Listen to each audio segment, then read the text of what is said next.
Seats we'd like to start. You will adopt it? Oh, no, I think we are in To favor. close the work time for the board item.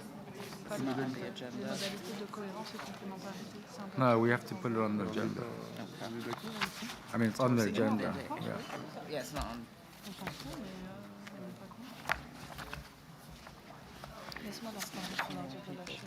On va pas s'embêter, c'est pas compliqué.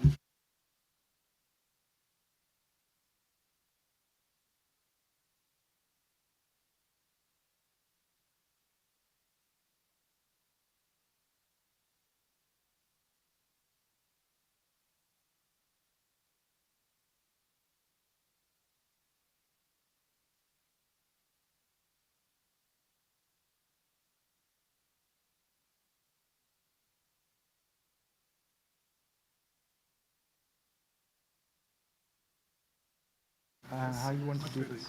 So I don't see, I'm a bit lost there. What is the program? So, David's. constituency Yeah. meeting, modalities of implemental activity. Yeah. Okay, so. Okay.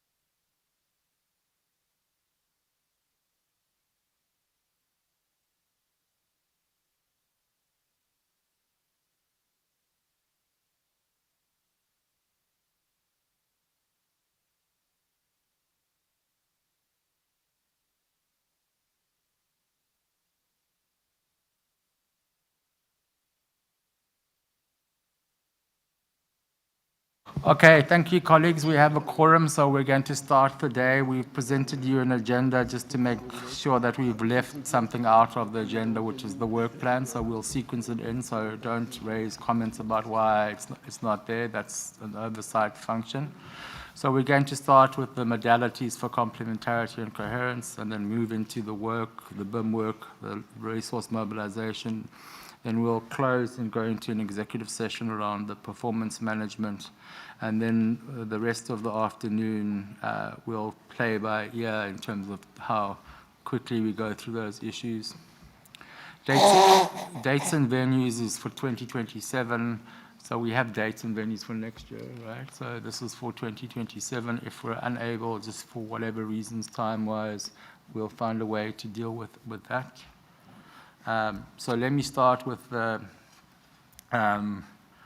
modalities for complementarity and coherence with the Santiago network. So at B6, co-chairs presented a proposal for what we're now calling a country support system, or at that time was readiness technical support to the board.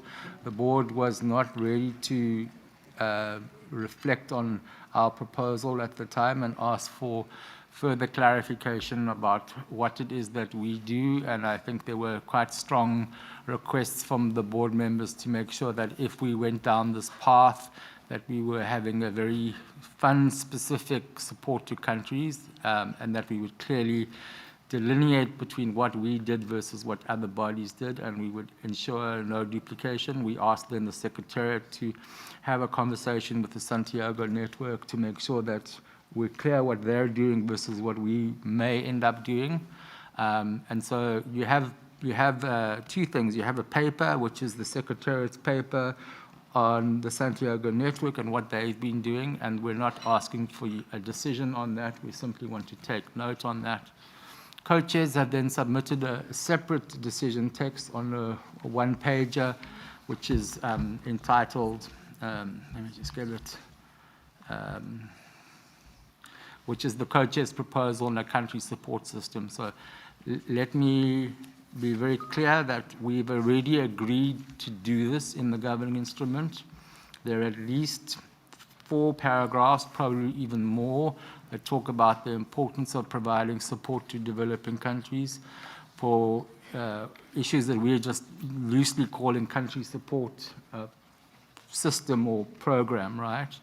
That's paragraph 47, paragraph 53, and then the 2 paragraphs in relation to support for fiduciary principles and standards and environmental social safeguards 67 and 68. So all we've tried to do is to say, we've agreed to support, here is the way to do it, and therefore our proposal is to request the Secretariat to present for consideration at B8 a country support system to operationalize primarily these paragraphs in the governing instrument. I think there's a typo there we should just check, and that in the document that comes to the board, there's a budget for the program, a country cap, and then the modalities of how that would be supported, both in terms of what type of input is expected from the countries, and then how does the actual modality work in terms of who approves the funding? Is it the board? Is it the Secretariat? What is the modality for actually dispersing the money via the trustee, or is there another way to do it? And so we simply we haven't had the time to deliberate in substance how it would work. So what we're asking for is the mandate for the Secretary to bring this back to B8. In our view, this covers a missing gap in the work that we're doing around the BIM and the long-term model, is how to support countries that need support for project proposals, for the development of project proposals, for the development of national systems, and for the development of understanding the costings and funding requirements for loss and damage at a country level. So that would then clarify this. What this does is this clearly says this is what the fund is going to be doing, and therefore the fund secretary can actually have a conversation with the Santiago network around what it is that they're doing based on what we're going to do. And then we can have a real conversation on complementarity and coherence, and then you have a better understanding of this is what FRLD does, this is what Santiago network does, where are the overlaps, how do we avoid duplication, how do we maximize the opportunities. And again, I don't think this is just between the Loss and Damage Fund and the Santiago network. There are other funding arrangements that do provide support, technical support or readiness, country support to developing countries. So I would also include them. So at this point in time, we're just asking for a procedural decision to mandate the work to operationalize what is in the governing instrument and for it to come back to the board for the board's approval at B8, right? So that would then sequence in the time that we're now starting to get funding proposals from countries, and we're needing to support them through this fund directly, and then we would have the real complementarity and coherence between ourselves and Santiago network, as well as other funding agreements. So that's what it is, colleagues. We hope this should not be difficult. It's simply about a process to implement what we've already agreed in the governing instrument and endorsed by the COP-CMA parties. So with that, colleagues, can I take it the board is ready to approve this proposal? Jean-Christophe. Yeah, just to confirm that I strongly support this proposal from my side. It also echoed some concern expressed by board members over the last days about the possibility that some of the funding requests are not deemed sufficiently prepared to pass the test and get to the board. I do think that's a way to respond to that and to offer a way forward for these countries. So again, strongly support what Richard just said. Okay, thank you, Jean-Christophe. So with that, colleagues, can I take it that the board is ready to endorse this proposal, please? Okay, Jan and then Mohammed. Please, colleagues, and also can I remind you, let's be short and sweet. We have to move to the bigger pieces of the work that may take some more time. This is simply about doing something that we've agreed to do and putting it into a time frame. So Jan, please go ahead. Yeah, I will definitely be short and concise. Good morning, everyone. We are happy with moving forward with developing the country support system. What I would encourage, and maybe we can reflect it also in the in the text is maximizing the potential of the Santiago network, which has existing capacity, which has the know-how, where we have started to identify synergies. There is space for more, and including going through the Santiago network in supporting the countries in developing proposals for the fund. I think that there is scope for achieving more with a combination of resources and capacities. Thank you. Okay, thank you, Jan. Can I ask you that if you want to make an amendment to the decision to provide the text, but in my view, I would ask that is it sufficient to simply note that verbally on the record so that the Secretariat knows that when they explore the modalities of how the program can be implemented, the option of maximizing synergies with the Santiago network is considered. So if that's okay with you, we could proceed on that basis. If it's not okay with you, please submit language so that we can approve that. Thank you. Mo. Thank you so much. And my first point was what Jan mentioned, and I think it would come at D. I mean, the numbering here is kind of confusing because you have A and A, so either you change a numbering thing. And D, which is the last point, the modalities under which the support can be implemented while ensuring synergies with not only Santiago network, with the other relevant ones. So it will be just an addition at the end of D, so the modality under which the support can be implemented while ensuring synergies with support provided through other mechanisms, including Santiago network and others. My second point, again, on C, is cap per country, and then is it annual or is it once? I think this is something that we'll find more about it when we have the discussion or we have the paper coming forward. So a decision from now that is an annual payment for countries, something that we can keep for later because we are not taking a decision now. So a cap per country and the time frame or something. Thank you.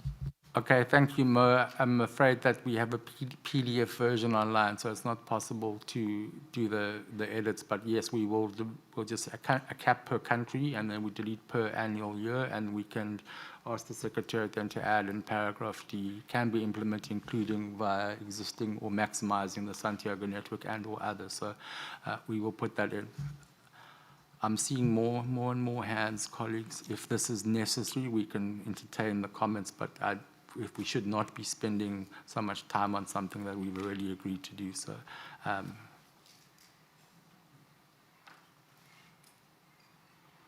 okay, sorry about that. Yes, Natasha, please.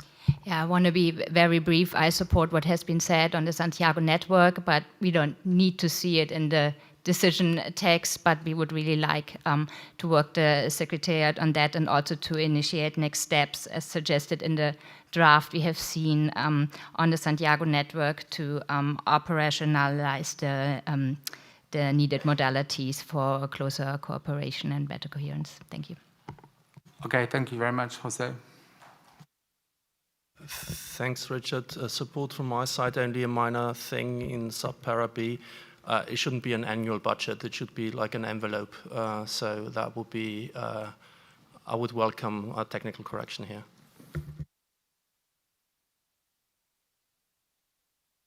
Okay, we can make that, again, that's subject to what the board decision will be at B8. So, colleagues, can I take it with those amendments? We can adopt this decision.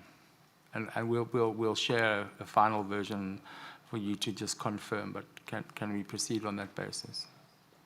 Okay, thank you very much. I won't gavel it now. We'll wait for you. We'll proceed on that basis, and we'll just confirm that any amendments will come back to you. So we'll proceed on that basis that, in principle, this is approved, subject to confirmation of how we make those amendments as requested.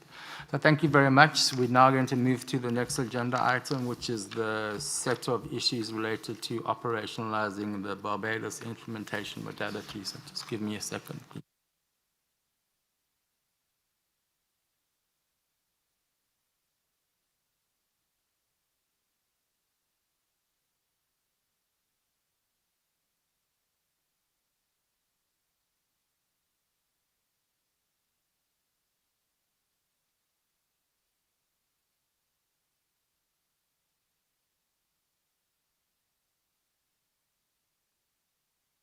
Okay, so colleagues, under this agenda item, we have three clusters of issues. So again, one is the resource mobilization strategy or approach.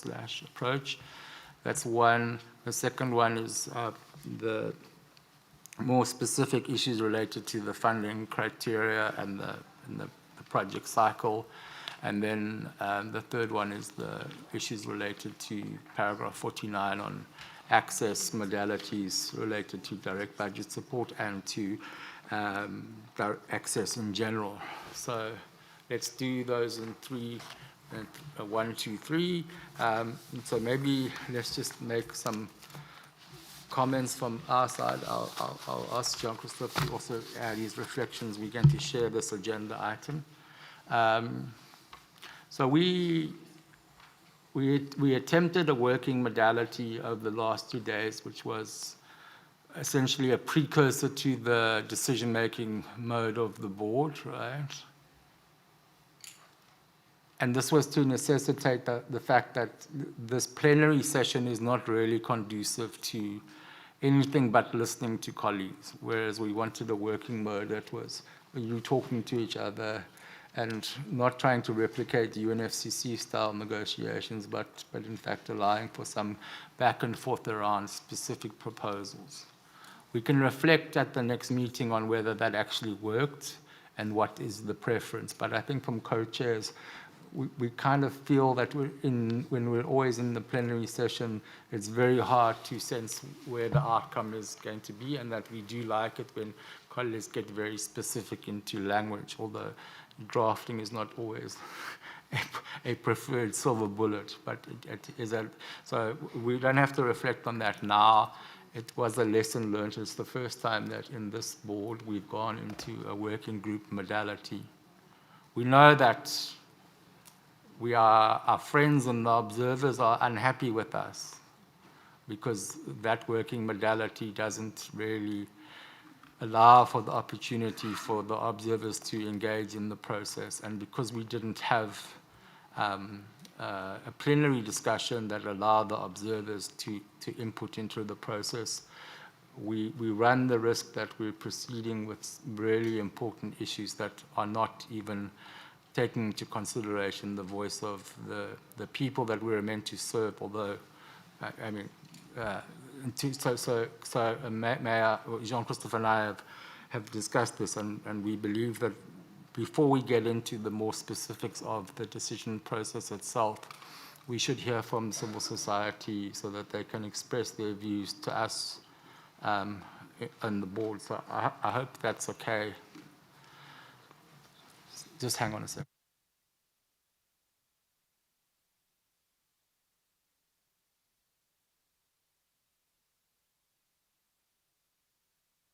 Okay, so Tasnim, we're going to give you the floor to make your comments. Can we just do this issue by issue? So the first matter we're going to discuss is the resource mobilization drafts. So again, just before I give you the floor to intervene, we presented the issue in the informal. We then told you where we are. There's very clear mandates in the governing instrument, and we've attempted, well, I hope we have succeeded in just replicating the mandates from the governing instrument. If there's any errors on our behalf, that was not intentional. It's just a consequence of the rushness that we have to operate under. So we're not proposing any changes to the language in the governing instrument. We then drafted a decision as the basis for discussion. And then we tasked Ambassador Thompson and Simon to lead the small group conversations. You had 2 days of conversations, and you reported back to us on both days. And you shared the status of the deliberations. I would not say that there was an outcome per se, but you shared with us where the different views are. So let me first of all thank you for the co-facilitation of that work. You've done a big service to the co-chairs and to the board by alleviating some pressure on us to have that conversation. We then considered what the status of the discussions were, and we made another proposed decision, which in our view captures what it is the bare minimums that we expected to come out of this process. And those relate to, one, continuing and completing the work around the resource mobilization strategy. This is a mandate from both the governing instrument as well as our work plan that was adopted over a year ago. So we've asked essentially that the co-chairs, the Secretariat under the guidance of the co-chairs, bring this document back to us, right? And then we've given it a very clear guidance that this is to be addressed within the confines of the related paragraphs. I think it's 54 to 59 in the governing instrument, or stand to be corrected exact number of paragraphs. But 59, yes. yeah, so tell us the strategy to implement these paragraphs, right? And that will come back to us.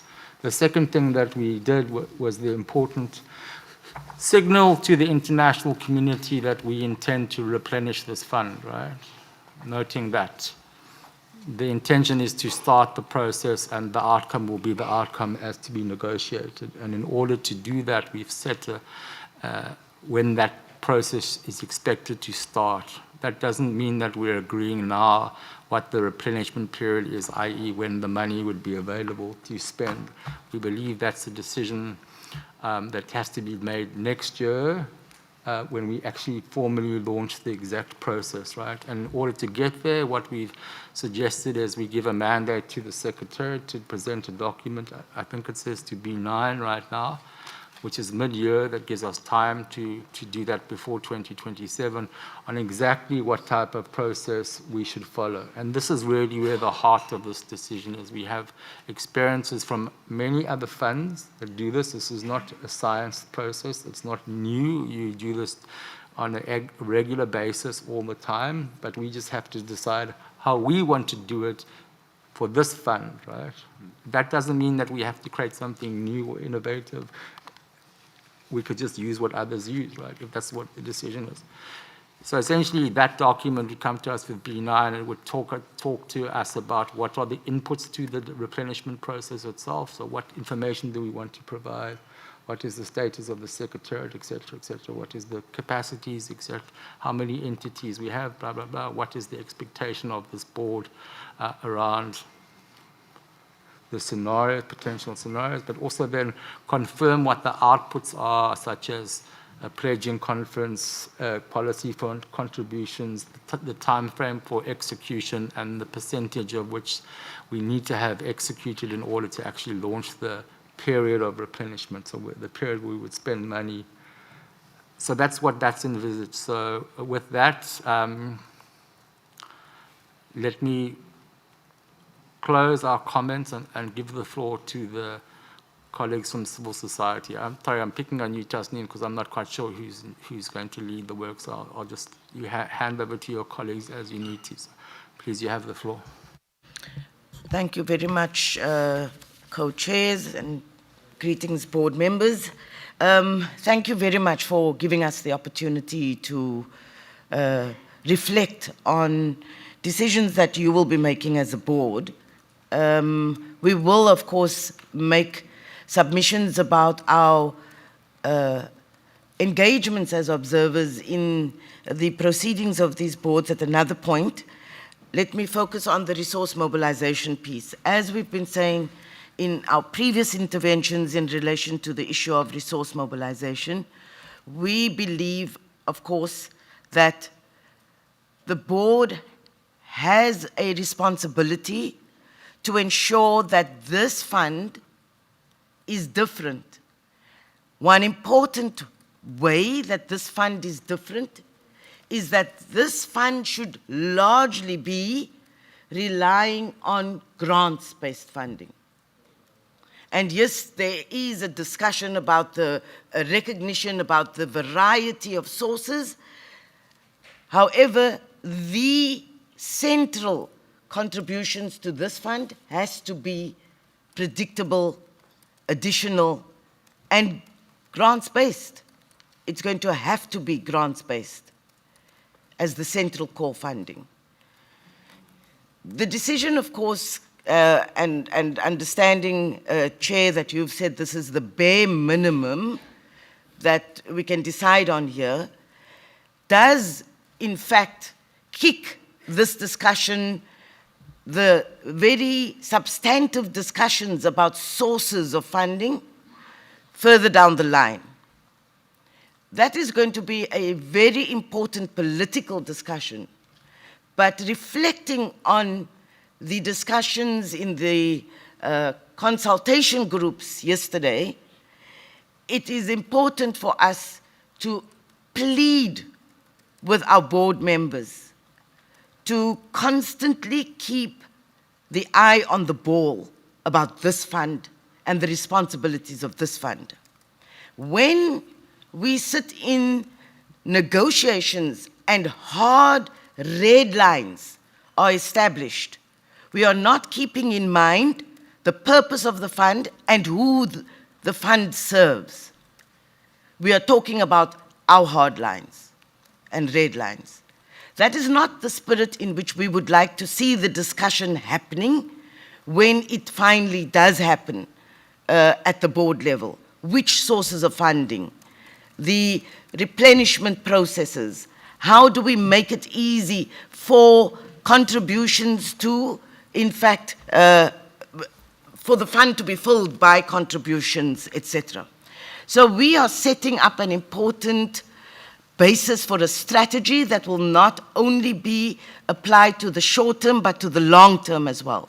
And so we need to use the opportunity of the strategy itself to reflect the centrality of the purpose of this fund. And that purpose is to get funds to those who are most in need due to climate impacts. And the only way we can make that certainty happen is through prioritizing grants-based funding. Everything else comes second. So we appreciate that, of course, at the end, the co-chairs, you've presented a bare minimum decision that takes us to a future discussion. Our plea is that that future discussion cannot go through another round of delays because we are not willing to discuss the hard issues in a timeous way. And we definitely we're sending a good signal on the replenishment, but we're not sending a good signal that this fund is also committed to ensuring needs-based, additional, predictable funding. And definitely not signaling that that would be grants-based funding as a priority. That would have been good to have. We're not getting it, but we'll certainly come back for the next round of conversation on the resource mobilization. Thanks. Thank you, Tasneem. So also let me, I forgot to mention the fact that we would also mandate a consultation process and request submissions from board members, alternate members, and civil society. So we would expect those contributions to then amplify the message that I think developing countries have already been saying in this board, but we need to discuss this, and there isn't, the governing instrument doesn't resolve that. We have a number of financial instruments, and we need to understand how best we can utilize them and what the expected scale of them are. So yes, grants are important, and that has been, and so are other things, right? So we will have this discussion. It will happen next year. And so we look forward to further inputs from all colleagues, as well as those partners that we have in the funding agreements and those partners that we will expect to look at on that. So with that, colleagues, you have the decision. I hope we've clarified to you that in the process that we set out, many of the issues that colleagues have raised, such as commitment authority, will be discussed, but at the right point in time. And obviously, as we get closer to that B9 discussion, it will become clearer exactly what the inputs are and what the outputs are expected. So with that, I'm going to open the floor. If you wish for us to put up the document on the screen, but unless necessary, we would prefer the board to adopt and move on. But thank you very much. Mo, you have the floor. Thank you so much, Richard, and thank you so much for the document and the work that was done in the breakout group. My points are as follows. The first one, I think in the document, I'm lost between the replenishment process and the replenishment cycle. So for me, it is being used in different formats. I would understand that the replenishment process will include or focus on fundraising, long-term fundraising as per the governing instrument, which will need background notes, discussion, and then a process for the fundraising. And then from there, disbursement will start after the fundraising process. So, and also my second point is the end of the BIM is 2026. So, and the language that we have here, a replenishment process will start in 2027.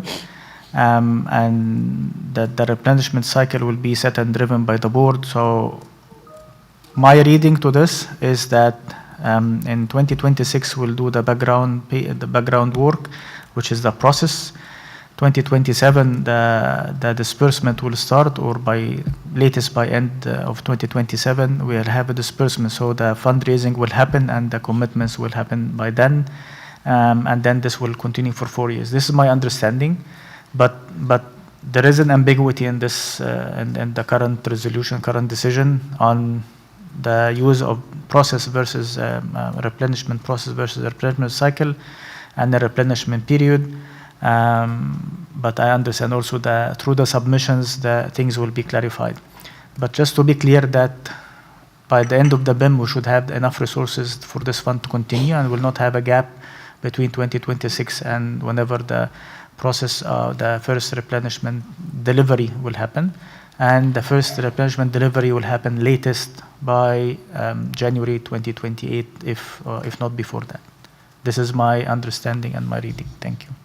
Okay, thank you very much. Can I ask the Secretary to make sure that the comments reflected by members are captured in the report of the meeting so we don't lose the understanding? So I think, Mo, the process is how we do the replenishment. The cycle is when we have the money and when the period for which the money is meant to be used, right? So we would clarify that we have X amount of available commitment authority from year, whether it's 2028 to 2032. Again, we're not trying to prejudge that. So this in our mind is what would come in the paper for B9.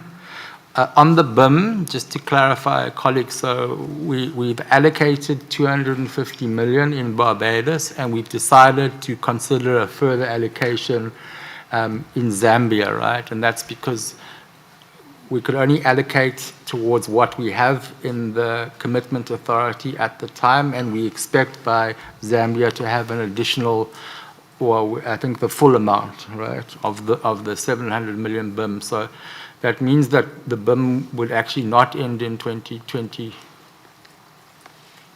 Well, we don't know, actually. That's the answer. I don't know. But assuming we have project approvals at B9 and B10 on the 250 under the current amount, and then we still have the additional amount. So we possibly could have BIM going to 2027, but we have to also assume that developing countries are so eager that they're going to submit many high quality, high standard projects. So we may in fact spend a lot of money much quicker, but so we'll have to see. And then if that's the case, then the board needs to realign its time frame to be clear that we're avoiding any gap in the. So when we start this work, as we hope to do now, we're very clearly signaling that this fund is open for business. I know people don't like that term, but I think it's the one that everybody understands, that we're now, you as a board are now approving funding for loss and damage, for responding to loss and damage, and we don't expect there to be any gap in the system. But the combination of the process discussions in the board and then the replenishment process as well, in addition, will clarify the cycle, the period, what is the percentage that's required to make the whole process effective. So that's how we see it. So we will take note of your comments, but thank you, Mo. I have Jan and Jose. Thank you very much, and thanks for the draft that the co-chairs have presented, and I think that our small group, and thanks to both co-facilitators for their leadership there, I think that it was useful exercise in mutual understanding of how we want to move forward, because essentially what we have in front of us is a process to get to the resource mobilization strategy and how it will feed the following cycle. And maybe for consideration, we might not call the decision a resource mobilization strategy, but rather development of the resource mobilization strategy, because that work is coming, and we very much welcome that we have the inclusive process on the screen that will be based on submissions and consultations, so that we will have a strategy that we can all unite behind, and that gives us confidence that we will build the fund further to the long-term model. So we are happy with the way forward, and we stand ready to engage in fulfilling this decision. Thank you. Thank you very much, Jan. So in terms of the title, can I suggest we just rename it to Matters Related to Resource Mobilization of the FRLD, and then we're clear that it's broader than the Resource Mobilization Strategy. So if that's okay, we'll make that amendment. So I have on my list Jose, and then Adar, and then Abdul Rahman. Thank you, Richard, and thanks for changing the title. I think it makes more sense. Let me start by not only thanking you as co-chairs, because I do think that's it's not the finish of our discussions on this matter, but the very beginning.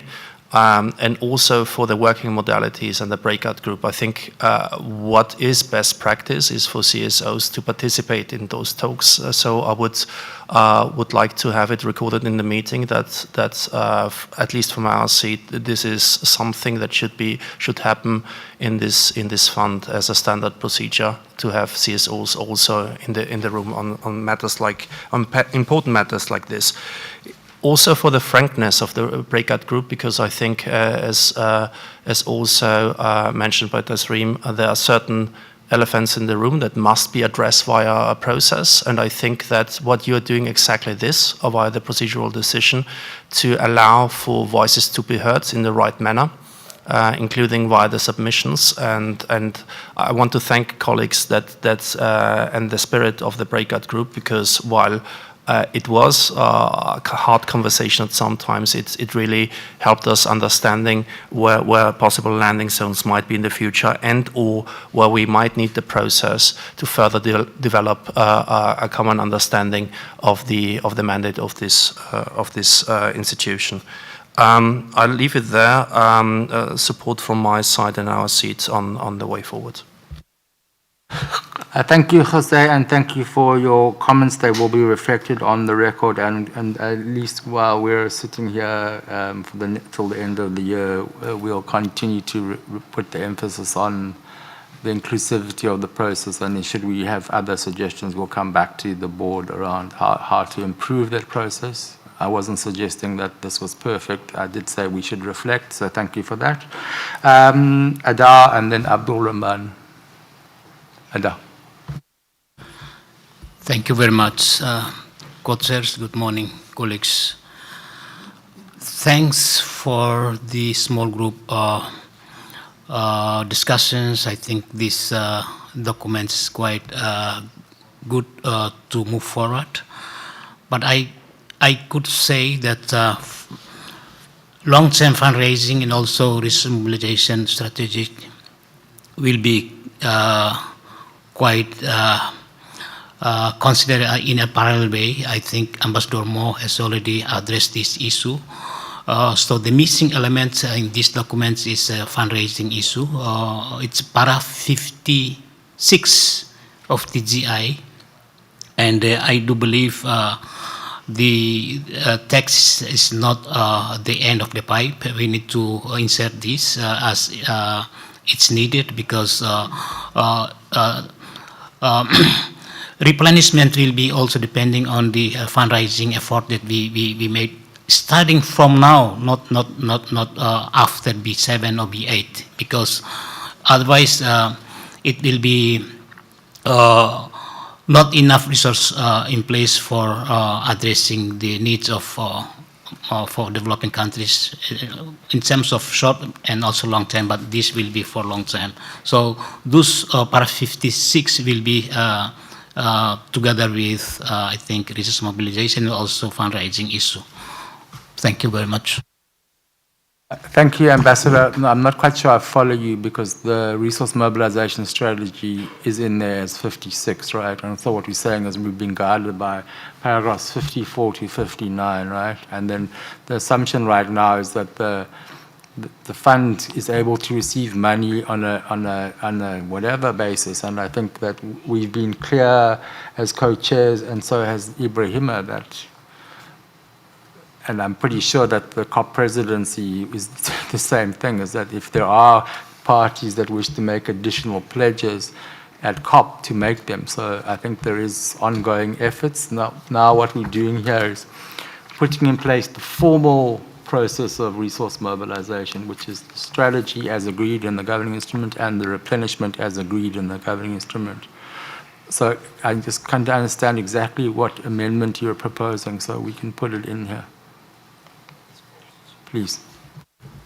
Thank you very much. I think 56 is long-term fundraising and also resource mobilization strategy. So what we may need to do in this text will be requesting the Secretariat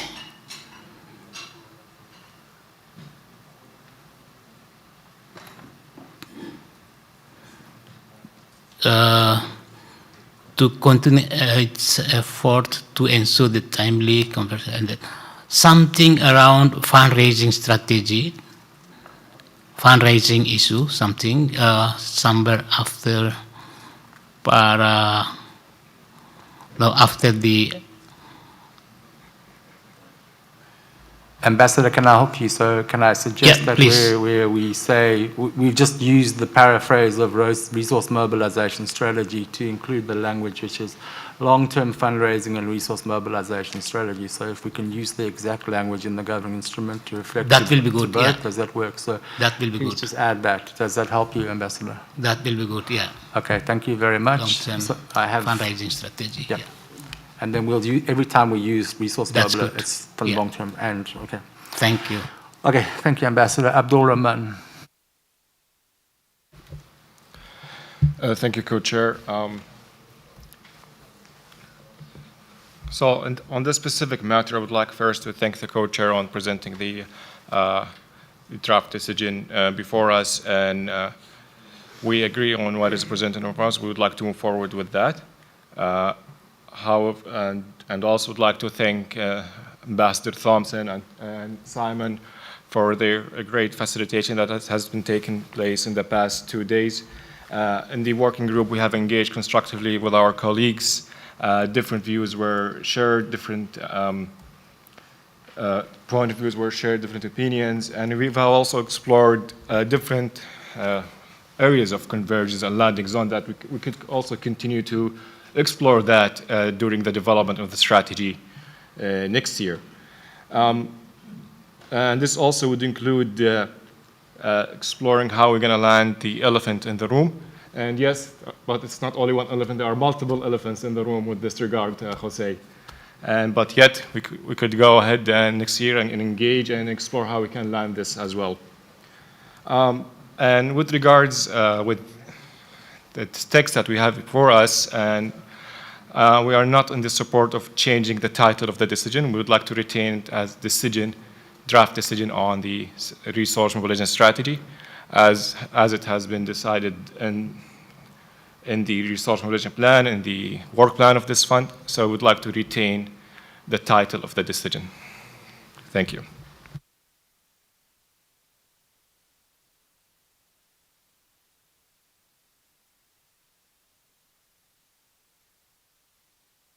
Okay, can I ask for some flexibility here? We're dealing with like paragraph 55 and 56. Can we just have matters related to FRLD resources or what have you. But colleagues, if we're at this point and now having brackets on a title of a decision, then I think we're signaling we've done exactly what Tasneem has asked us not to do, is nitpick around things that actually, they're important, but so can I ask that we just keep it to matters related to resource mobilization, end of story, no strategy, whatever, so then it's clear that it's dealing with multiple things, the strategy, the long-term funding, long-term fundraising and strategy and the replenishment, so that we capture everything.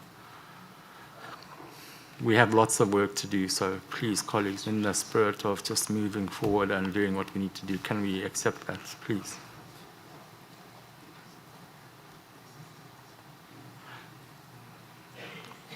Sure, go ahead, Natasha, sorry. Thank you. I also would like to thank the small group for its hard work and its important contributions. We see the decision before us as a procedural decision, which allows us to engage on the development of the resource mobilization strategy, whether that's featured in the title or not. It's mentioned a lot in the decision text itself. I also appreciate very much that we are about to set up an inclusive consultation process for the elaboration of the strategy, which I think will take into account submissions from board members and civil society. Both is very important. I think the decision before us represents a compromise, which the small group was approaching. So I would like to state that we are in a position to agree on the version as it is presented at the moment, and we hope that we will not change too much on the text as it stands now. Okay, thank you very much. Colleagues, I see no more flags. Can I ask the board if you're prepared to adopt this decision and have the process started? Abdul Rahman.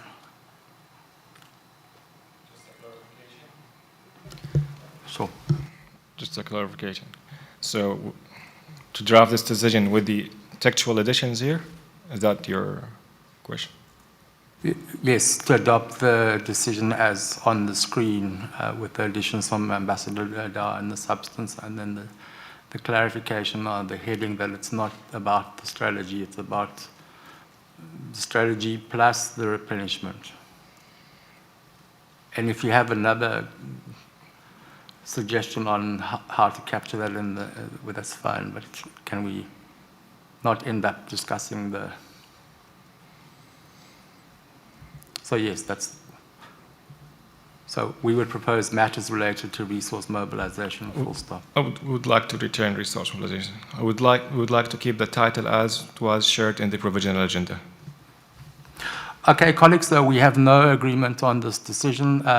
We will decide a way forward. Mohammed, I'll take it, and then we'll decide the way forward. Thank you, Richard. And I tend to agree with Abdurrahman. I mean, bringing in long-term fundraising as part of the discussion now will, I mean, I agree with it in general principle, but the focus now is on two things. So it is resource mobilization and long-term fundraising. I think the long-term fundraising comes under the resource mobilization. So it stays matters related to resource mobilization or resource mobilization strategy, which was originally put forward. Let's go what was originally put forward, and I'll ask Jan to be flexible, because at the end of the day, inputs will come and then we'll move forward with that. So just to allow for things to move forward, can you please, Jan, let go, and then we just move forward and agree with the decision. Thank you. Jan, please. Thank you. I can be flexible on that, just to explain that my purpose was that this is not perceived as a resource mobilization strategy, as the title would suggest, because this is not the resource mobilization strategy. But I think we have the same understanding. Thank you. Okay, thank you very much. So Mo, are you asking Ambassador Adar to delete long-term fundraising and go back to the original draft as submitted? I wasn't clear what you were saying. I can live with anything as long as we are going to move forward for the next agenda item. I mean, bringing in the long-term fundraising. Okay, well, it is under the resource mobilization. Coaches are in agreement with Mo. Please put that on the record. I can support anything Ambassador Adar puts on the screen.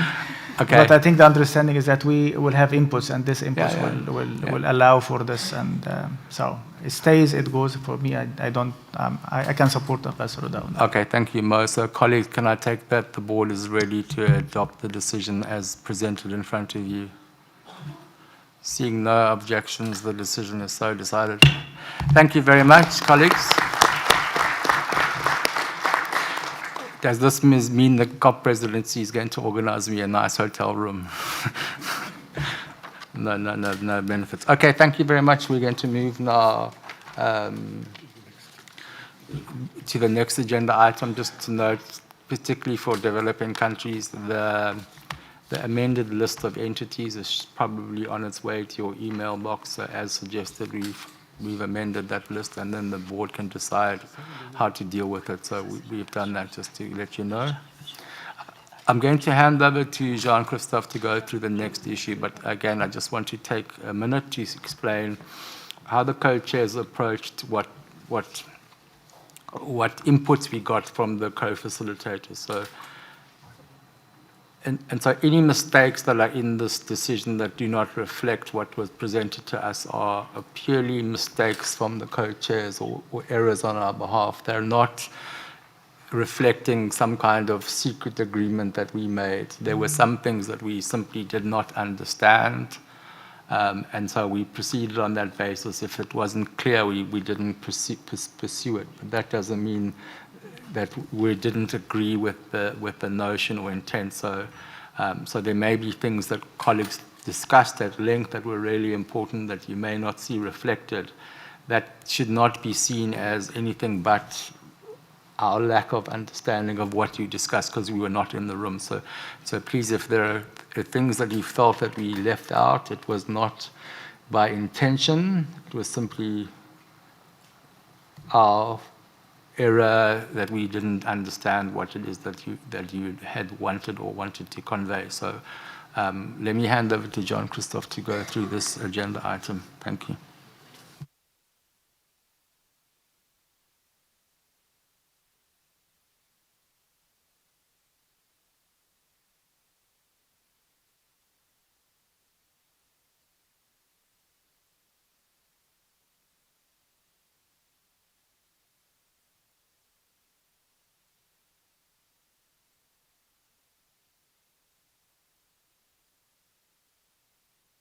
Okay, colleagues, so we are now moving to the next agenda item, operationalizing the Barbados implementation modality, agenda item 7.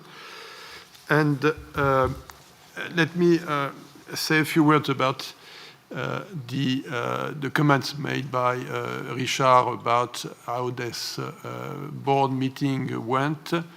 And how we try to maximize the engagement between board members through this facilitation group. I do think there is a need for this board to be able to engage more between ourselves. I see a lot of convergence on the principle, but obviously divergences when it comes to operationalizing things, getting into the specific, and these big meeting are not conducive to really understand what are behind the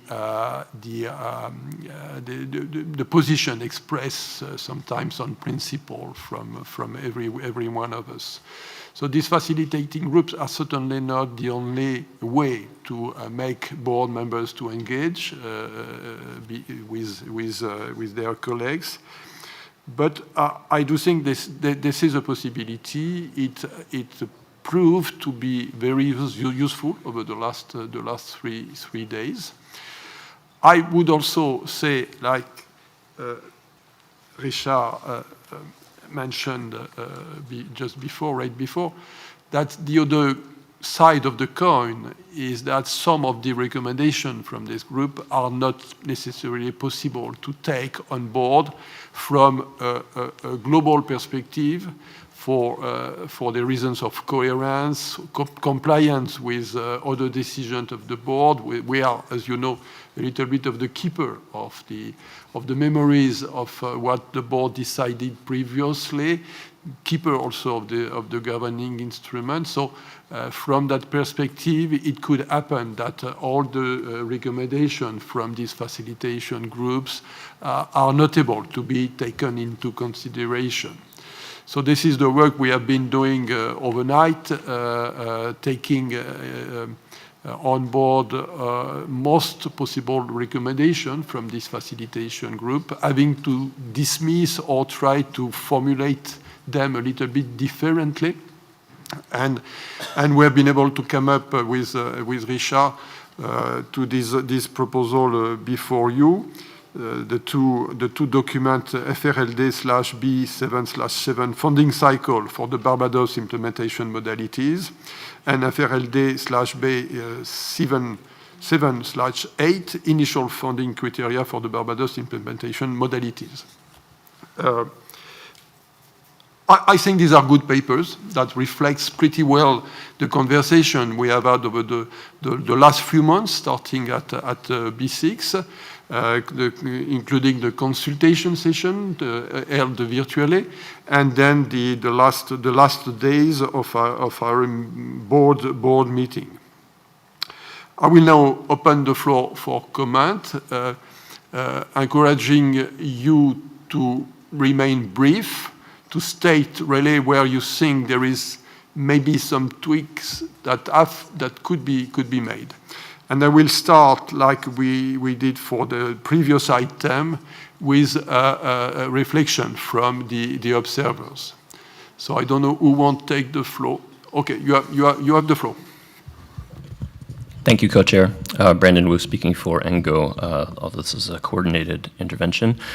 Just briefly, from looking at the funding cycle and criteria annexes in particular, it seems like we might as well be creating a loss and damage window under the GCF here. The cycle doesn't do anything but reinvent the wheel, creating a traditional project and program-based structure that fails completely to meet one of the fundamental needs that this fund was meant to address, which was for developing countries to be able to access immediate finance after a disaster. This was actually raised by many folks in the small group discussion, and the co-facilitators acknowledged it as a matter of central importance. But then the issue of rapid disbursement was just kicked for later and then never revisited. And it doesn't seem to be reflected in the drafts that we have in front of us now. So when read alongside the access modalities document in particular, it becomes clear that everything being proposed here for this fund is business as usual. It looks like just another account that MDBs can use to channel money in their usual ways. And we're missing a crucial opportunity to use the BIM as a pilot phase to test genuinely new ideas and modalities. We need a completely distinct funding cycle, appropriate for immediate response to rapid onset disasters, and at the very least there should be some decision text here mandating the Secretariat to develop this before B8. And currently neither the annex nor the decision even acknowledge at all the need for the FRLD to be able to do rapid disbursement. And finally, we want to reiterate the point that with the funding cycle as proposed in the papers, significantly more clarity is needed around transparency of the process, and the decision text should mandate that the Secretariat make publicly accessible the documents associated with funding proposals, including those not submitted to the board for approval. Thank you. Thank you. I have to disagree with your assessment, but it's not necessarily that I am right, but I do think that we're making progress here on responding to loss and damage. We are trying, this is a pilot phase, we are trying and learning through this experience that will inform a lot how the DES fund could develop its long-term operational model. But obviously, and that's probably where we could agree together, is that through 15 or 20 operation, which is more or less what we will get through this BIM program, we can't test anything, we can't address any issues that you may have in mind, and I would obviously join you in being still demanding more from this fund. Well, that is where we are. We are trying to do our best to accelerate, to give the possibility for this fund to try and to respond already to some of the needs from the ground. Yes, Richard. Yeah, let me just add. So again, I want to clarify what I said earlier, that in the amended work plan, we have included this issue. It's there. And also to provide clarification that in the absence of clarity on the modality, it is still very much expected from, I think, the board members that proposals that come into the BIM should include modalities in the project proposal that would allow rapid disbursement, and certainly there's nothing that's excluding that. So again, just to make that clear, a lot of what we expect to help guide our discussions on things will actually come from project proposals. So there's nothing stopping, in the absence of a hardcore decision that states something, that it's not included. It is definitely included, and as well confirmed will be in the work plan. Thank you. Thank you, Richard, for these elements. We are going through the work plan later on, but yes, this is where we could address some of the concerns. And yes, pre-arranged financing, for instance, is completely part of this program. I will now open the floor for comment before putting this proposal before the board for approval. David, you have the floor. Yeah, thank you, Jesse. I raised my my flag too early, but thank you for giving me the chance to come on the floor. Yeah, just two things. One is to first of all agree with your assessment that yes, we are making progress. We are hopeful. I think Brandon has raised a very important point, and we take that very seriously and very important to the whole aspect of what we do in the fund. But we also discussed the need for ensuring that guidance that will be provided to the countries also reflect the nature of the work that we do and the difference that this makes from the other funds. That this is not necessarily the business as usual, but that we are doing something different. I think the criteria also has specifics as to the nature of the issues that we'll be dealing with, the slow onset and rapid and many others. So it will not just be any project, but it will be projects that will be responding to those aspects that are included in the criteria, in the eligibility criteria. The other point is just to come back to the issue that you raised regarding the work that you as co-chairs are doing in the group work. So the group works, indeed, as others have said, have been very useful, because we have had a chance to also hear from the advisors and alternates with all the ideas that they have, which has helped to enrich our conversations. And so we'd like to, in future, provide space for the observers to also make the contribution. I think it will be an important value addition to the process, so that we can benefit from them. Yeah, my only concern is also, you mentioned that when the work comes back to you, and then you have to make some judgment calls as to what should be kept and not. What I would encourage you perhaps to do is to find space to bring the work back to the groups in terms of what you have done. Because even what you have done, we need to learn from you in terms of why you have decided one way or the other. It's part of this feedback loop process, which is important for those that discussed particular elements to appreciate also from the co-chairs in terms of why you have thought in the way that you have thought. So that way, I think, will complete the engagement and the lesson learning across. I think we commend the idea that you came up with. It's very good, and hope that will continue in future. That will also, I think, help to expedite our work as a board in terms of decision making. Thank you. Thank you, David. I completely agree with you that this feedback should be done. We are a bit stuck with our reduced number of days for this board meeting.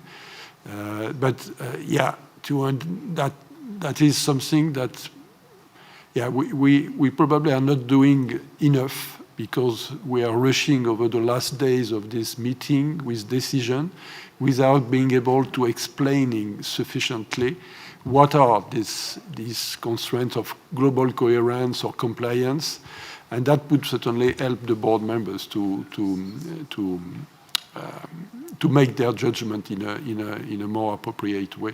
That's for sure. So thank you for this advice. I think we should try to do that. And again, facilitating group are not the only way, but this feedback, I think, is very important. Thank you, David, for that. Mo, you have the floor. Thank you so much, JC. And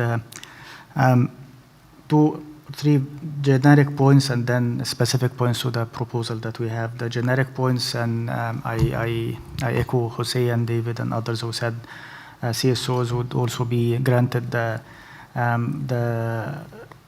approval from the board to engage and like what we're doing now. And I think this is very good because I agree with almost all the elements that was mentioned by the CSOs now commenting on the funding cycle process. I think I wouldn't call them observers, I would call them partners, because they were partners in pushing for building the process for creation of this fund, and since then all the way until now. So this is the first point. Second point, still I agree that this project cycle that we have in front of us is very similar to what we have in all other funds, but with the understanding, we are accepting it with the understanding that this is a BIM, and the BIM is a pilot process, and we need to start dispersing money, and in doing so, we are not confined to this funding for this cycle, but we are learning lessons from the cycle together with the secretariat and with the inputs from the board, constituencies, and partners / observers. So with this understanding, I think the secretariat will also be delivering or preparing in parallel the relevant policies that would allow for the longer term work, which will really build on the niche that this fund has, which we need to deliver at scale, speed, directly to those who are in need very quickly, and to be able also to respond to the post-disaster, not the planning and the pilot and preparing pipeline of projects. So this is important. It is not reflected in what we have now, but I think in the course of the year we'll be moving forward in the right direction, and this is a very strong hope from this seat and I think from all of us. So long-term strategies, responding at scale and speed are crucial. It's not that much reflected in the current funding cycle, but this is again the pilot process. From there, let me comment on the decisions or the draft decisions that we have. The first one on the funding cycle, paragraph F is referring to itself, and I think there is something there that is missing, because in the elements that you got from the small group and then what you have on the screen, there was some elements that were taken out. That's why F refers to itself. But I think it refers to the second part of paragraph E, and this is specifically for those funding requests that does not come directly from the national authority or the focal point. So if it doesn't come from this from the focal point, then at a certain point it will have a clear letter of endorsement, and this will be before dispersing. Second point was, again, responding, and this was in the small group, and we have mentioned it before, responding to Ambassador Adao, and many from our side have said that the follow-up of the projects are not, they don't involve, usually the entities do not involve the national focal point.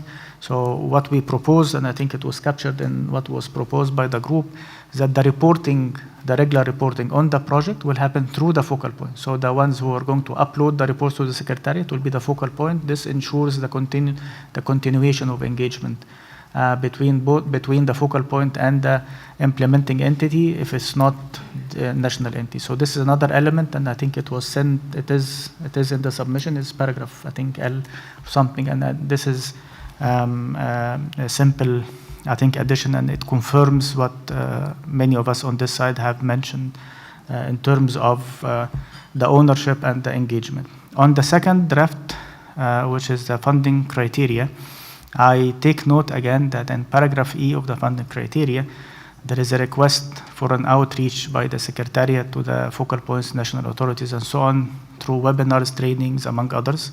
Then you have a long list of what the Secretariat will be providing and engaging with the focal points is. My comments there, one, this is not a prerequisite before receiving funding requests. So they don't wait until the Secretariat do this outreach and then funding requests will be coming in. This is just an additional element of outreach and communication.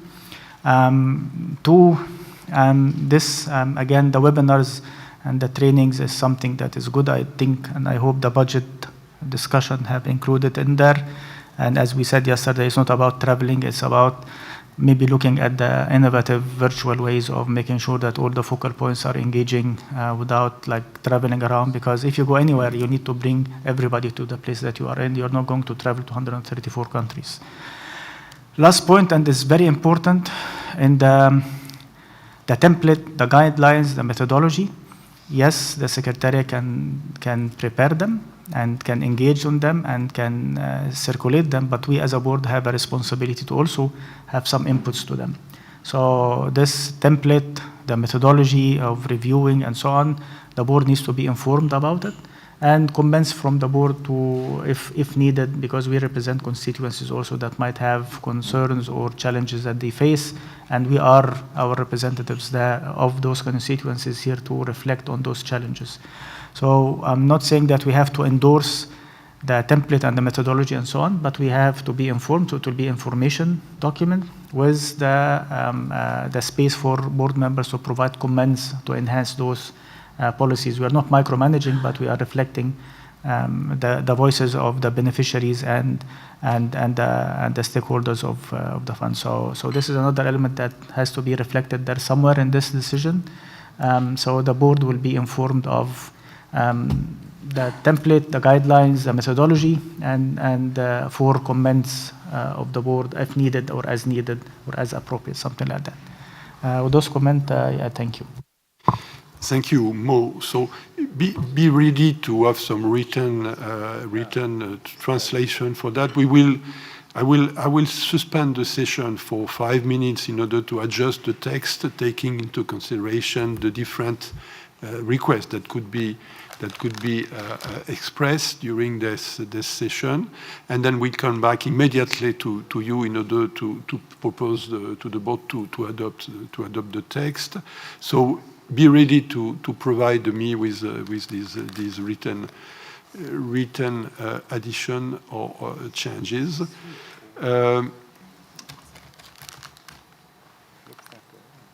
I will go around, so with the same spirit. If you have some specific written proposal to make, please prepare them.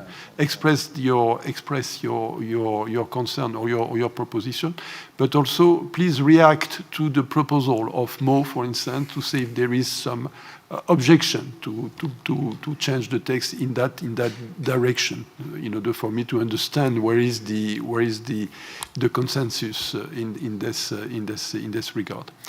So I am going to miss some of your hands.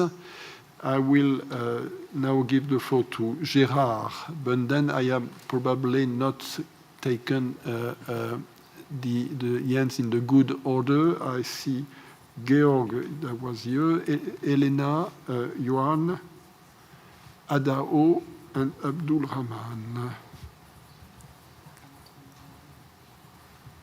Okay, so Gérard, you have the floor.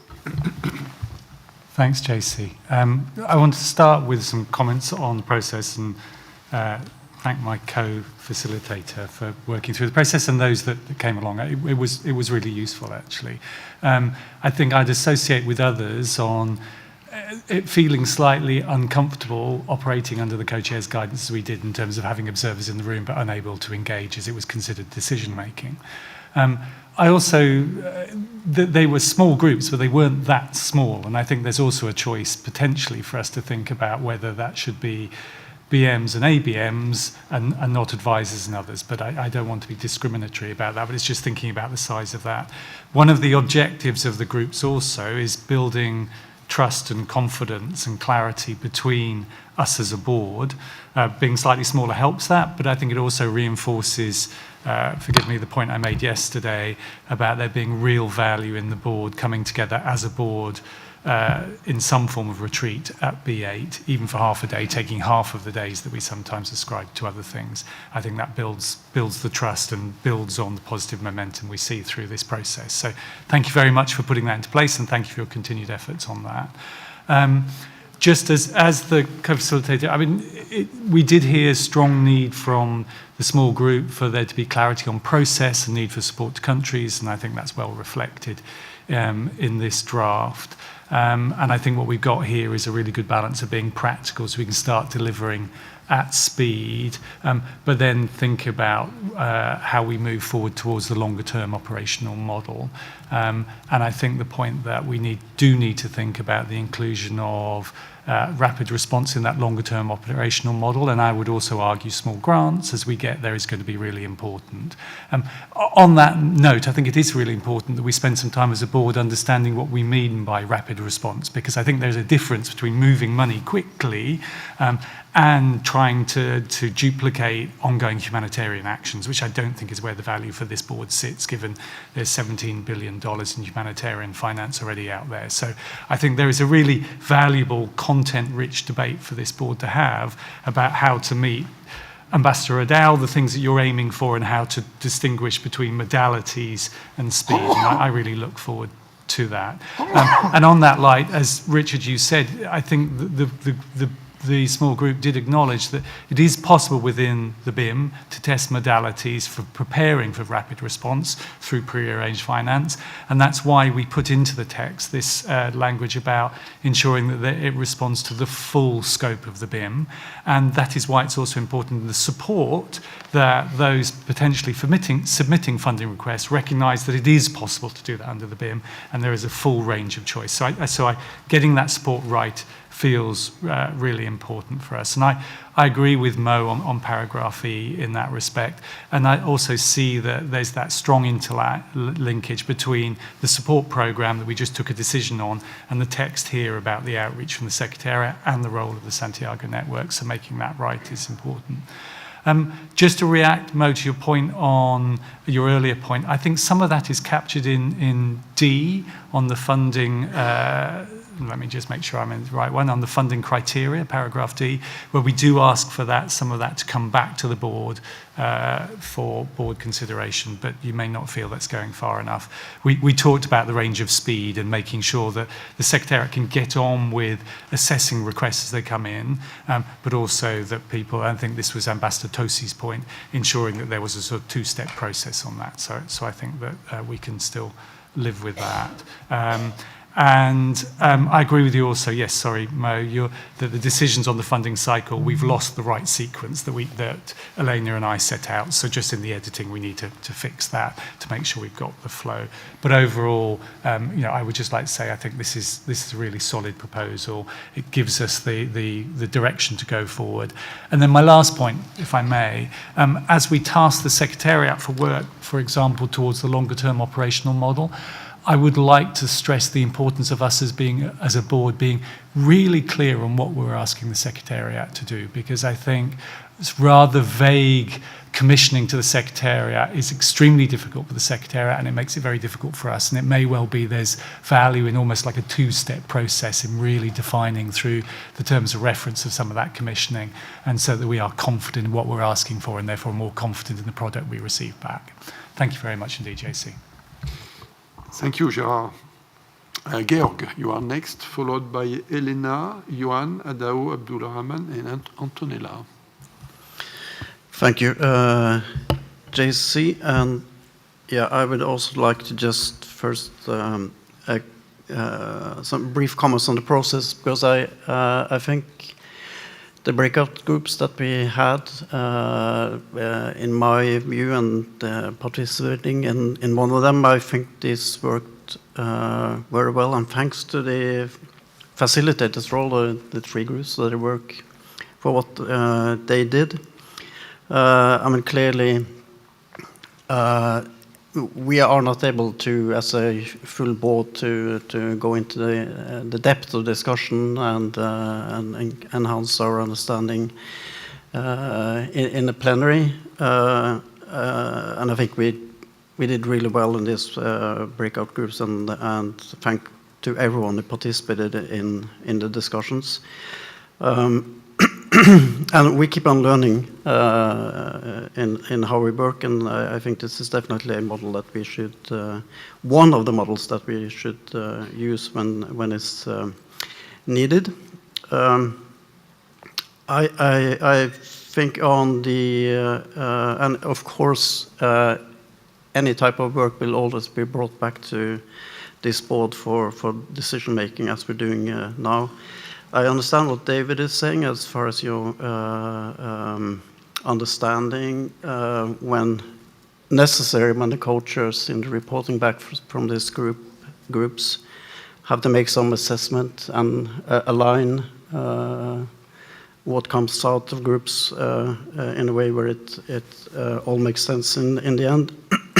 I think you took your responsibility this time in the way you did it, and as you point out, JC, there's also a time issue as far as how much time we have for explanations back. But I think we've done, again, you've done a really good job here.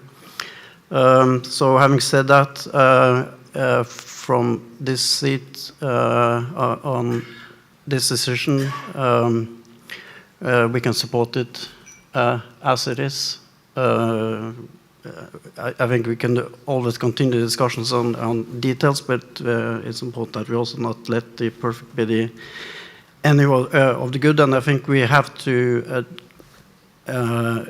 keep in mind all the time, as far as what we're doing here now, that we are discussing the BIM, and this is a funding cycle for the BIM, and I think it reflects, in my view, the spirit of what we agreed in Barbados. I don't think it's right to say that this is just a mirror of what is already done in other funds, but let's see when we get this operational. I think one thing we have to think about here is that it's we do have a timeline that is very demanding, and we're asking a lot from our secretariat. And I'm just saying that also to that last comment or the suggestion from Mo. Of course, most of the times I always agree with what Mo is saying. It's sensible. I have a question, though, on the last proposals as far as the templates, methodology, and guidelines is concerned. I'm, of course, fine with the board being informed, but there's a lot of work that needs to be done by the Secretariat now ahead of the COP in Belém and the launch itself. And I really question whether it's feasible for us to get involved in the process from the board side, where we are to get engaged in these type of details on the templates, guidelines, methodologies, providing comments, and a lot of back and forth with the Secretariat. If this is going to be ready by the time of the launch, I need to have a bit better understanding of what the steps are, but I doubt that we can get involved in those type of detailed comments from the board side. Being informed, yes, of course, but I would not like to have a procedure where we get into a lot of comments and back and forth with the Secretariat, again from both sides, on these type of details. Thanks. Thank you, Georg. Next is Elena. Thank you, JC, and perhaps I'll start by also thanking my fellow co-facilitator for in leading the work for the group and the actual inputs for the group. I think it was very fruitful, and it's I think it's work that is almost there to be approved. I think there are things that we still have to iron out. Maybe, Georg, I know you're ready to approve it. You could, but there are some X's there that we might still have to look at, or at least look at how we iron out. So in the project funding cycle, I know just to bring to the attention that there is an X still there as it relates to, for example, stage 9 where it says signing legal agreements. It says within X months. We left that still blank, but we want to maybe assign or look at that however many months it's a I don't know however many months. Do we define it now, or are we wanting to propose how many months that process will take? So it's on page 3 of the document, and the same for the big X is the window for submission, right? For the funding request, it's on stage 3. So that refers to, do we set a time date for the actual call for funding requests? My initial thought is we were not, I mean, the initial proposed 3 months or 4 months by the Secretariat, I personally think that it was very short window. And given the fact that in the different stages, the board will be considering this, I believe that the decision now says meeting to meeting, obviously until resources run out and then et cetera. But do we need to define a cutoff date at this point, considering the fact that, countries will, I agree with Ambassador Mo that the outreach that the Secretariat does should not impede funding proposals already coming in, but it could necessarily might want to give some time to countries to actually receive the trainings at some point, right? So I would necessarily either assign more months than the proposed initially 4 months, or do we just leave it open and say, proposals just have to come in, right, as an open call for funding requests. And then the other comments I wanted to make is that with regards to some of the paragraphs in the funding or the paragraphs that Ambassador Mo was referring to, and I know that these are the paragraphs that when co-chairs received the documents, they were confused as to what it meant, because they weren't part of the conversations. So that refers to some of, and I think this is in the funding cycle decision. So I would be okay with if we will relook at how paragraphs E and F are I think there were several paragraphs in between all of that. There was a process described to address the issue that Ambassador Mo was referring to, yes, it is about allowing the access entity to follow up on the process, but then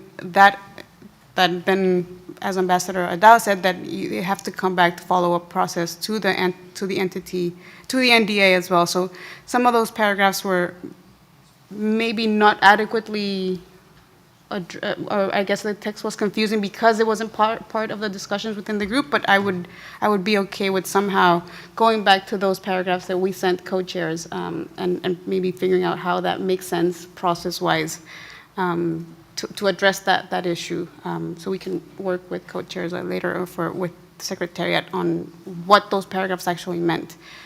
Now, I think, is it this one, or I think maybe it's in the funding criteria decision. Yeah, so the paragraph that Ambassador Mo just proposed at the end. So there was a paragraph that was there that was sent as well to the forwarded by the group to the co-chairs. So there was that element of.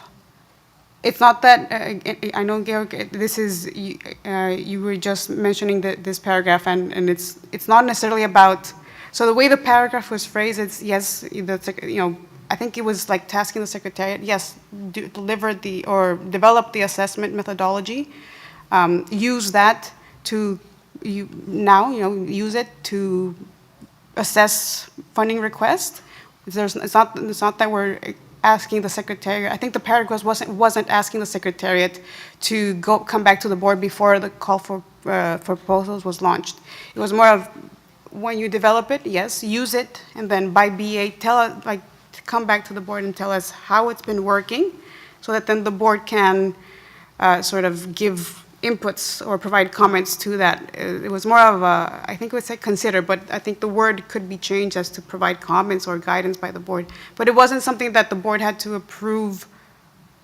The assessment methodology was sort of Secretariat to tell the board how it, it's been working to receive guidance or whatever Ambassador Mo was. So I think it could work with some of the version of the paragraph that was presented to the co-chairs with what Ambassador Mo just described, and we can rework. Whenever you take that pause, JC, we can help you. I can work with that.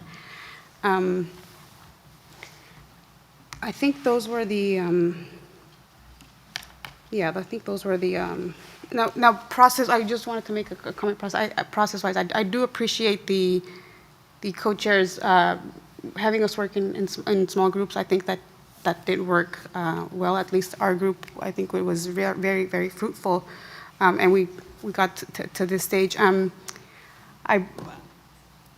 I know, Gerard, you said maybe boards and alternate idioms, but I did personally in my seat appreciate the fact that advisors were allowed to speak, because I have no alternate in this meeting, and I was co-facilitating, so I needed somehow to reflect my views, and that allowed my advisor to do that. So I appreciated that part of the process. So thanks.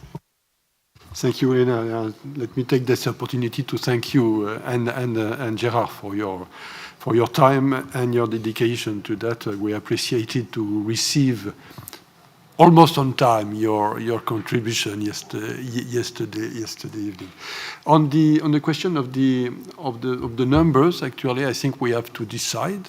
So I understand from Mathilde and Ibrahima that with the trustee it was 4 months. The proposal, the X related to the trustee was 4 months.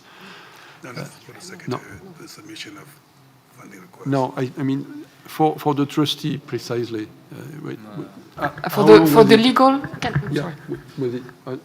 What? Yeah. So 4 months was the proposal for the duration of the call. Okay. So I thought. And there was no proposal for duration on the signing of the legal agreements. Okay, this is what I was. It was open because it's a common, I would say, shared responsibility of the countries and the interim trustee. So it'd be difficult to set a limit. But so why did you put X if there is no limit? If I remember, we have to eliminate, so we can cancel that. There is no. The reason why there is X, because initially, particularly for the submission of funding requests, we put 4 months. But no, during we are talking about the interim trustee signed standardized legal agreement.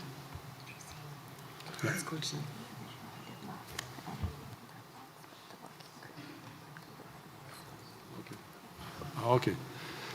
So I understand that initially there was nothing in this box. So my sense is that we should remove anything. So my proposal is to remove that. As to the duration of the call for proposal, so the initial thinking from the Secretariat was 4 months. My understanding from the conversation is that we think it should be longer. Your sense also, Elena, was it should be longer. I don't know if Gérard has any more idea on that. You are hesitating, Elena, between forever actually until the end of the program, or setting a date. Do you have a sense of what could be the consensus on that, Gérard, as well? Yeah. Elena, any suggestion? I mean, I am a bit agnostic. I think it should be more than 4 months to me, because 6 months and then subject to the board's confirmation. Yeah. I mean, there was no actual proposition by the group itself. There was actually no conversation about that as well, or I don't even recall anyone floating a date. This was just my I don't believe that. I believe that 4 months is short. I've always said that in my consultations, etc. But I would be okay with not necessarily assigning a specific, and this is not this. Yeah, this seats, I mean, right? I hear a proposal from my fellow co-chair, which sounds good to me, which would be to say 6 months and to revisit that at B8 actually, to see how it works, and if we could extend, we should extend that. Mo, you have an idea on that? Just very briefly, please.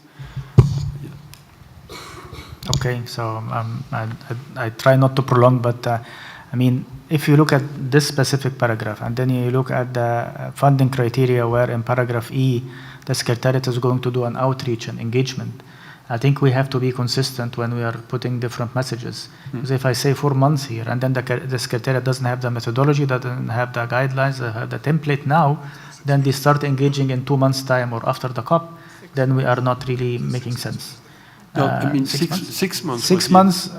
6 months from the opening, which is not necessarily the COP itself. The launch will be at the COP, but the opening could be December 4th, in order precisely for the Secretariat to be able to come up with anything necessary, including the template. Well, initially, I don't like to have any time frame there, but also logically speaking, if you don't have it, I mean, if you get a proposal 1 month before the end of the BIM, it doesn't make sense that you include it in. Yeah. So we have to be balanced. We can have 6 months, yes, and 6 then months, and as Richard proposed, revisit that at BA to understand how the based on process. inputs coming from the. Then we have it to add to the decision, yes. So it has to be also reflected in decision that. Yeah. Okay. So my proposal, and that this is actually from Richard, is to put 6 months and to say that we are going to revisit that at B8. So let's move forward, colleague. The next on my list is Johan by Adao, Abdul Rahman, and Antonella. And Dan, Dan, is it you? Yeah, okay. Abdul Rahman, you okay? So Johan, you are next. Thank you, Co-Chair. So just before I comment more specifically on some language suggestions, I would like to thank civil society for their reflections, which I think are valuable and if should be taken into account in this board. Even if we might disagree with them, some of you expressed disagreement. I think we should take them into account, at least as an alert for all of us in this board about the risks to be avoided. Also, I'd like to echo other colleagues about the value of the drafting groups. I think there were some learning, and also we could be able to share some views. So definitely, I appreciate the way the co-chairs elected to have things done in this board. And by having said this, coming to the funding cycle, I second what Ambassador Mohammed has said in the beginning about the paragraph F referring to itself. So it should be corrected, obviously, to paragraph E. But then paragraph E has two possibilities, right? So just to avoid an additional layer of bureaucracy when it will be submitted by a national authority, my suggestion would be, offering language here for the purposes of the second part of paragraph E. So it might look for some of you that it's not necessary, but it can make a difference on the streamline for submitting a project. And about the comment that Elena has brought out about the months, we would be fine with 6 months, which is much better than 4. And ideally, I think we should decide upon a number here. If we're not able to do so, just as a fallback position I would like to offer, again, I prefer to have a specific definition of month, and 6 months is fine for us, but in the case, just to anticipate, an option would be to leave it to the Secretariat to decide, which I presume would be done in coordination with this board. And then the language, the second best option language would be for specific period, and then we remove the off for a specific period following the date of the launch of the call. So we're not deciding the specificity of this time frame. But again, I definitely prefer the option that you suggested as 6 months, which would be much better. About the funding criteria, just the draft decision on the funding criteria. So the little number 2 under paragraph C, that talks about the resource allocation system in accordance with paragraph 60. Just like to refresh all of us that paragraph 60 in the governing instrument talks about a minimum percentage, but without giving number.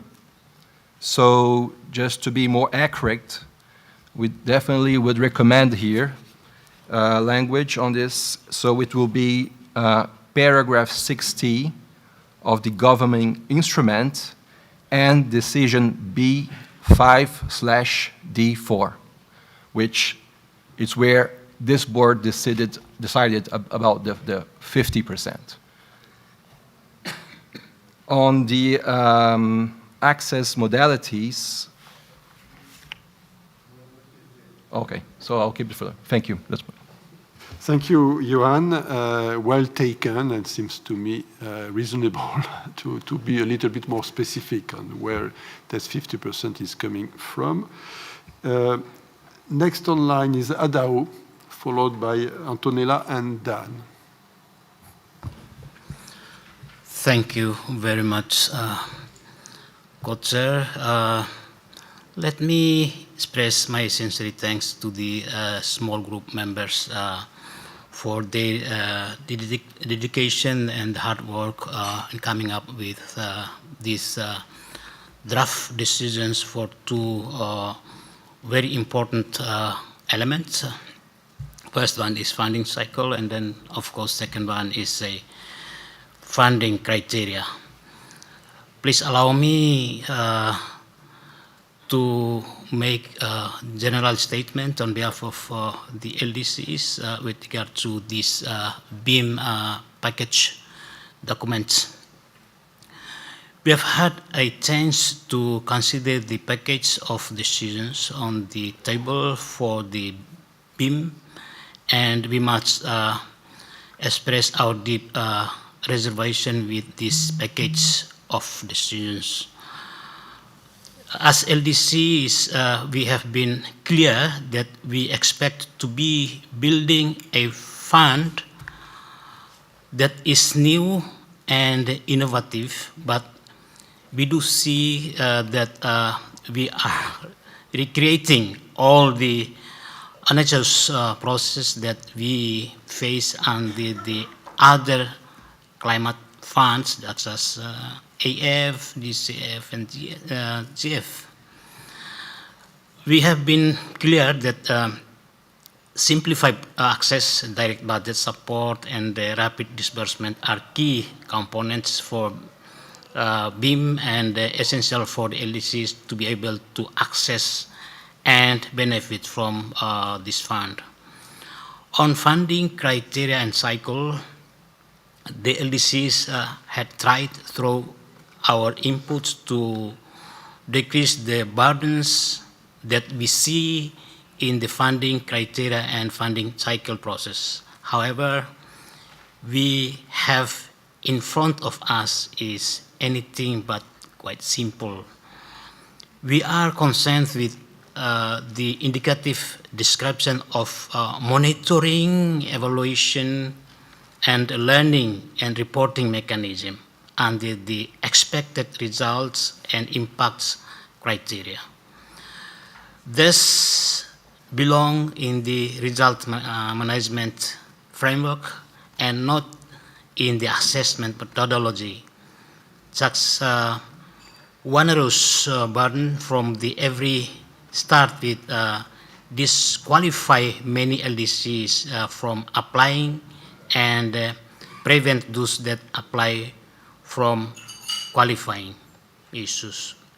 We also express our concern with the complementarity and coherence criterion, and are particularly concerned with the scope and depth of assessment required during the funding request development phase. Requiring us to design and implement bottom-up process put another burden on us, but I think this is quite crucial as well to have a country-owned, country-led. Our assessment is that there will be very few LDCs that will be able to prepare proposals or funding requests that will be successful under this criteria, and we will unfortunately be unable to benefit from this fund.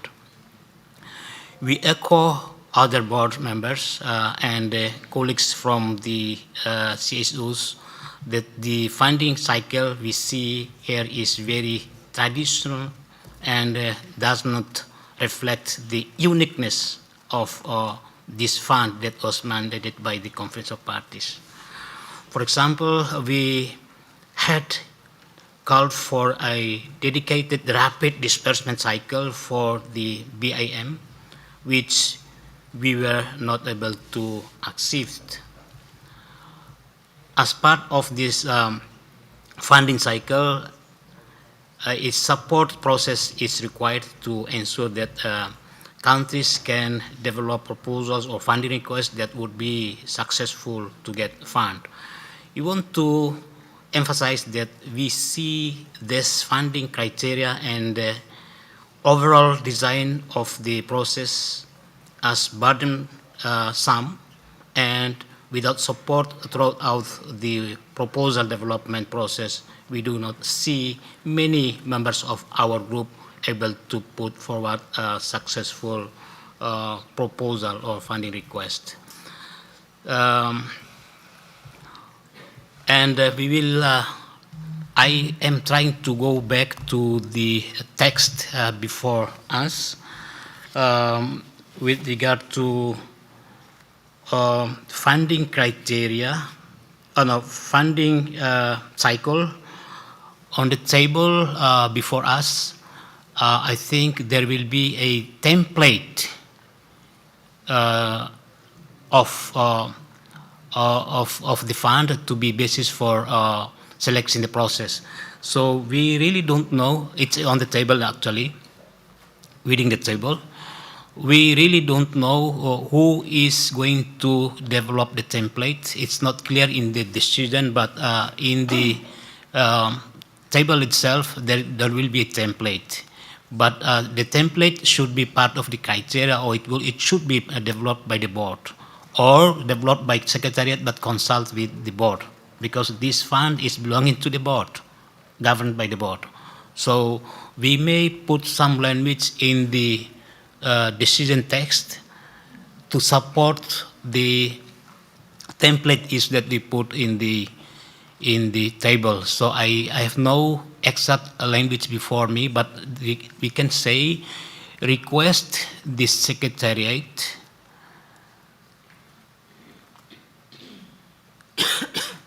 Yes, I would love to have written comments afterwards. I mean, Oh, that will be also good. we got your point. That We will got be your good. point. So That we will be will we will discuss later how it could be Exactly. translated. Okay. Yeah, but just to be sure that secretariat to be consulted, with the board or at least co-chairs. Yeah, Yeah. I got your point. So second point, with regard to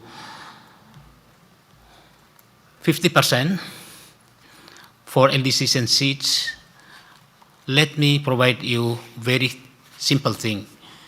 The resource availability at the moment is $250 million US. And I hear from Richard this morning that there will be only few proposal or funding requests will be funded up to, let's say, 15 proposals somehow. How could we consider this 50% issue? That is something that we need to consider, not really to be part of the criteria, but we need to see the proposals that will be assessed. Linking this to the direct budget support, we will discuss further, but if some LDCs and small island developing states will be behind because of some difficulties to reach multilateral development banks, as stated 949A Part 2 and also 949B and C, and then it will be quite delayed for them to have a process towards direct budget support up to 8th meeting of the board. So how to consider this? So how to have some sort of allocation reserve for those to fit into the 50% issue. Thank you very much. Thank you, Adao. Next is Antonella. Yes, thank you, Co-Chair. And let me begin thanking you both for the work done in the preparation of this documentation. And I would like also to thank our co-facilitator, Elena and Gerard, for their excellent work in guiding the discussion on this document, together with all the colleagues in the working group. The adoption of this funding cycle and initial funding criteria is really a key moment in the operational launch of the fund, and this decision give structure to the implementation of the BIM and set in motion the mechanism. And we particularly welcome the emphasis on country-led approach and the central role on national authorities and focal point, which are essential to ensuring ownership, effectiveness, and alignment with national priorities. The definition also of eligible activities and the guiding funding criteria represent, in our opinion, a solid starting point. They reflect a comprehensive and inclusive vision of the fund mandate, and we also appreciate the commitment to transparency and learning, with regular reporting on the pipeline of funding requests, as well as the planned outreach effort to support developing countries in accessing the fund. Of course, this is an initial framework. We are in a pilot phase, and as we move forward, we will need to monitor closely how this modality works in practice, and be ready to learn, adjust, and refine them to ensure we maximize the impact, the efficiency, and the fairness of the fund. To this end, it will also be important that the board is kept well and consistently informed through the life cycle of the funding request, project, and programs, including through a structured and timely reporting system, and including also, of course, ex-ante information regarding templates, guideline, and methodology. This will allow the board to effectively exercise its strategic oversight function and ensure a strong guidance for this pilot implementation phase. So now, recognizing that the process, this decision test, with the additional also provision now suggested by some board members, particularly regarding the information provided to the board, reflect a balanced and forward-looking approach. So on this basis, we support the adoption, its adoption, and also the operational path it defines for this initial phase of the fund. Of course, we will see how the text will, the final text, but in principle, according to the comment already made, we are very much in line with the request of including some paragraph related to the monitoring and the reporting and the information to be provided to the board. With this observation and consideration, we support this text and the path that is defined for the initial phase. Thank you. Thank you, Antonella. Next is Dan, followed by Jan, and Elena, you want to step in again? Yeah, okay. Dan, okay. So Jan and then Elena. Jan, please. Thank you very much, and thanks to the small group for a thorough work that makes a lot of sense in finalizing these important elements for launching the call for proposals. I just want to come back to a proposal from Mo. I don't see him at the table, but if you can scroll down to the G, little g, we support the proposal. I think that it is important that the Secretariat develops the templates, guidelines, and methodology. And the board should have an opportunity to contribute to that, not necessarily approving it, but it is principally the role of the Secretariat.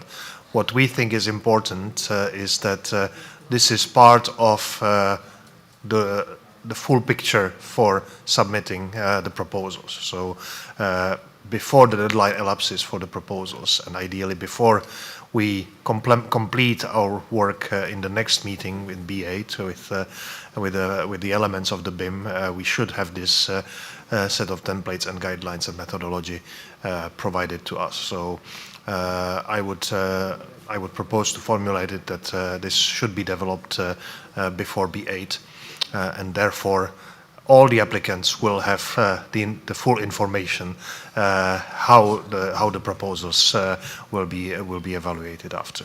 Thank you. Thank you, Jan. Elena. Thank you, JC, and perhaps it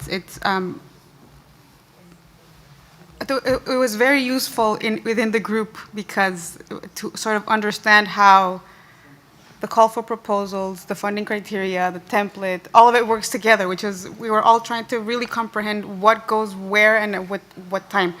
So I'm going to try to convey what we understood within the group. So us as a board now adopting the funding criteria and the project, the funding cycle, then the Secretariat takes this and essentially develops before the call for proposals, the templates and the guidelines and the assessment methodology, because that comes in within the terms of reference. So a few days, I think it was yesterday or the day before, because we then weren't sure what the terms of reference contained. So we sort of requested co-chairs to at least circulate among the board like what the headings are for the different sections of the terms of reference. And that will include, obviously, the funding criteria, the funding cycle, and the template. So, in fact, Jan, all of this will be developed, what I understand, before, it will be ready for the call for proposals. It's part of what countries need to know. So, I think what Mo's suggestion was that, yes, obviously the Secretariat will develop that. It's needed for the call for funding requests. But then his call was at B8, tell us what that was and how you're learning from these templates, from this assessment methodology, and then receive comments by the board at B8 as needed. But these have to be developed for sure before B8. It has to be ready for the call for funding request. And I believe that is correct, and I will allow the Secretariat to confirm or deny what I may have understood from our conversations with the group. So in the way we reflect that in the paragraph, we'll work on that with Gerard and for sure make sure that everything is consistent with what has to happen sequentially. I hope that sort of gives you some assurance that we will reflect it accordingly. Now, the other comment that I wanted to make, and I only just realized that as Ambassador Odao was referring to I believe was the funding criteria. So in the second criteria, I just realized that there was a bracket that was left. Potentially the co-chairs did not catch it. So in the first indicative description, in the second one, so it says and marginalized the group. There was a request in the group to delete that mention for and marginalized. And I don't recall seeing major opposition to it being deleted. I would be okay with that being removed. There was other colleagues in the group that wanted that. Because it wasn't sure who those marginalized communities were. I think it was there was colleagues from the LDCs that brought that up. So just to bring the fact that it's still in brackets, and I would be okay with removing that mention. Which bracket? There are two sets of brackets. And marginalized. There were the co-chairs left okay, that. Yeah, okay. co-chairs in their and version. there is another one. I think that was just included by Ambassador Odao. I think he bracketed that second one. That's not. It's just that in the version co-chair presented, that bracket was still left in that from what we sent as a group last night. And I think then I wanted to come back to the decision on the funding criteria. I think Joan just made a suggestion to include the reference to the decision B5, D4. So I'm okay with including that there. But I would potentially maybe include that reference after the reference to the 50%, because that's the part that came as part of the BIM, right, or the decision that launched the BIM. So I'm okay with exactly. So moving that reference to the actual once you mentioned the actual percentage, and I'm okay with that. Okay, thank you. So, colleagues, I see three more flags there. So, I'm not going to entertain more of that. I mean, we need to come back to you very soon with a proposal. So, if you have new ideas, I mean, just air them and then give me written comments. In a few moments, I will suspend the session, we'll work at the text, and I will call you back in probably 15, 20 minutes to propose a new version for adoption. Kirsty, do you have something new to say about that?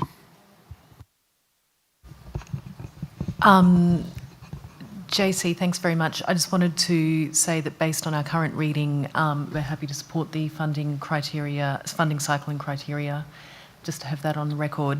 I also just wanted to acknowledge the really important point that Ambassador Odao made about LDCs and SIDS sort of feeling left out of their ability to access these proposals.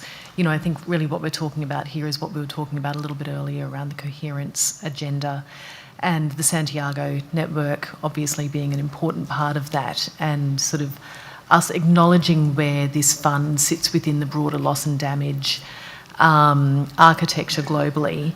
I think it would be incredibly disappointing if SIDS and LDCs either were or indeed felt like they were being left out of the ability to access funds under the FRLD, because that's certainly not the intention of the global architecture within this space, even though that it is a complex architecture. My alternate Tessa is very embedded in the Women Santiago network, and we'd be happy to have a conversation with you later in the day. Thanks. Thank you, Kirsty. So, Adao, do you have something more to add to what you said? Adao? Yeah. Yes, Jean-Christophe. Thank you very much. Yeah, I have some inputs into the draft decision itself. One of the key elements that is missing is the element that was also mentioned by Gerald with regard to rapid disbursement. So we can put some language around this decision text. So requesting or request the Secretariat to develop a proposed funding cycle to address rapid disbursement by B8, because yeah, somehow in that line, that will be quite good. Thank you. Yes, thank you, Adao. As Richard said previously, we had in mind to address your concern in the board work plan, making explicit that these developments about rapid disbursement should be addressed by the Secretariat at not the 8th meeting, because I don't think it is possible to do that. The Secretariat has no capacity to develop that. But at the 9th meeting, in order to be able to to move forward at the 10th meeting.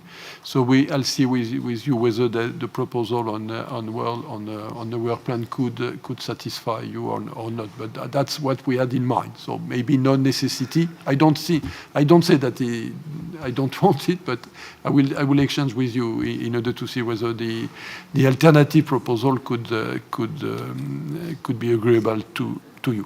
So, colleagues, thank you very much for this round of comments. I will now suspend the session for, let's say, 15 minutes. So you could have a cafe. We'll work with those of you who have not been so specific enough on your comments, and certainly with your written comments, to adjust the text, and we will come back to you, let's say, at I think we should take probably 20 minutes. So at 12:30 to try to adopt this text. Thank you, colleagues. See you. Can you clear the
Colleagues, could you take your seat?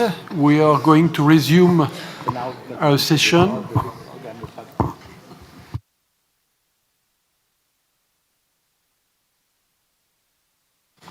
Turning to the Secretariat to check that we have the quorum.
Well, colleagues, so we have the quorum and we can resume our session, returning to agenda item 7, operationalizing the Barbados implementation modalities.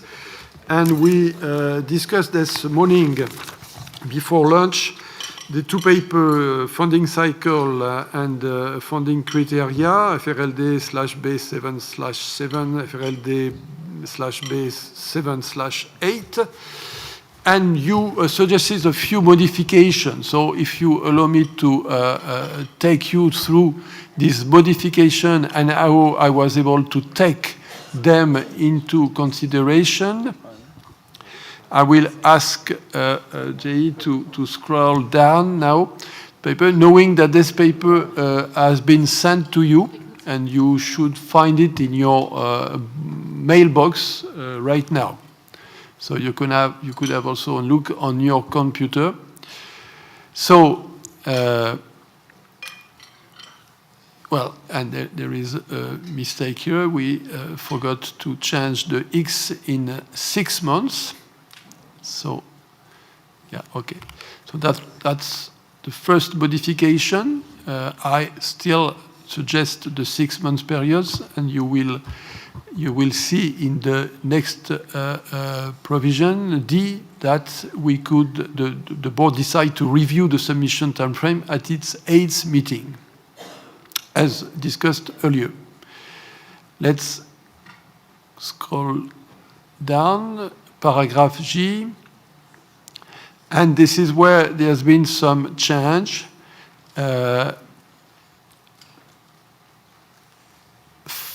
Following a request from a few of us to be a little bit more clear about the relationship between the national authority or national focal point and the entity. On their responsibility. So,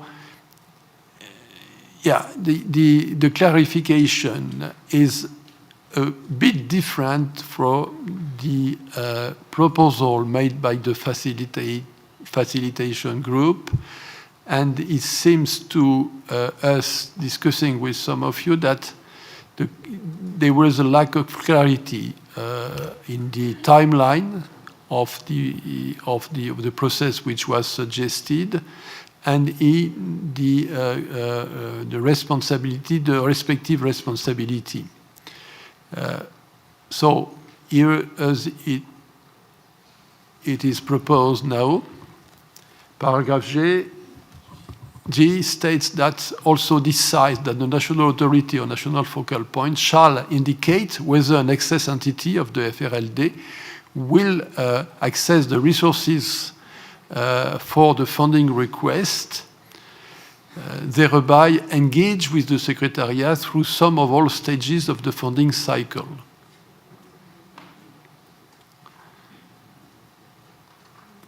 We keep the paragraph, the following paragraph, just changing the reference of the paragraph G to adjust with this new version. There is a change here on the timing prior to approval.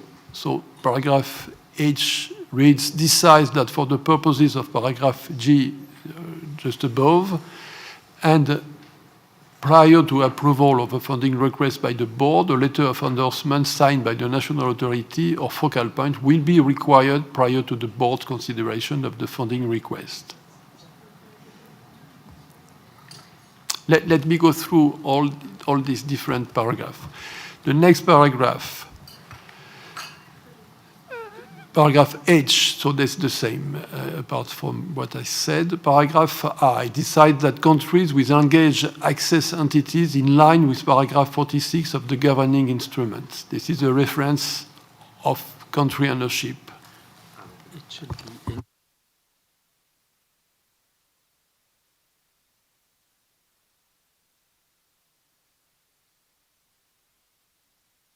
Clear mistakes here. We are talking about entities engaging countries in line with paragraph 46 of the governing instrument.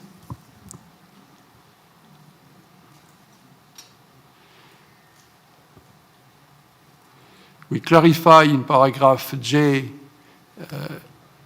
how the reporting should be shared, decide that the simplified reporting referred to in step 10 of the funding cycle shall be submitted by the national authority or national focal point.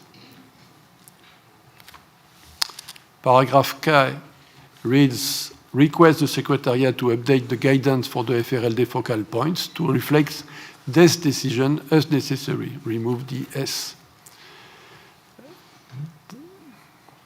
So that's the part with country ownership and funding request. Amendment also on the reporting on the funding request submitted, adding and those that did not meet the eligible activities for funding, for the board to have a comprehensive view of all the requests. I don't think that it is controversial. Adding, following the remarks of several of you, request the Secretariat to present a status report on the approved funding request and their status. And that's it for the, and obviously the table on funding cycle, where we updated the period, 6 months, from the opening of the call. As expressed this morning, there could be a slight difference between the official launch of the call and the official opening of the call. Following ADAO request, step 6 of the funding cycle, we add the sentence, countries and or access entities, paragraph G of the decision above, will engage with the BIM delivery team for guidance as needed.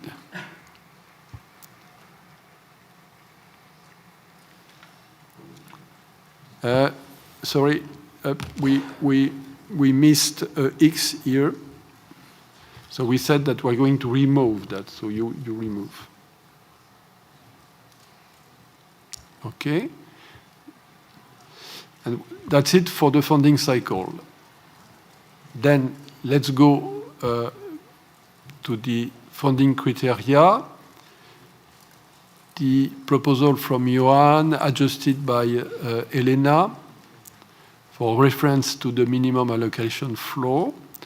And we add here a request from ADAO, or requests or questions, how the board is going to deal with this, with the implementation of this allocation flow. As Richard and myself, we told ADAO during the break, it is not possible here to anticipate the way the board will deal with this question of complying with the 50%. It's clearly an issue of management of the pipeline. And what I suggested to ADAO is that first is a request and comment obviously will be recorded, and my response as co-chair, and which is shared with Richard, is that the board has to be sure that we comply with this 50% in dealing with the approval process of the funding request, meaning that if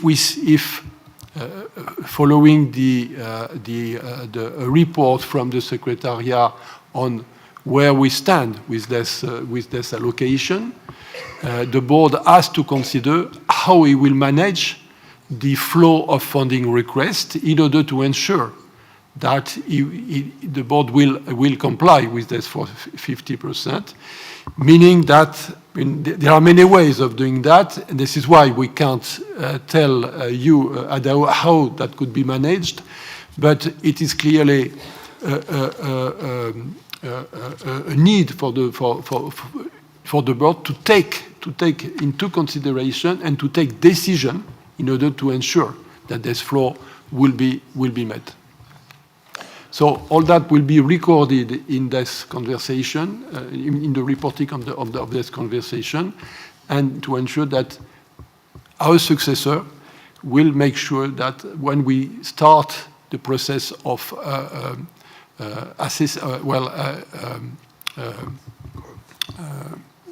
taking decision of funding request, we at the same time have in mind this consideration of how we can reach the 50% allocation flow. Now, there's been a request for this board to be able to comment. That was the word used. We used the proposal made by the facilitation group here, and that's the paragraph G, which reads, request to the Secretariat to initiate the development of funding request template, guidelines, and an assessment methodology for reviewing funding requests as soon as possible to allow the assessment of funding requests following the launch of the call for funding request, and present the assessment methodology for consideration by the board at its 8th meeting.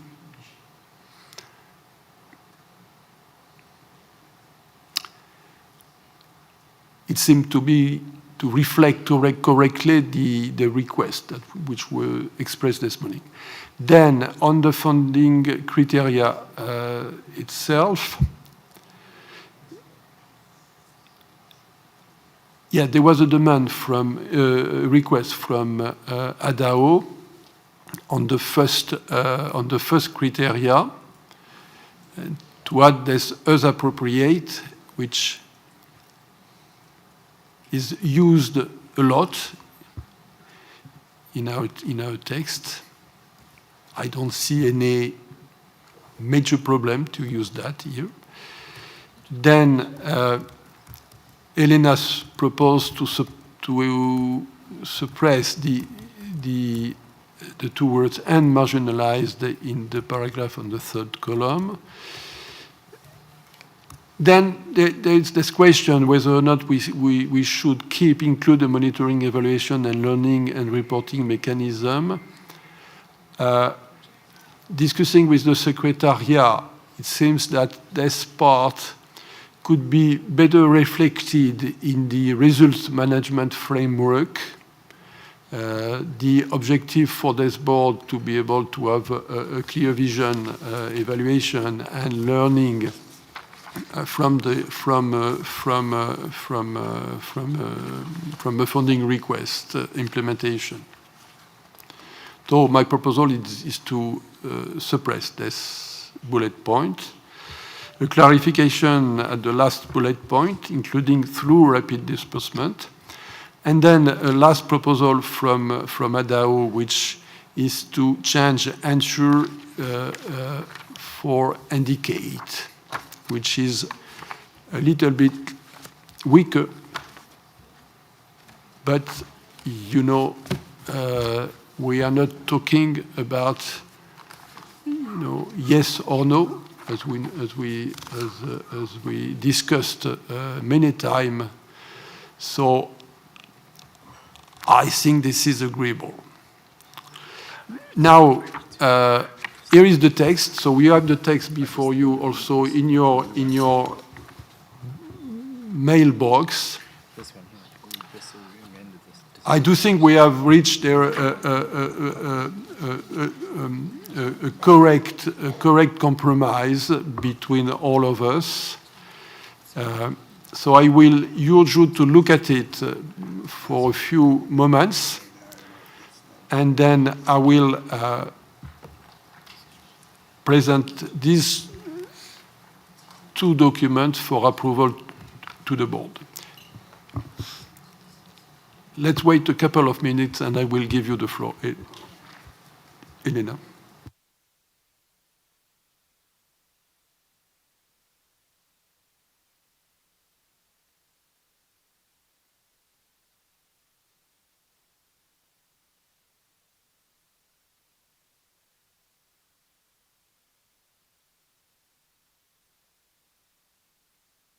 So Elena, you have the floor. Thank you, JC.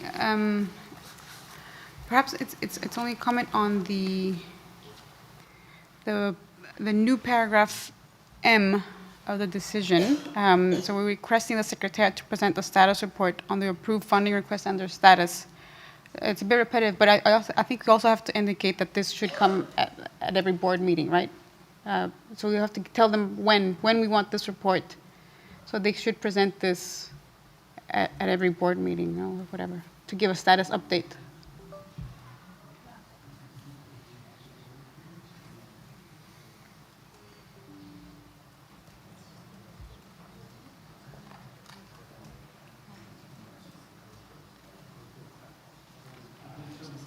The suggestion around me is to have an annual report on that. Okay. Yep. I mean, it was the comment made by Antonella. I think if annually, is that okay? That report, the status report of the projects, or the, yeah. Yeah. There are other reporting, as you may have noticed in the. Okay. It was Antonella's proposal, so I was. If it's okay, if it's reporting annual. should be presented at each board. I mean, we will have the report. Because the projects are presented. It's a lot. But the projects are presented on a rolling basis, each board. I mean, we don't know yet. Actually, that has to be specified. I mean.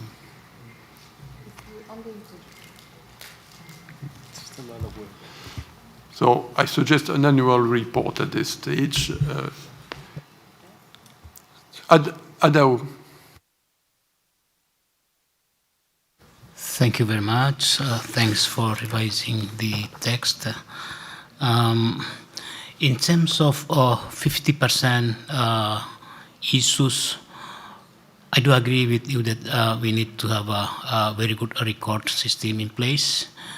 But secondly, you can also include this into the report of this meeting. So your successor would also consider this issue. Secondly, the template will be developed by the Secretariat, and it will be consulted and approved by the 8th meeting. It means somewhere between January up to March, there will be no selection process towards funding request right? Because the template would be approved at B8. So I really don't know, this is a delaying process. No, it's not proposed that this template guidelines and assessment methodology be approved. The proposal is to for these elements to be put before the board for consideration. That was the request which was made this morning for the board to be able to express comments on that.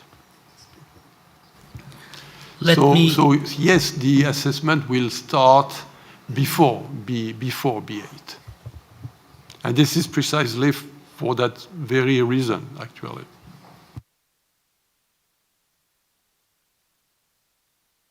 Let me read this again, template.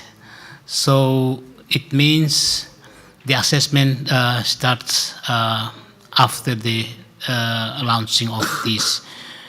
I was quite misunderstood with regard to methodology assessment issues and also template issues will be considered by board at its 8th meetings. So this is quite different from your explanation. That's why this is my concern. But making sure that template will be starting utilized once we launch the call for proposal, or let's say 2R. So as I read through, that's my basic understanding, but I get your point as well. But let me think about that, and I'll be back to you. And that reminds me, Adao, that I didn't mention your point on rapid disbursement that we discussed with you during the break. And that was mentioned by Richard, I think, this morning, but the reflection that the board should have on that aspect of rapid disbursement and triggers it is proposed to include that in the work plan of the board for 2026, which is what we have done. We have not yet approved this work plan, but this is on the agenda for this afternoon. We proposed, following the discussion we had yesterday, to move forward the discussion on the long-term project cycle, and to have this very discussion on rapid disbursement starting at B9, potentially with a follow-up at B10. But that's a way to, I think, to respond to your call for this board to look at that very carefully. No later than B9 was. B8 was your request. You agreed that B8 is a bit too early and that the Secretariat is not able to deal with every one of the issues we want it to deal with. So B9, which is already a challenge, to be frank, but considering the fact that I think there is an agreement in this room that this is an issue that should be dealt with by the board, I think B9 is a good date. You want to step in again? Please go ahead. Thank you very much, Jean-Christophe, for that point. I was well understood with regard to the work plan of the board, and that's so technical one. But then to guide political decision, we need to have this sort of elements into the decision. So at political level or board level, in the decision approach, this issue will be considered and it will be guiding the work plan itself. That's how I understand the linkage between decision elements and also technical elements. But I am flexible.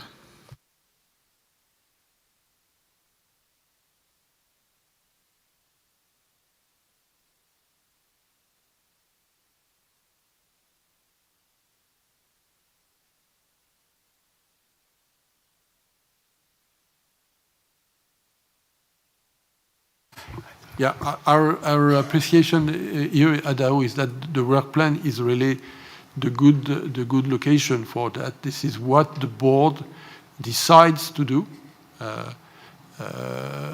and so it's probably the more proper way to do it than putting that here without any vision of the global work plan of the board. That would be my sense. I see several hands. I will ask you to be very brief because I really want to see whether or not we can move forward with this BEAM program today, and we have to do it in these few following areas. So I will probably close the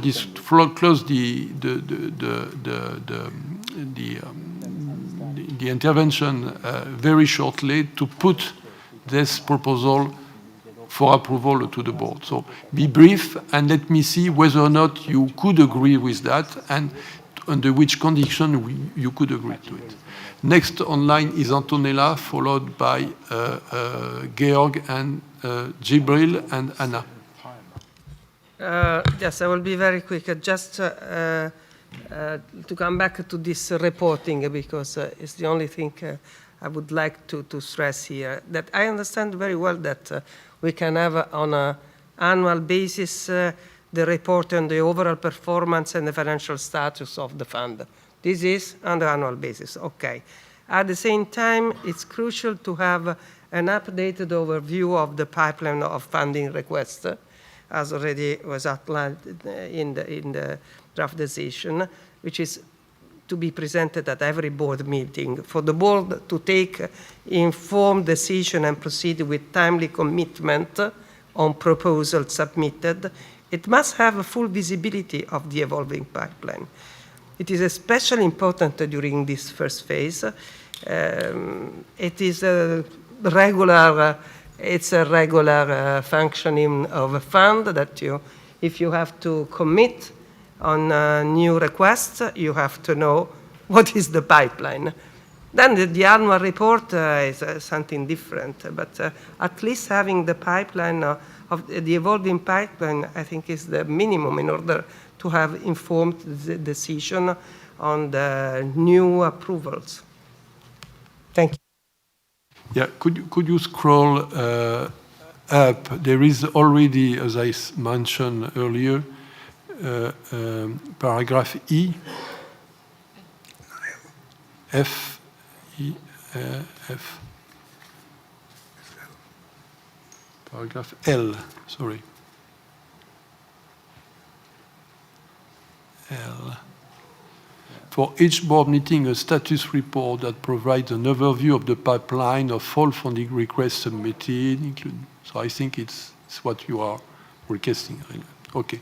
So I can move to Georg.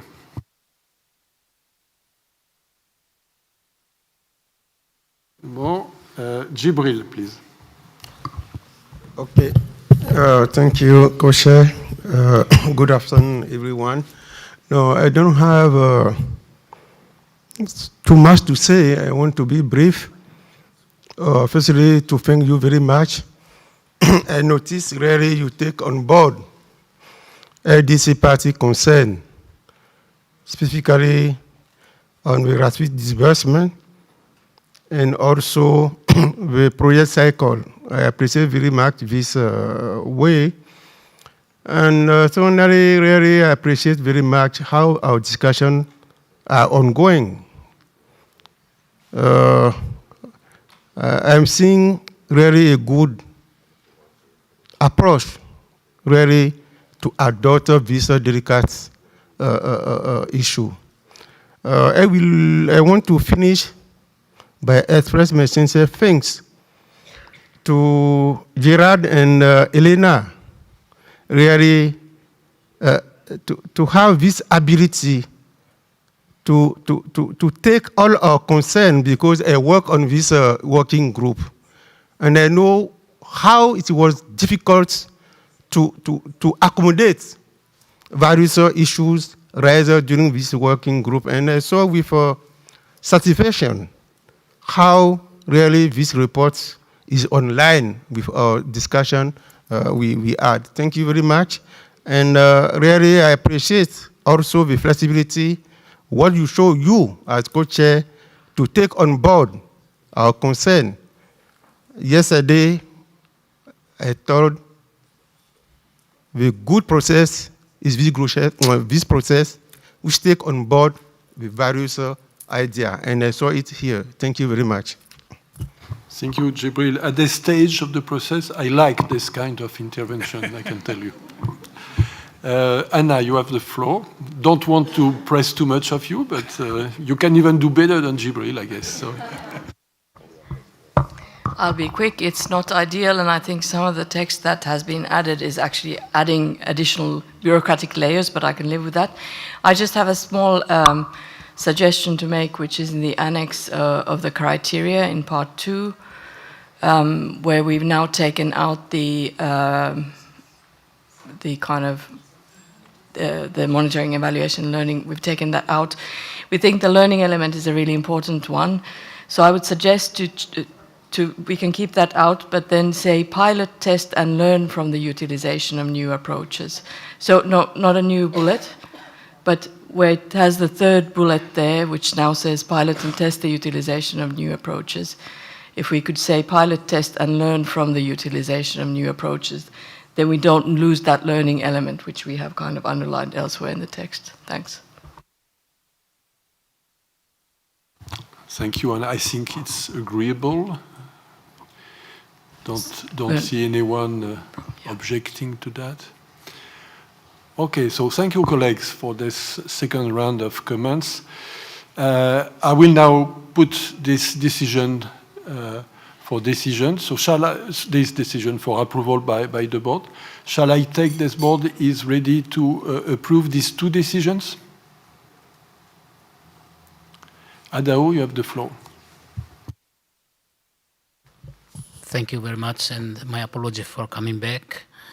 I was promising to you that I need to read through the template issue, so can you just show up the template? Yes, this one. I don't know, we provide tasks for the secretariat, but then the secretariat needs to consult with you both to develop the templates, not to develop template, but at least consultation with the, not all board members, but at least consult view with both of you will be quite useful. And now I understood that the template will be not waiting up to the B8, but it should be starting after the launching of this call for proposal.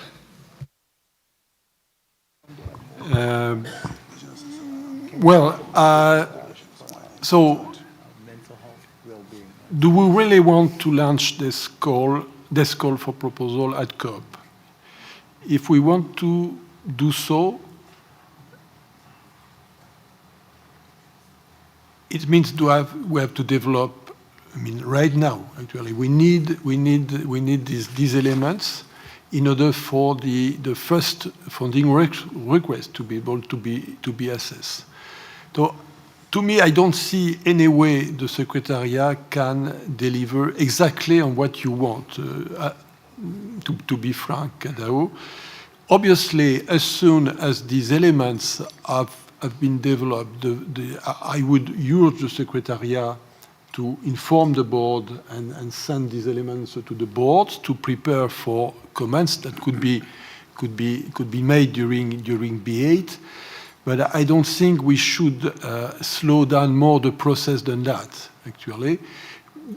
I mean, and engaging in a process where there will be a number of exchanges between all of us for setting these elements seems to be very contradictory with the idea that we want to launch this call as soon as possible and to engage vulnerable countries in writing down their proposal. So I will urge you, Adeo, to consider that.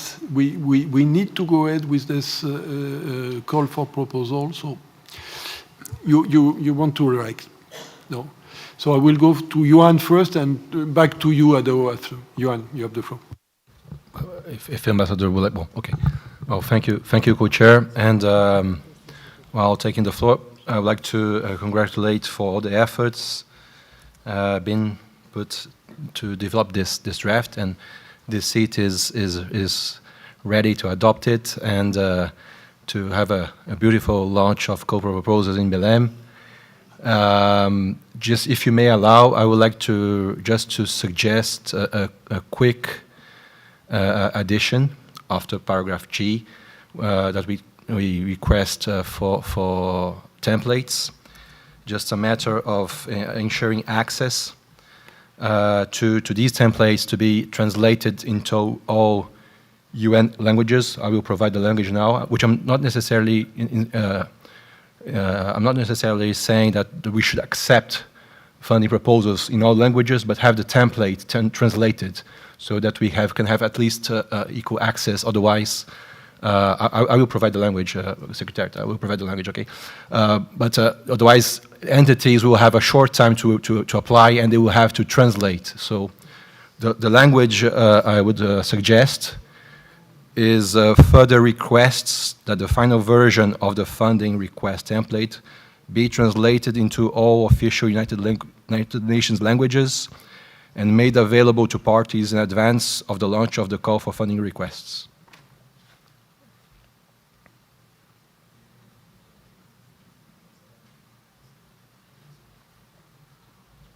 Thank you.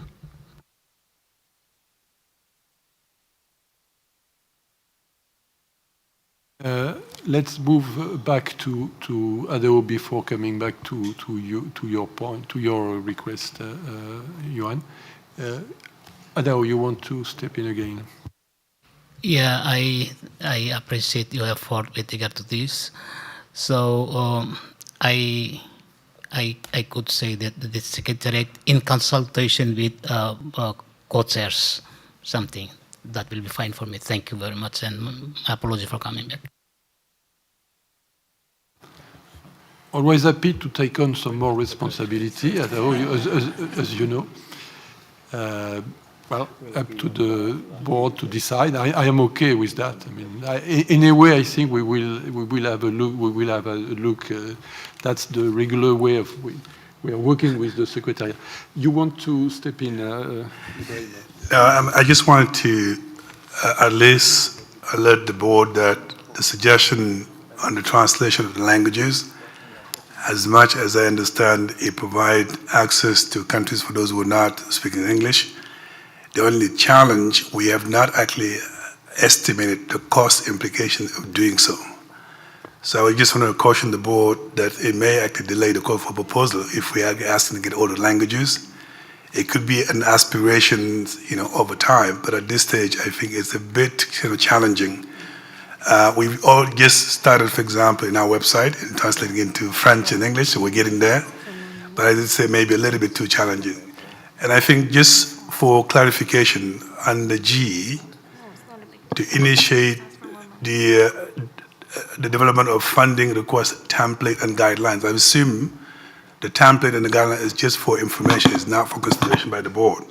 So I wonder whether we should add template and guideline for information, because at the end of the sentence, it's only the assessment methodology that's actually sent to the board for consideration. So I just hope we can clarify that so we know at least what the expectation is.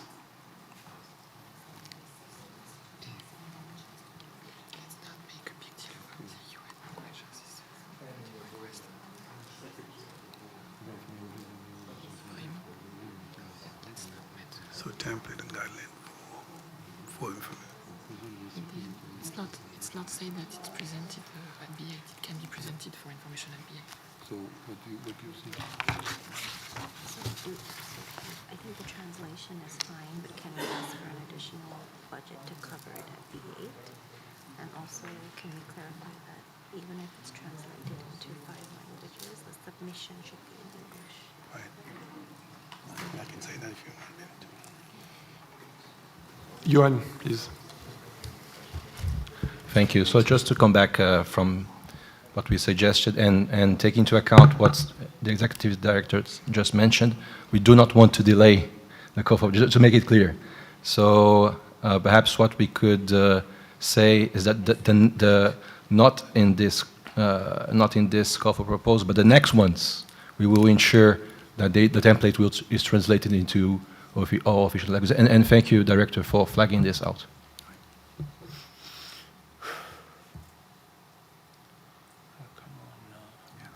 This is not a deal breaker. Can we come back to them with can we adopt and come back to them on how this will work? So I see a number of... Jibril, you want to step in again? Yeah.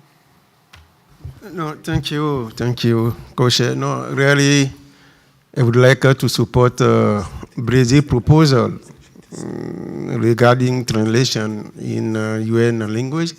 But after the explanation provided by ED, yes, we don't need to have more delay to launch the process. So I thank ED for his explanation. Is really relevant.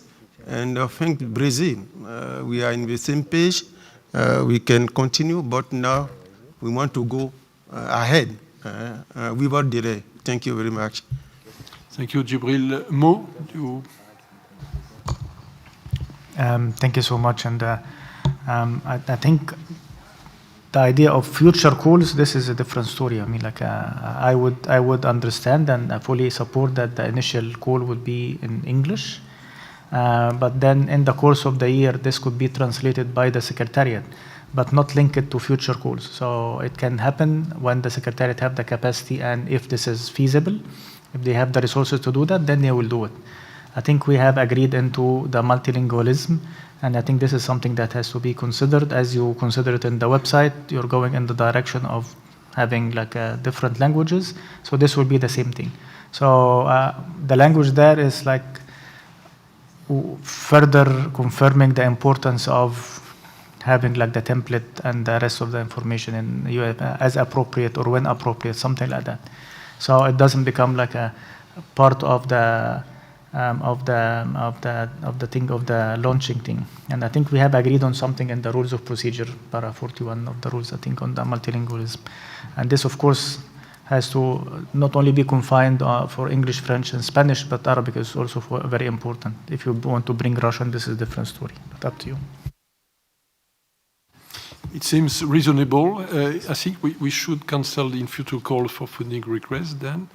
Is it something you could agree with, Johan? Could you repeat, please? Is it something you could live with, this idea that the Secretariat will make its best effort to do what you wanted it to do over the course of the next months, and not necessarily by which is what you said, you don't want to delay anything. Yes, no, definitely. Okay, thank you. Anna? Yeah, on the issue of language, the decision on the rules of procedure says that the board may decide to have certain documents translated into other languages following an estimate of budgetary implications to be provided by the ad hoc subcommittee on budget. So I wouldn't want to delay the discussion here, and I agree. I mean, my analysis is the same as Mo's, that we have committed to multilingualism. However, we haven't, for example, committed to what other languages means. Does it mean the 6 UN languages or some other languages? We had actually quite a lengthy debate about this at the rules of procedure ad hoc committee. So please, I would urge not to have this language in here, because then we're veering into a whole other discussion, and I would just take out what's proposed now as H, and I think we've made that commitment there. And I think it's important when the Secretariat comes up with the further assessment and when it prepares for future calls that it takes this into consideration. But I wouldn't want to have that that discussion here. I'm also wondering about paragraph G. It talks about the Secretariat initiating the development of funding request template. Should we just not say that it will? We request it to develop them, not just to initiate the development?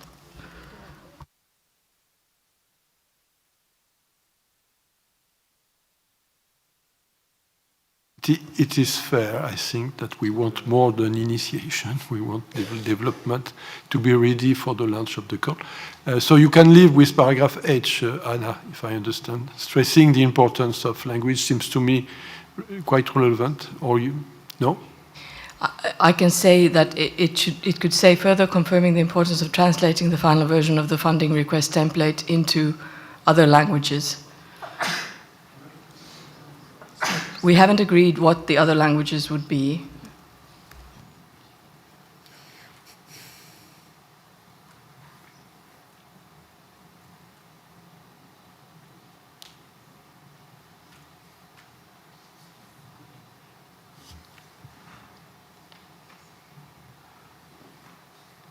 Yeah. So let's put in other languages. Okay. With Jibril and Nona. Thank you, Co-Chair. I don't know how we can move quickly. For me, when UN official language is what we know everywhere. And I think this template is mainly, I can say, for developing countries where the main language are the UN language. For me, we can maintain UN official language, and we know exactly what are they. Other language, if I say I want to say in my own language, how you can do it? Huh? No, I think it's simple to keep up the UN official language. We know the six language is simple. But over, how we can define over? On what basis? So for me, I will request Anna, please, we can keep our official UN language and we will go ahead. It's simple. We know the six over language. Thank you. It is to facilitate things. Over, it will be difficult to define them. So, thank you. Thank you, Jibril. Cole, I think we have other important matters to deal with. I do think the language and translation is quite important. This is what this paragraph states, the importance of translating. Couldn't we delegate to the Secretariat the assessment of what and with the consideration of the budget, which is needed to do that, to do the assessment and to decide in which language it has to be done. Nona, and then I will close and I will ask. If we don't want to move, well, I mean, we can do other things and discuss for hours which language have to be prioritized. This is not my advice. So please, Nona. Thank you, Chair. Thank you, Chair. From this seat, I am also supporting Brazilian's suggestion to keep paragraph H. Thank you. Well, which paragraph H? There are several proposals. The last one, to translate funding request in UN languages. Okay. Mo, last intervention. Mo. Thank you so much. I was just trying to avoid this dilemma by saying, like, confirming the importance of multilingualism. The Secretariat is requested to translate the final version of the template into other languages and make it available. And I mean, like, the problem that, just for info, we have 4,000 written languages. So if we keep it that, because this, we are going into community-based elements, like at a certain point. So would we accept like 2,000 translations? They are written and they are not the spoken. Spoken is 7,000. So 4,000 are written ones. Okay. So I think we should to make it like this multilingualism request the Secretariat to translate the final version of the funding request template. Full stop. Not into other, not into UN. Just confirming the importance. That's it. After funding request, and we stop. Request template, and then we stop. Subject to budget availability. Okay, thank you, Mo. Very helpful. That's my last offer, colleagues. So with that, I will put this decision for approval. Can I take this board is ready to adopt these two decisions? Seeing no objection, these decisions are adopted.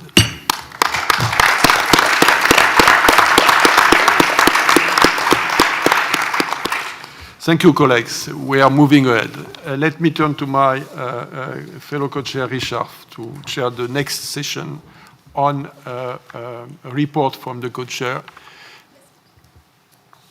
Okay, thank you very much, Jean-Christophe. So before we open the detail, I just want to clarify what documents we're talking about. So there have been a number of revisions. I want to make sure that we get the ones right.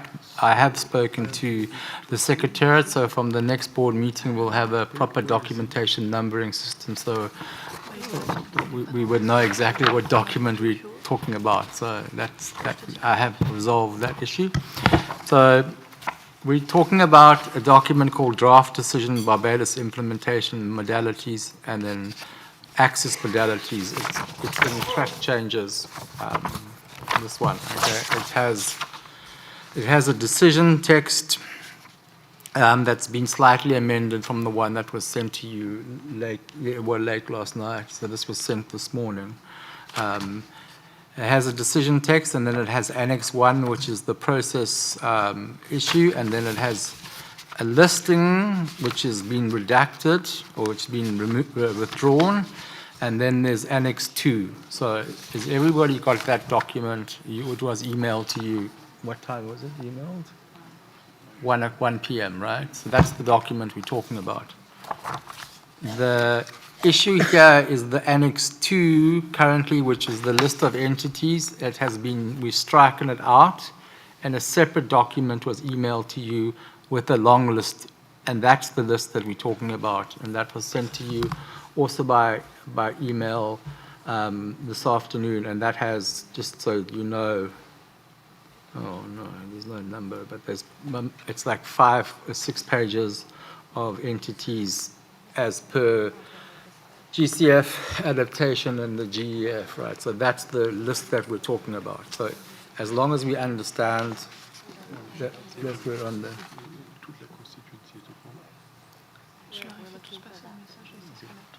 Which this one? Okay. So just give me a second while the Secretariat gets the right version on screen.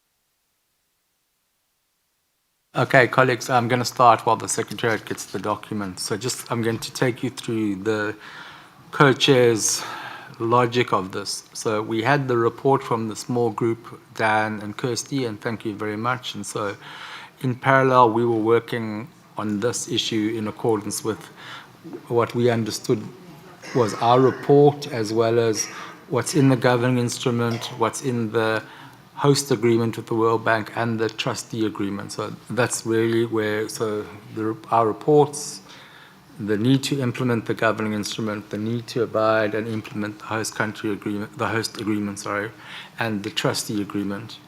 And then we specifically asked the group for one primary issue, and they gave us a whole bunch of other reflections around the issue, which we then considered and made sure that, to the large extent, abiding by the decision in Barbados on the access modality for the BIM, we considered that in light of that decision, right? And that decision was very clear: direct budget support, as well as entities that were accredited to the GCF, the Adaptation Fund, and the GEF.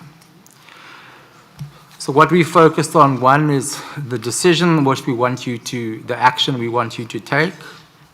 Then there's a component in Annex 1 on the process, and that describes step by step how we came to again, because between the host agreement and the trustee agreement, we have to present a process and modalities that are satisfactory to the trustee, and then we have to get to the list, which is the governing instrument, paragraph 49 issues, right? So what we, in the Annex 1, which is the process, we talk about the process of how we get to understanding the assessment of entities at our level and then also at the trustee level, right? And then what the board does and how decisions get made to get passed on. I know it's quite detailed, right? And then we have modalities that then talk about how we looked at the listing, right? And then in that section on modalities, there's a Roman numeral, there's 7 paragraphs that talk about how we've considered the entities that have already been accredited. So, and we need the board to confirm that there's an understanding of how we got to that listing, right? So right now, the listing you have is everybody. But if you look at the conditions, there are some things that we've proposed but have not actioned because we can't action them until the board agrees them. So, for example, there's one suggestion that entities that have not been able to submit projects are, we could recognize, we note the fact that they have been accredited, but they haven't been able to submit, and so we need the board's guidance on whether or not that's a fair way of looking at putting an emphasis on, we are looking for entities that meet the standards, but we also need to make sure that they have had some, at least a minor level of project experience, because that's really what we need to do. It doesn't just help that you're sitting idle on a status, but you've never been able to move to project approval. But we know that there are some circumstances, maybe why countries haven't, because there's not a lot of money, even under the big fund, the GCF, for direct access. It has a limited amount of approvals every year for direct access. So, so on the one hand, it could be seen as being unfair to penalize countries. We were uncertain, and so that's why we retracted the list in that document and gave you a full list. So we would assume that either you're okay with the full list of everybody, or you want to agree to some criteria on listing. The other issues in the Roman numerals are really about what happens if you're on the list and you choose to no longer be on the list. So there are experiences where entities applied for accreditation, were accredited, had some projects, and then decided they no longer wanted to work with the fund, with other funds. So that's the modalities. And then in Annex 2, it talks about the process for direct budget support, right? So what I've just explained to you is about the access modalities for those accredited under 49B, I think colleagues are now calling 49B Part 1 and Part 2, and whatever it is. But so for the BIM, we're only doing the list of entities that were accredited, not any other thing. And so in Annex 2, what we also agreed to do was the direct budget support. And there, as we've said, there's parts 49A Part 1 and 49A Part 2. Part 2 is really those that are functionally equivalent to the MDBs, and I think that's self-explanatory who those entities are.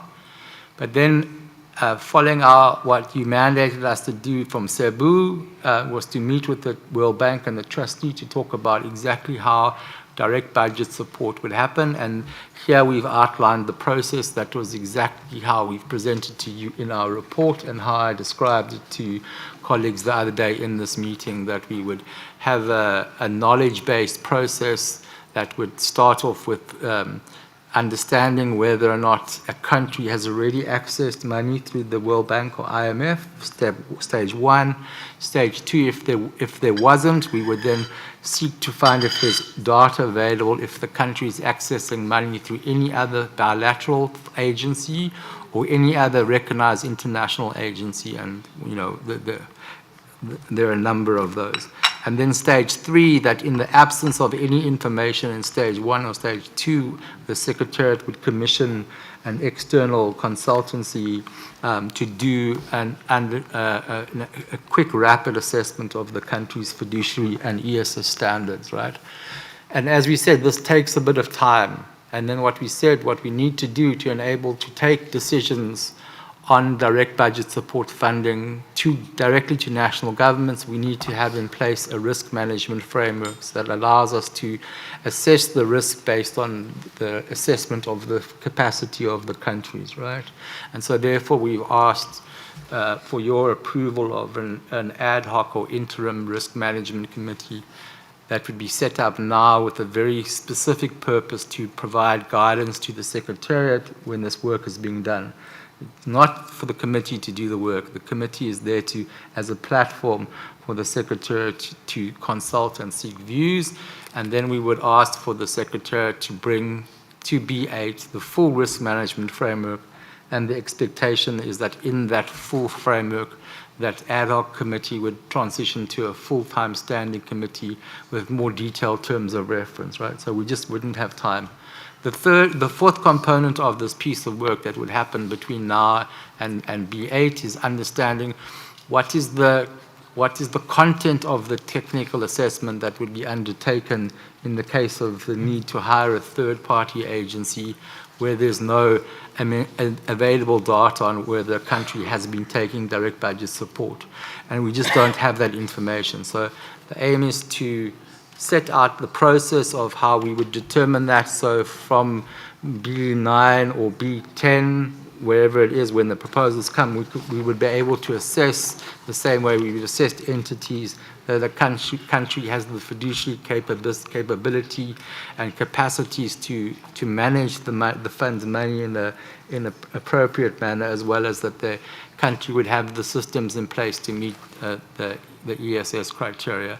And this is all in line with the governing instrument paragraphs 68 and 71, right? 68 and 69, right?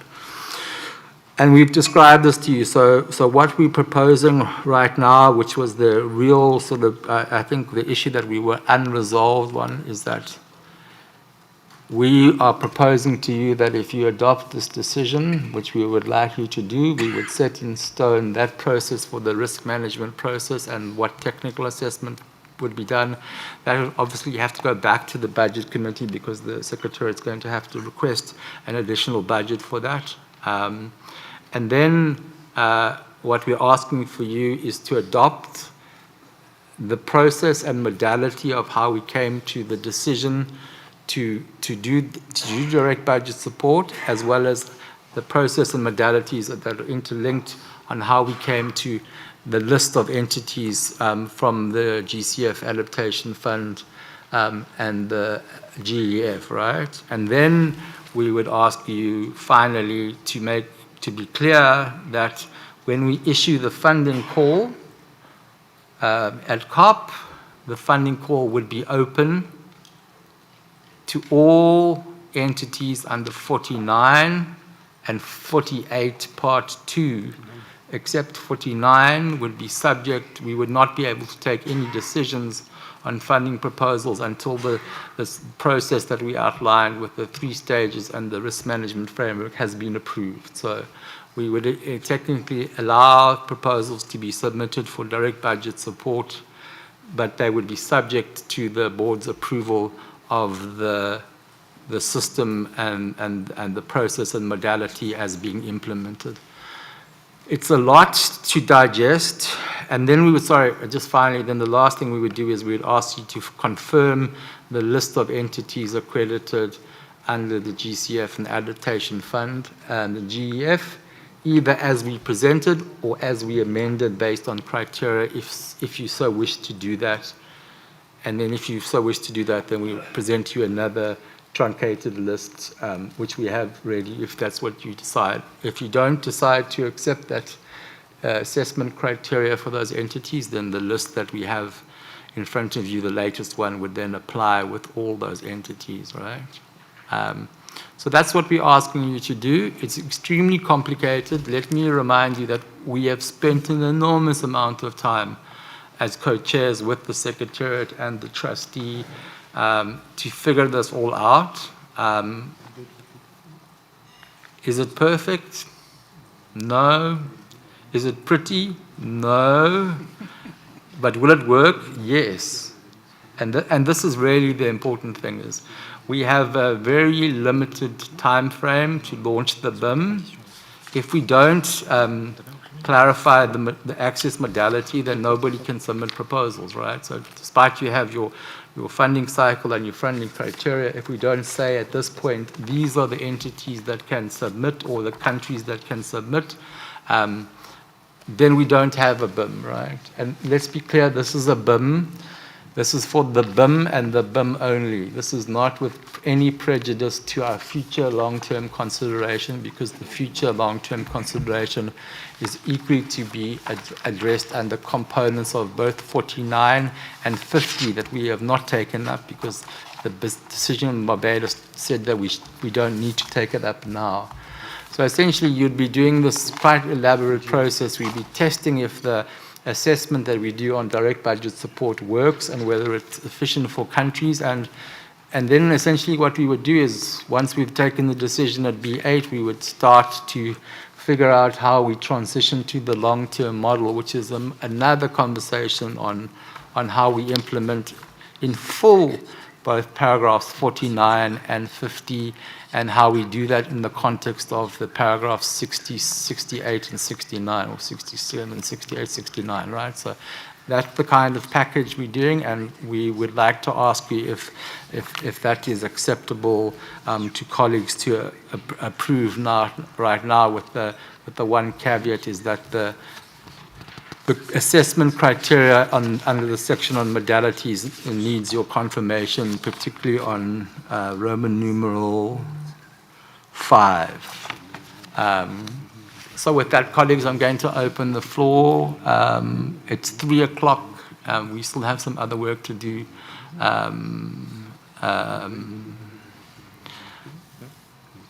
I see the NGOs raising their flags. I did say to you that we would give you the floor, but let me hear from members first. So, colleagues, can I take your general comments on what it is that we've pursued and what you may want clarifications on?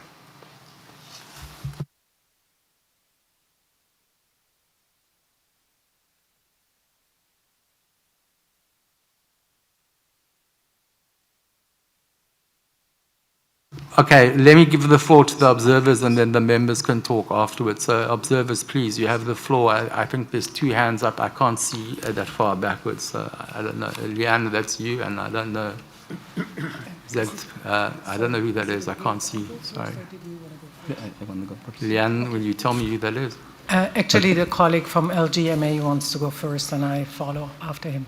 Okay, so please go. Thank you. Thank you very much, honorable co-chairs, distinguished members of the board. My name is Elmer Datuin. I'm one of the councilor of the Philippines. I speak in behalf of the local governments and municipal authorities constituency of the UNFCCC. I wanted to take this floor today as representative of this host country and as a local elected official, one who faces loss and damage not in theory, but in the everyday lives of people rebuilding after floods and landslides. In these discussions, paragraph 49 of the fund's governing instrument is our compass. It defines how support can flow from promise to practice. Under the current formulation, 49A1 refers to direct access via direct budget support through national governments. We welcome this as a means to accelerate response, but we urge that such support also reaches the local level. Paragraph 49A2 enables access in partnership with accredited entities, international, regional, national, or subnational. This is where the future lies. Yet, we must be careful not to equate local and regional governments with the same institutional models as multilateral banks or large agencies. We function differently, not as financial intermediaries, but as democratic institutions accountable to citizens. Our value lies in proximity, trust, and continuity of care. The board, therefore, has a unique opportunity to define what subnational truly means in practice, not by replicating the criteria of major institutions, but by recognizing the distinct nature and public mandate of cities and local governments. The forthcoming country support system can make this a reality by providing tailored readiness, assistance, and proportionate fiduciary and safeguard standards, allowing local governments to access and deliver resources with integrity and responsibility. If cities are given a pathway to access resources directly or through partnerships, the fund will unlock a new generation of solutions rooted in communities. Beyond these two clauses, we also recall that paragraph 49 includes simplified response windows and small grant facilities. These can become pilots for addressing non-economic and immaterial loss and damage. The loss of culture, identity, and social fabric that no spreadsheet can measure. Local governments are ready to lead in these areas, working hand in hand with cultural and community institutions. In the Philippines, recovery is not only about rebuilding infrastructure, it is rebuilding meaning.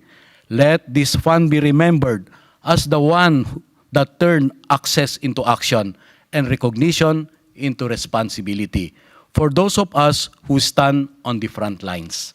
Maraming salamat po. Thank you very much for this opportunity. Thank you very much. Let me just clarify what we're doing here, just so that it's very clear. We are not developing the long-term model. That's going to come next year. We are just taking a decision to operationalize the BIM so that we can start to filter the projects, assess the projects. So it's two different conversations that we need to have.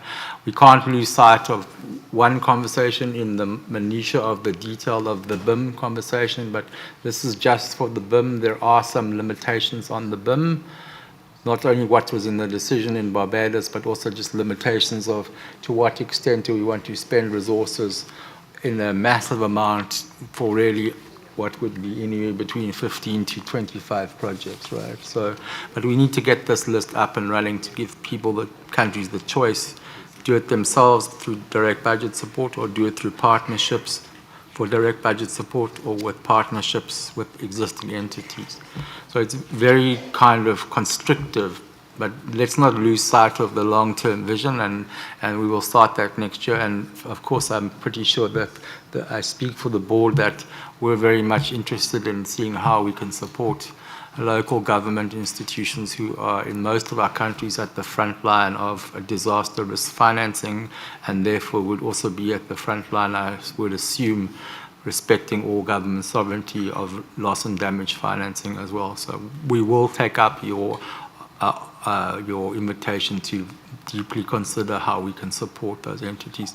Leanne, is it you that wants to speak next? Yeah, thank you very much. And these are some coordinated remarks from some of our constituencies.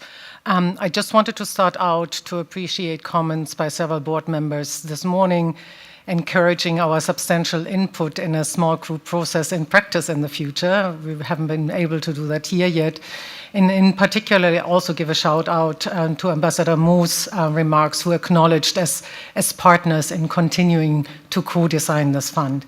We have some comments on the proposed draft decision of the access modalities, and probably don't have the latest version. I think the version that was shared with us was a little bit of the earlier one, but hopefully the comments that we have are still reflective of what is in the version that you have all before us, and maybe using this as an opportunity to just urge that the updated versions are shared with us as observers as they become available. So while the draft decision theoretically makes direct access to direct budget support possible for national governments, it's clear, looking at the complexity of the modalities and the steps to be pursued, that it might take longer than the funding phase of the BIM. This will discourage countries who will assess what gives them the best chance to get some of the little money that is available under the BIM to pursue that option. That leaves us effectively with direct budget support, that is neither direct nor budget support, but instead is a programmatic funding approach going through the same intermediaries, mainly MDBs, that are already grabbing the large majority of funding under existing climate funds and are set up through the draft decision to do the same for the FRLD, which was supposed to be a different fund. We heard that again and again, breaking with business as usual. So we are not breaking with business as usual. The board has said repeatedly that the BIM will not set precedent. The co-chairs just repeated that, but it will, without doubt, send a signaling message and might set up the repeat of those structures already for the long-term operational modalities. The decision proposes bringing in the accredited entities from the Adaptation Fund, the GCF and the CHEF, basically accepting that they are fulfilling the requirements for the safeguards and standards for the FLD through what looks like a pretty straightforward process, and again, it looks good on paper. However, and this is, as you mentioned, it really depends on the criteria and the conditions. In our view, a stipulation that accredited entities will have to have at least one approved funding proposal reduces significantly the number of eligible direct access entities, and many of the ones squeaking through, if it were to be applied, are only for smaller scale, lower risk activities. And those scope limitations from the accreditation at other funds will carry over to the FRLT in the BIM, and again, might set up direct access entities to play a subordinate role for the long-term operation of the FRLD. If there were that stipulation, again, that you have to have at least one funded funding proposal, this would penalize those direct access entities, and the majority of the GCF's accredited entities are direct access entities that have done the hard work, for example, in the GCF over several years, including working their way through accreditation conditions, readiness, project preparation efforts, and are very close, but have not yet managed, for a number of reasons, as you indicated yourself, Richard, to get a funding proposal approved. Lastly, the draft decision should make it clear that under the BIM, small grants that support communities and rapid disbursement should be included, even if they are currently not elaborated as modalities, and actually they should be elaborated as modalities. This message that both community small grants and rapid disbursement are already possible under the BIM has to be clearly communicated to countries, NDAs, and focal point, so that we see funding proposals for both to test out what should be core modalities for the long-term operation of the FRLD. This is ultimately what makes it the different fund that developing countries and communities deserves as a measure of climate justice. Thank you. Thank you very much, Liane. Again, as I just stated, and it's worth repeating again, we agreed in Barbados what the limitations of the BIM access modality would be. We're not. If the board wishes to have a conversation to reopen that decision, then we have no BIM, right? It's just not going to be possible to do that. So that's the confinements that we've operated under. And as you say correctly, that doesn't mean, and that we've said this before many times today, both co-chairs, it does not stop funding proposals coming to us that have either rapid disbursement modalities in the funding proposal and or small grants facility or whatever, small grants funding, right? So there are many of those entities on the full list and also on the half list that would be accredited for onward granting, and therefore they would meet a fiduciary assessment on their ability to deliver, right? That's really what's important. It's important for us as the fund. It's really important as a board that we start to think about the financial risks that we're going to start to take, particularly in the absence of a robust risk process, right? And we also have to consider the risks that the World Bank would take, because the World Bank, as the trustee, is going to be signing the agreements, and so they also have their process. So we have a bureaucratic complexity in this process, and we need to satisfy all the requirements so that people are happy and there's safeguards to ensure things are happening, and that's what we've tried to capture. So yes, you're right. It may in fact be pretty simply stated in paper, but in reality, as we know, with the systems of other funds, when we started to implement them, they became very big, gaping bureaucracies that have been very difficult to plug. So Ibrahim, that's a message to the Secretariat to make sure that when you implement this, please don't follow the lessons of, or learn from, please do follow the lessons from other funds and avoid deep bureaucracies and burdens on countries, right? Because it will take years to fix. So just a request on that one. So thank you. Is that all the comments from observers, Leon? Yeah, okay, thank you so much. Okay, colleagues, I see a couple of flags. I have Jan and then Antoine. Again, this is general comments, and then we'll go into the more specific details. Okay, thank you very much, co-chairs, and thanks for the work on this complex file. Probably you know that I come from a rather developed bureaucratic system, so it is something that requires quite a bit of consultation on our side. And a lot of work has been put into this, and we are happy to support the text as it stands, as long as others will support it as well. I think that opening it now would probably mean that we will review it again in the next meeting.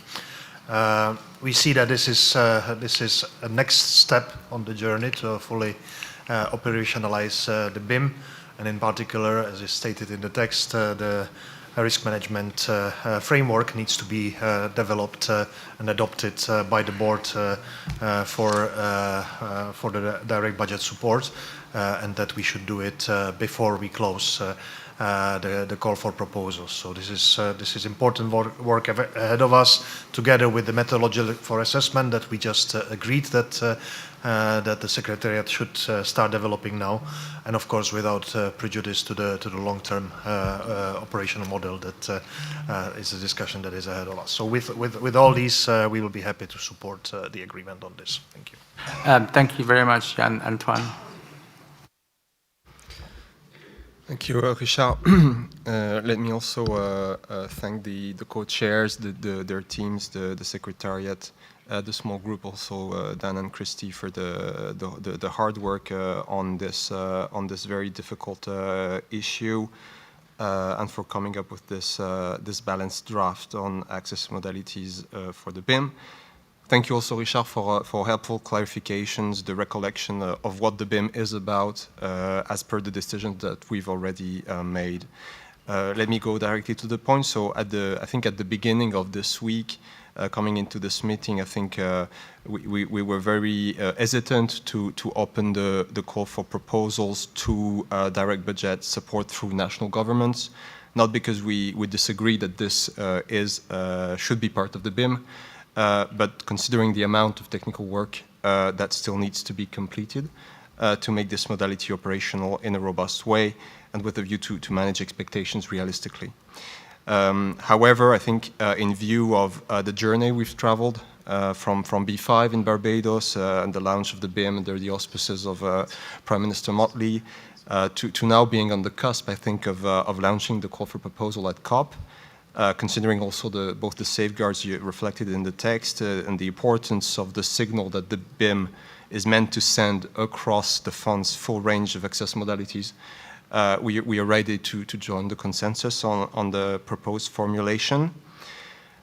For the sake of transparency with countries, we would suggest adding a clarification in para G, so where we request the Secretariat to develop for consideration adoption of by the board at B8 the modalities and the risk management framework.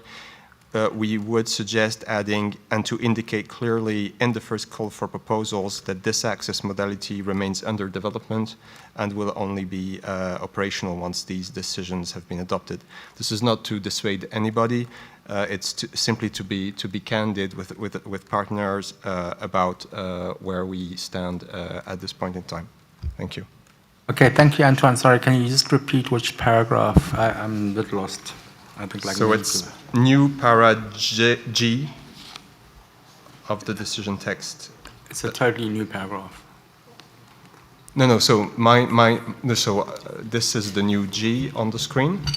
That starts with requests the Secretary to develop, and so after Barbados implementation modalities. Yeah.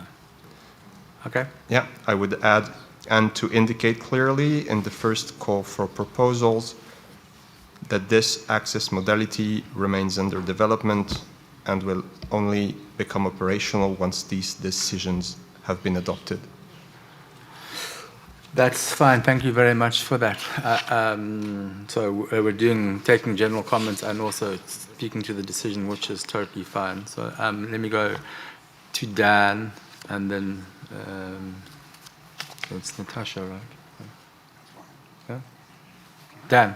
Yeah, thank you, Richard. I understand we're just making general comments here, but yeah, thank you very much for all that's been put together here. Obviously, we understand there's been multiple elements and a lot of different framing that has to come together in this document. So certainly thank the co-chairs and also thank all the members and Kirsty from the working group on access. And I think, I believe we made quite a lot of progress over the course of 6 hours, looking at different options and bringing this down to single kind of consensus around the expectations of the BIM within the context of what we were there to discuss. And I believe that the main areas of agreement that the working group focused on are reflected, though differently, but are reflected in this decision, which is far greater in scope than what we were working with, and that was understood. We did our best to focus on the key question and also speak on the implications, which we now see those additional elements in this decision, and it helps to bring it together. I think the agreement by the board here to trial direct access via budget support is meaningful and allows for the BIM to to really test a key element of the FRLD's long-term model. I appreciate the willingness of members who have brought the kind of conditions for this to be decided here. I think it's really important, and failing that would have been a real disappointment for at least our constituency. And it's clear that the ability of the co-chairs to be able to meaningfully interact with the World Bank, to come forward with recommendations, was really key for us to be able to do that. Those types of interactions where we go out and actively clarify is really important, and is part of the way that this fund drives itself forward and has helped to at least unlock what we need to do under 49A1 procedurally. Saying that, I think it's also important to recognize, and it's surfaced through different discussions, that there are differing views on exactly how functional equivalency interacts within the decision, and this is talking about in the longer term. The scope of the risk management framework and treatment of the overall 49 modalities, and this is us learning. We've got the BIM kind of shaped here, and then we just need to be able to think forward as to how these things come together in the long run. Because as Richard is saying, we are kind of cobbling together what we can to be able to do something in the short term. I think the multiple modalities as well as principles envisaged under 49 of the GI and how they overlap and interact are to ensure equitable access.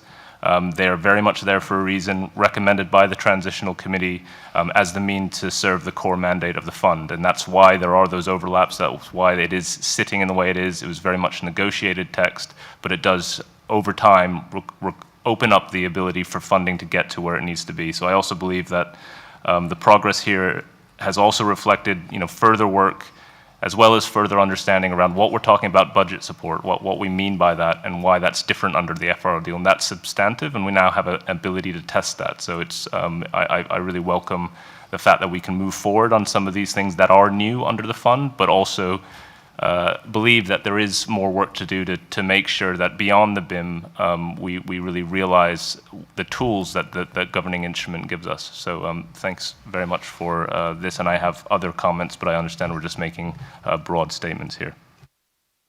Okay, thanks, Dan. We'll come back to you with the more specific things. So thank you. And Natasha, followed by Adele. Thank you, Richard.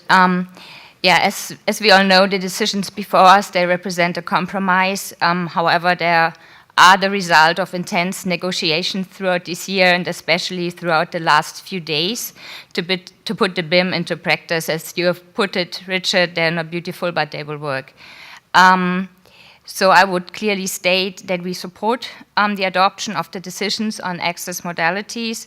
By doing so, I believe we send a strong signal to COP30 that the FRLD has rapidly operationalized its startup phase and is now moving to implementation. This progress is crucial for supporting vulnerable countries and communities in addressing loss and damage effectively. It's also essential to underline that the implementation of these decisions, of course, must be firmly grounded in the entirety of the governing instrument. Thank you. Thank you very much, Natasha, for that support and reminding us about the importance of the full scope of the GI. Thank you. Evdal, please. Thank you very much, Richard. Let me express my sincere thanks to the small group colleagues who have been proactively discussing this issue thoroughly and coming up with very useful document as best for us to bring forward. On this very important issue, let me go first with general intervention, then I will come back with some very specific issues later on. So, on the direct access in partnership with entities accredited to the Adaptation Fund and GF and also DCF, we must point out that under the modality set out in Annex 1 of the draft decision, only 6 out of 15 of the direct access entities of the LDCs that are currently accredited to the DCF would be eligible according to the original Annex 2 listing entities. 3 LDCs, direct access entities accredited to the Adaptation Fund from, let's say, Benin, Nepal, and Bangladesh. I'm sorry, Ambassador Da, I'm sorry to interrupt you, but you're referring to the old list. There's a new list. So if you need us to confirm to you how many LDCs on that list, can we do it on that one? I know that's not intentional on your behalf, but it was sent by the Secretariat. It's a full list. It was sent to you at what time? Hopefully it will be shared with us because we don't have that. That's why this is our general So point. let me just be clear here on the listing, right? This is the full list of entities accredited to the GCF, the Adaptation Fund, and what, I'm sorry, Mohammed, I'm not the IT person. I can't tell you it was sent, right? That's all I can tell you. We won't ask you to go into the list now if you don't have it, but I just wanted to make sure that when we talk about the numbers, that we actually reflect the numbers. So there are 173 of them in the full list. I mean, I can ask the Secretariat if you have a breakdown of LDCs, SIDS, and others, so that we're clear what we're saying, Ambassador, not that... It was sent at 10:52 a.m. by the Secretariat, so you've had it for over 4 hours. My email box is not working either, so I understand what have you. But can the Secretariat, have you got a breakdown of SIDS and LDCs? So they're going to give you a breakdown, Ambassador. I'm sure the numbers are a little bit more positive than you suggest, but I would probably say, without seeing the numbers, that they're not beautiful either. So, but I think we should be very clear here that that we're using the correct numbers. Please continue, Ambassador. Sorry. Thank you very much, Richard. And I very much look forward to get this full list, and that will be quite a good basis for at least LDCs and other developing countries to follow the decision before we adopt the decision itself. And in terms of issues related to direct access via direct budget support through national government under the Barbados implementation modality, we would like to get some sort of some clarification on the process laid out in Annex 3, as the text is far more complicated than the process that Richard, you just mentioned, described to us. But we will see together. There are now experts involved in assessing the assessment even of countries that have been assessed by the MDBs themselves. We must also highlight that the reason why LDCs have not been able to qualify for the existing assessment noted stages 1 and 2 of the recommended process is also because of significant capacity constraint that we are facing. So in order to the ad hoc assessment in stage 3 to correct such as existing access issues, the risk appetite, like we mentioned before, or even yesterday, of the fund needs to reflect in the processing realities of the loss and damage that we are facing. And in terms of issues related to risk management framework, of course, we consider this risk appetite statement that would be part of the risk management statement to be extremely important for LDCs and other, of course, developing vulnerable countries. As we have said many times, this fund is different, and we think this should be positively reflected in the high like tolerance for risk assessment itself. We believe that the risk management framework should have a risk appetite commensurate with the level of BIM finance that is going into countries and with the urgency to address the loss and damage that the countries are really facing at the moment. We believe that risk of not providing funding to respond to loss and damage is much greater than any fiduciary risk that our national system might pose. This is just quite generic one, but let me go back to the technical issues. Under the para 49 A, B, and C of the GI, the direct budget support through national government is the first priority one. That's the first part, and followed by the second part of this specific paragraph. But now we put separate, differently.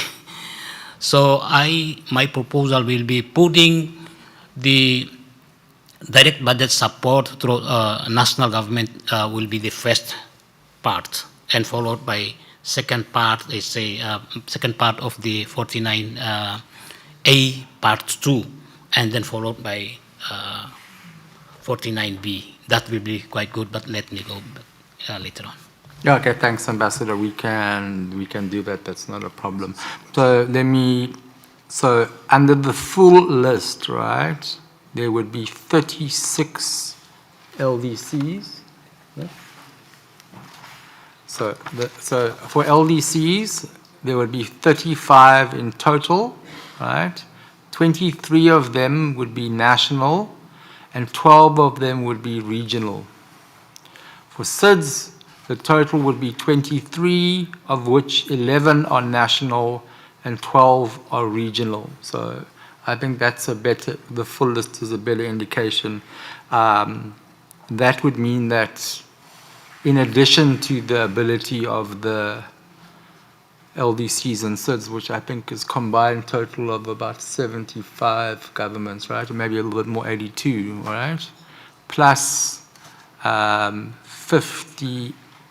58 entities accredited, gives us a very certainty that despite what you say about the technical challenges of meeting the criteria, that there are there are at least 58 entities that have been assessed to have competence in the fiduciary and ESS realm. So that would mean that we're probably not facing a crisis situation when it comes to having proposals from SIDS and LDC. So I hope that gives you some sort of comfort, right? So colleagues, that may in fact then give us quite a good leeway into adopting the full list, because I think then that gives us a higher chance of full inclusivity, right? But I mean, that's the board's choice.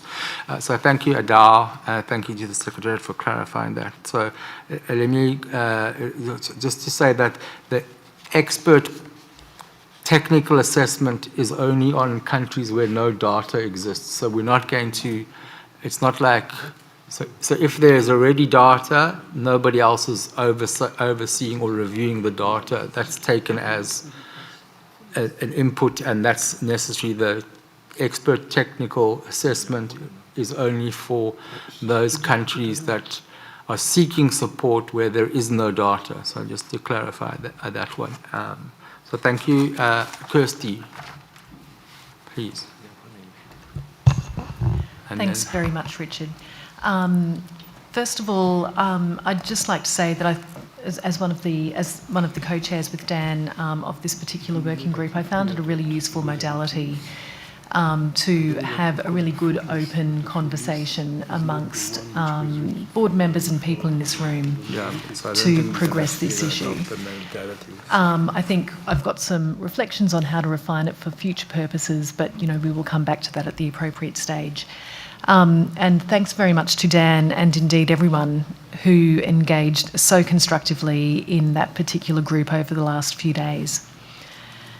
As many have said, this proposal calibrates, it's not necessarily particularly beautiful, but I think it does calibrate expectations around establishing a framework for swift implementation of the FRLD and provide loss and damage support versus developing an entirely new model that requires the board to agree a range of policies and standards.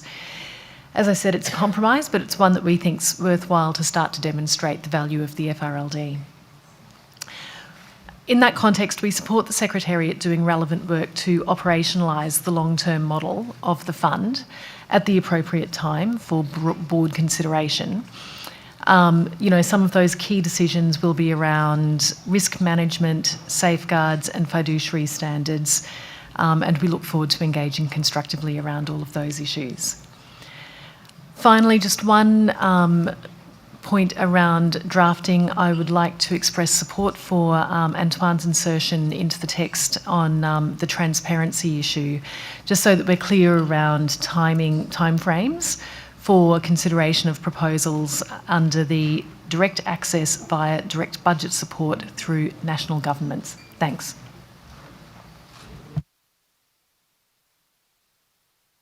Okay, thank you, Kirsty. So I have flags going up. So colleagues, at some point I need to go straight to the decision. Otherwise, we're not getting out of here with an outcome, and then you have no BIM. Let's be clear here.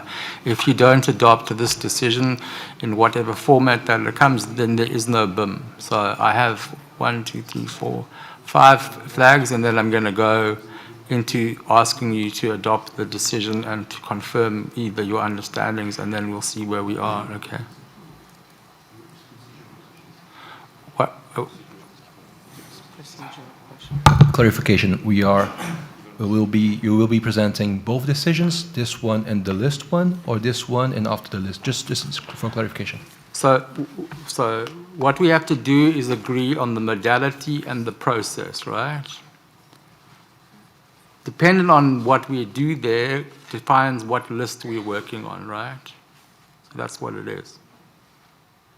So what we're doing is taking general comments, and then we would then move into a decision-making point so that we were clear on what we're actually, where we have problems or not have problems, right? So that's what we're doing. So let me go back to my list. I have Elena, Hiroki, Tosi, Dan, are you coming back? And then Jibril.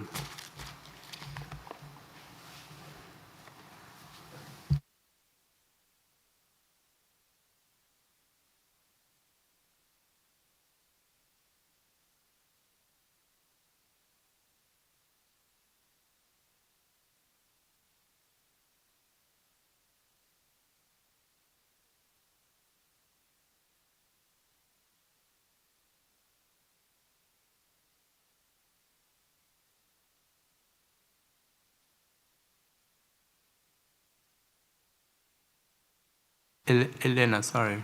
Yeah, thank you, Richard. So I'm also at this point trying to understand a bit how all of the decisions work procedurally, and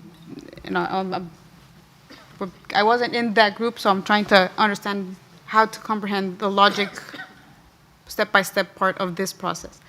So I understand that there's a list of all the entities that have been accredited to the there is a modality that we've proposed and a process of assessment, right? Right, but And you if referenced the full list. You just mentioned to Ambassador Dow, there is a full list that has been shared, and you said however many entities are available for LDCs, and you mentioned the list. There's a list, right? Yes, because But we're not, the board is not being asked to adopt that list. we will ask you to adopt a modality, Right. and in the modality, there's a set of criteria that gets you to who is on the list, Exactly. right? So in All we're essence, doing was clarifying that in the decision text we sent this morning, we assumed that the modality was approved, and so that's why you had a short list. We corrected that by sending the long list. If you adopt the modality, that list changes or it remains the same, and that's what we need the board to do. This is the heart of the issue, right? So I hope the process is clear, colleagues. As per the trustee agreement, we have to adopt a process and a modality that's satisfactory to the trustee, right? As well as satisfactory to what's in our governing instrument. So this is what we've presented to you, and in the decision of the governing instrument, we have to confirm the list of entities that we're satisfied with, both in the governing instrument and in the B5 decision from Barbados, right? So if we don't actually take a decision on the list, then we have nothing, right? Understood. Yeah. Okay, so starting from that and understanding that then we now have to adopt the modalities that then would apply those modalities, criteria, et cetera, to the full list, and in essence, you'll get a shortened list of entities that meet the criteria or the process, right? Which is then, I think, then leads to the same issue that Ambassador Adao is mentioning, that it reduces the amount of entities that will be eligible for the BIM. And that is depending on different criteria that you use in the process. Now, which then leads to the fact that many entities, I sit in entities, but the same applies for the region I represent. Many entities that have gone through stringent accreditation processes for Adaptation Fund, GEF, and GCF are in essence left out, right? So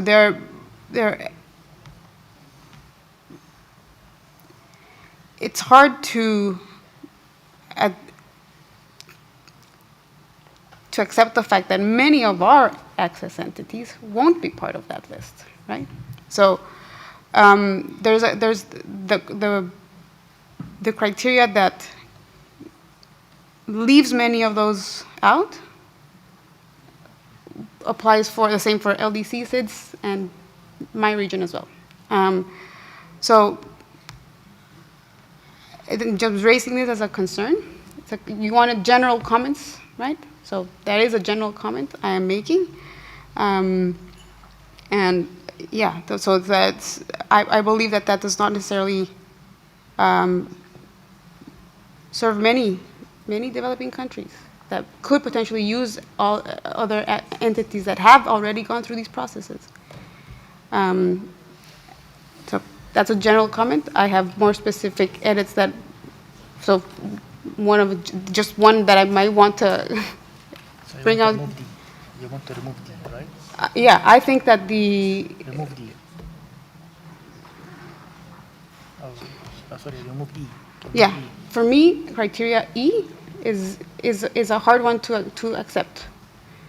Entity that has at least one project has been approved. That's a difficult criteria for us to go with, because it in essence significantly reduces the amount of entities that can come from our region, which I guess would in essence reduce that list, right? Now this is a lot more of a form, but there are many different parts of the document that refer to the BIM as the Barbados Implementation Framework, and I think that it has to be corrected in the documents. There's at least 6 mentions where it's not Barbados Implementation Modalities, but Barbados Implementation Framework, and that has to be corrected. I think there's at least 6 parts in the document. Okay, colleagues, please, these documents have not been edited, so that will happen. So I'm not quite sure I would agree with your assessment that the criteria is to shorten the list. That was not the intent of the discussion. The discussion was to present a criteria that says entities have project experience, right? That was the issue. And again, we made sure that we were not prejudging the board's determination of what criteria you want to do, right? And that's a discussion that the board is going to have, and there are very strong views on both sides. But this is not an attempt to shorten the list. This is an attempt to make sure that the entities that can operate under the BIM, this is not forever, this is under the BIM, have demonstrated their ability to implement projects, right? So a fiduciary or ESS assessment is really of no value if it's on paper. The assessment is on whether you can put it into reality, but again, this is being put to the board for consideration. Okay, thank you, Elena. I have Hiroki. Thank you very much. I would like to commend the Secretariat's job and co-chair's job, and also the co-facilitators of small groups, Dan and Kirsty. It's very much thank you. So it was very constructive discussion. So I think we are very much close to make some, outcome at this board meeting. And then actually, I was intended to make some intervention, but following the discussion right now, I would like to reserve my the intervention at this moment. Maybe I would like to come back later. Thank you. Thank you, Hiroki. So I have Tosi, please. Thank you, Richard. Three quick points. The first one is also to commend colleagues and the Secretariat and the co-chairs and the co-facilitators for the hard work put in this document. I believe that it's the reflection of compromise, and I see it as a positive signal that we can all work together towards implementation of the BIM. The second point, I think, is very important, what Natasha said earlier. We are on the way to COP30, and it's important that we have what I would call a early harvest, that we send a message to the world that we are putting this fund at the service of the countries, and that countries can find solutions for the problems they have against the runaway climate change, which is affecting them. So I believe that by sending a signal through the adoption of this decision will be a good contribution to the overall process. The third thing is that it is a little bit of a tricky process. I think what Elena has raised is legitimate, but I take it as a starting point from which we need to build on, because at this stage it is a long list of access entities, but I'm not sure which one will be able to definitely access loss and damage funds. But I guess it's a good start, and I'm willing to engage, and I find this document acceptable as far as my constituency is concerned. So willing to engage and to find a way to adopt this document. Thank you. Thank you very much, Tosi. I have Dan, Jibril, Antoine, and Mo. David. It's not Antoine, it's Yuan. Oh, sorry, Yuan, sorry. I'm not, I should wear my glasses more. Okay, colleagues, and then I'm going to move us into whether you can adopt the decision. Otherwise, we're not getting out of here. I have Gerard, so again, thank you. So, Dan. Yeah, thank you, Richard. So I think as you say, the lists will be determined by how we, what we're considering here in relation to the modalities. Just to assure Elena, this wasn't the level of detail that the working group was in, so you didn't miss this in our discussions. So I think the key for us is Para 41 of the governing instrument that says that the fund will avoid disproportionate bureaucratic obstacles to the access of resources. So I think when we consider that, first issue, I think, is similar to Elena in paragraph E under Annex 1 on modalities. So that requirement to have implemented a project. I think we know that by virtue of an entity being accredited, they have shown a track record in project management. So to say that the only way that we will see them as not only they're accredited, but because they just haven't done it through that respective fund, which actually we don't really care which fund because we're recognizing 3, that's the condition of compliance. I think it's a fairly untoward approach when we have that option and we look at Para 41 of the governing instrument. So I think it's pretty important for us not to close off a potential that exists. In many cases, it might be the smaller funds out there that have great potential to be able to work specifically on loss and damage that are the ones that don't have that track record or haven't yet to attain that track record because they haven't gone through the GCF labyrinth. So I don't think it's a good condition for us to consider. I'd be happy to see an accredited entity that is yet to implement a project and has been accredited by one of these large funds actually end up having the FRLD be the first one that they have a project approved with, because it's really about our mission to expand access. So that's in relation to Annex 1, paragraph Part 2E. Hopefully the co-chairs can hear this. In relation to Part 2 on modalities and subparagraph D, if you're able to, anyway, everyone else is hearing.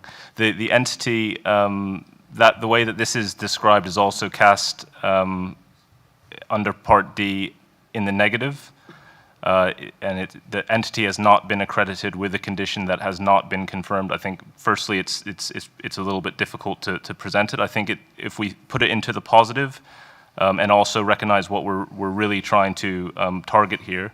So the suggestion is the entity has fulfilled all conditions required to be met prior to the submission of the first funding proposal to the other fund that they are accredited to, and has been confirmed as being met by respective funds. So I think we can cast that in the positive and make sure that that is not creating a problem that is different. But I think the substantive issue with the requirement to have implemented a project, and also I think generally, and the working group had engaged on generally what a list needed to be, that it should be a dynamic list, that the list should not be static. There are changes that will be happening to the lists or accreditation in the respective funds, and we need to have some degree of ability to reflect that. So I think the Secretariat should be able to update that list as necessarily, especially as new entities might be approved over this short period of the BIM. Thanks.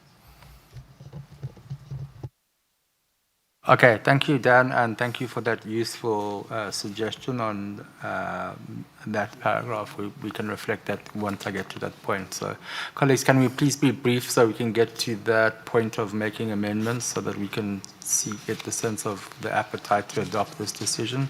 So I have on my list Jibril, Juan, Mo, David, hang on a second. Gerard, and then Adal. So, Jibril.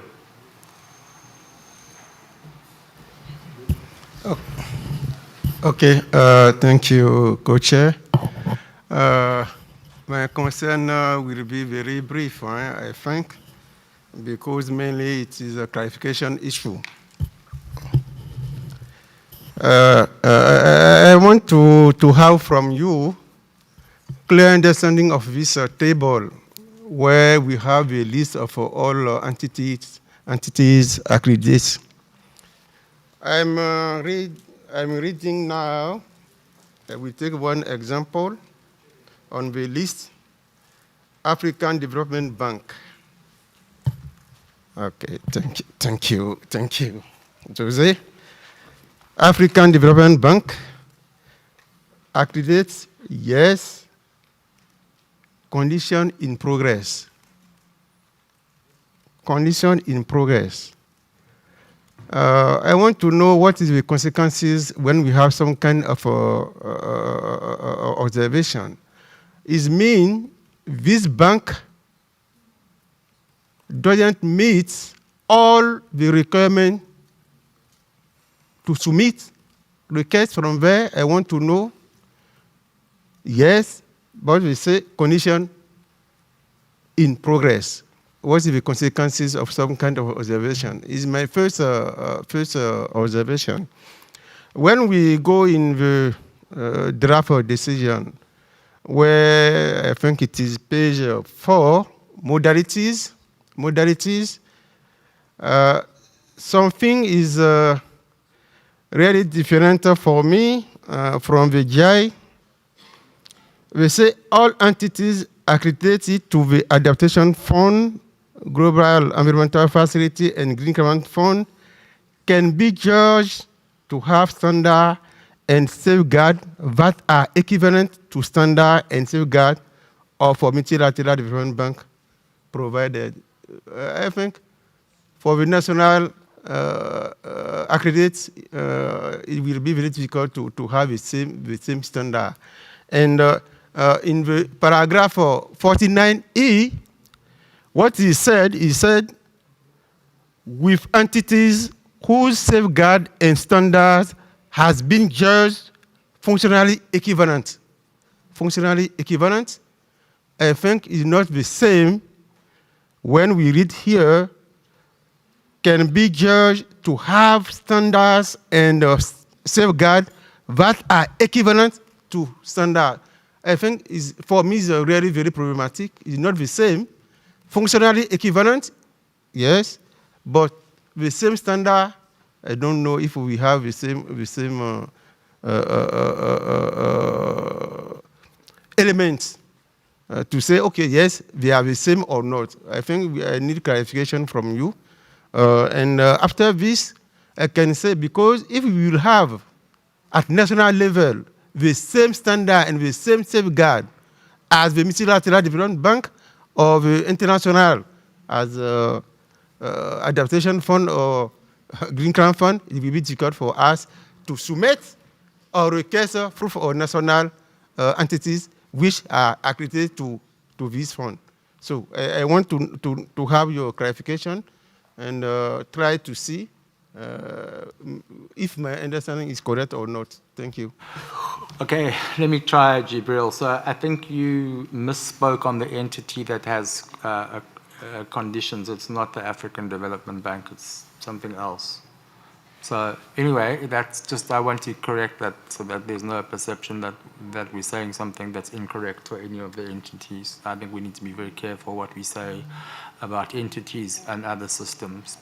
Not that we're doing that on purpose. So what a condition in progress means is that, yes, there are many entities that have been assessed under the other funds.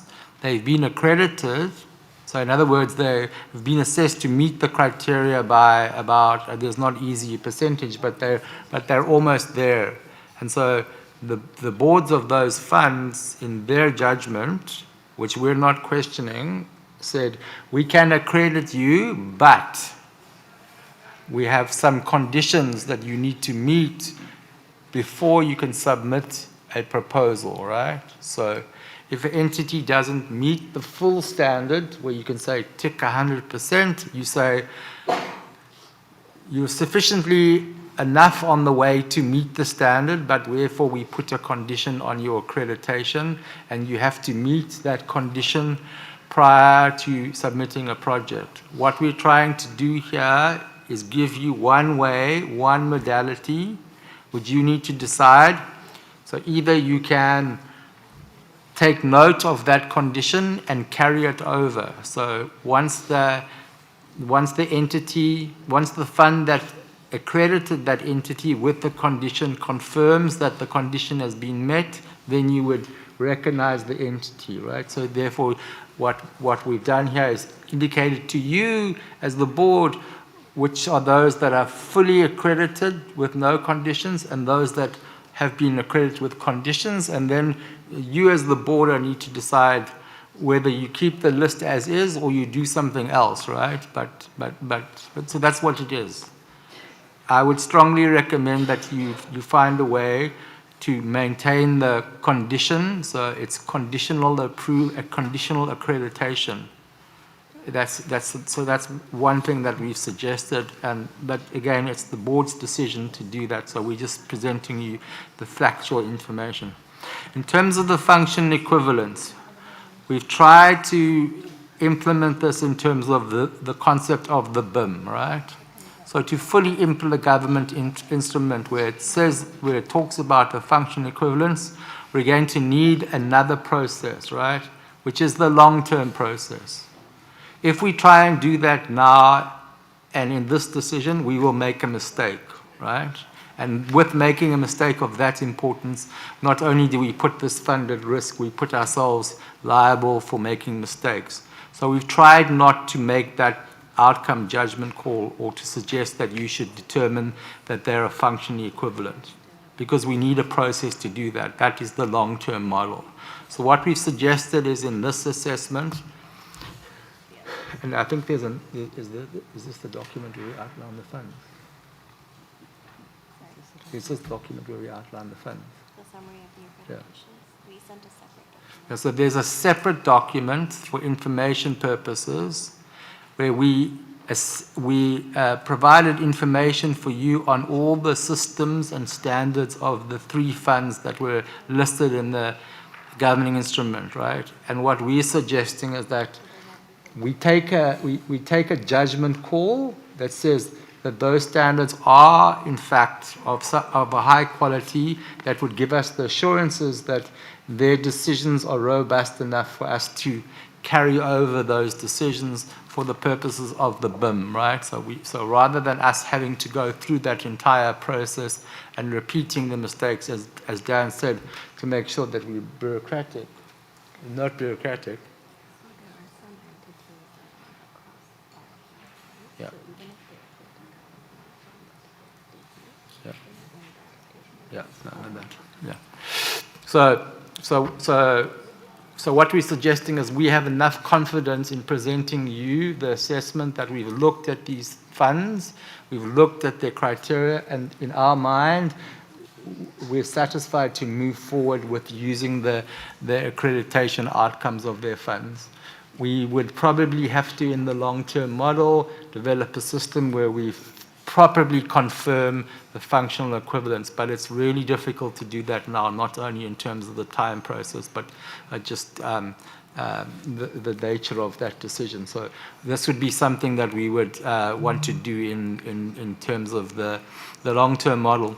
Where it comes to direct budget support, what I said to you is we would use the standards of the assessments of other international funds, the MDBs, the IMF, bilateral agencies, to determine whether countries can be able to access the loss and damage fund in terms of direct budget support. And in the absence of data, we would commission data. And in that process of commissioning, we would also then determine what kinds of criteria or information that entity was that consultancy was going to assess, right? So that doesn't mean that we are saying they should assess the standards, but in a sense we'd have to do that work. So I hope that clarifies for you, Jibril, how we are proposing that you do this. Again, to please note that what we're talking about in the BIM is really a small number of projects, right? So even if you took a very small list, not everybody is going to get it, right? So if you do the list and the countries, then it's a very small number. So we didn't think that it was worthwhile our time right now to go into that level of interrogation. I hope that satisfies you, Jibril. Yes, your explanation are clear, but I didn't draw all the lesson I can have. Let me explain a little bit. I will not be long. I don't know if this table is correct, where I have all the lists of entities which are accredited to Green Carbon Fund. Is line 4 Line 4, and I will explain you why I have this concern. Line 4 is about African Development Bank. Country, region, we said international. Accredit to Adaptation Fund, JEF, Green Grant Fund, with approval project in any of the fund, yes, but the last column, accredited with conditionalities to Green Grant Fund, yes or not, they say yes, condition in progress. So it means, if I understand you very well, this African Development Bank, which is very important for all African countries, doesn't meet all the criteria to be fully accredited and to be able to submit projects from African countries. This is a problem. And when I come in Benin, for example, I have FNEC, line 116. It's the same observation in progress. So, as Benin, I have a national entity which is accredited, but I can say not fully accredited because not able to meet all the criteria. So I can't submit a project from there. And for African Development Bank also is in the same condition. For me, it's a problem. It's a problematic for me. So it's why I say I want to understand clearly your explanation. I take a concrete example. And based on this example, you can tell me, yes, okay. I'm listening to you, Richard. Okay, let's have this example. Okay, so African Development Bank is not only recognized as MDB, so we have it there. It's also a JEF agency with no condition and doing JEF projects. It's part of the Adaptation Fund as well, doing projects. This is not clear because we have actually approved a number of projects for the AFDB under the GCF. So again, we're dealing with a listing of other funds. We're not that fund, so we can't sit here and try and prejudge why and what that board of that fund did with this context, right? It's not possible for us to do that. It could be that the accreditation condition was addressed in a certain project, right? That then allowed them to submit a project and then to have project funding. So in this case, no, the AFDB would not be excluded. It would be included very definitively. Again, this points to the difficulty of the kind of information we deal with here because we're agreed in the governing instrument to rely on the systems of other funds. What we're asking you to do is help us get in place the process so we can ensure that entities can submit projects to the Loss and Damage Fund, the Fund for Responding to Loss and Damage, now and use the BIM, right? And so while that seems very complicated, we can actually do this. And I think a number of board members have expressed the desire to adopt the decision. We're confident as co-chairs with the Secretariat that what we've presented to you is robust enough, and that there may be some things that we've overlooked. I would say that we didn't make any mistakes, but again, in terms of the robustness of the information and factuality, it's there. Again, so we would still ask you with the guidance on the modality question, and then as amended by Dan, on one of the modalities to confirm to us that you either accept what's being proposed or you don't accept what's being proposed in terms of the criteria to assess entities based on their project experience. And we've heard very clearly from some developed countries that no, you don't agree with that screening criteria. So I want colleagues to please focus. It's 4:15. We have other work to do, and if we don't do this, we don't have a BIM. And that's fine. I keep using the example of falling off the bicycle, so we can fall off the bicycle on this one. It took many of these funds 15 years to develop their systems. We're trying to do it in under 6 months, or not even under 6 months. So we have to accept some leeway and flexibility and accept that reality. So on my list is now Juan, Mo, David, Gerard, Adao, and Nona, and then I'm going to go into asking you to if you can accept the decision or not. Rocky said Thank he was you. gonna come back. Thank you, Co-Chair. So I'd just like to support you on what you said about adopting the BIM, and to say that this seat is fully committed to adopting it, and we would like to invite all board members to have this in mind, the responsibilities that we have now. So please, let's try to focus on a mood of striking a compromise, and it's exactly what this seat would like to propose with a few comments. So, as others said about the access, so I think it was Elena who raised this before, the seat is not that comfortable with the letter E on the document we have that requests at least one project.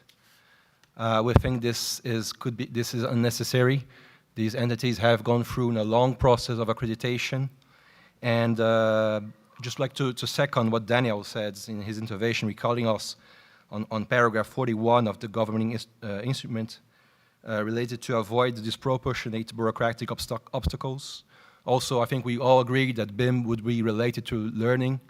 So how is the intention to learn with entities who have already passed through all this? We would be losing a chance to learn with other entities that have been accredited, just haven't programmed yet.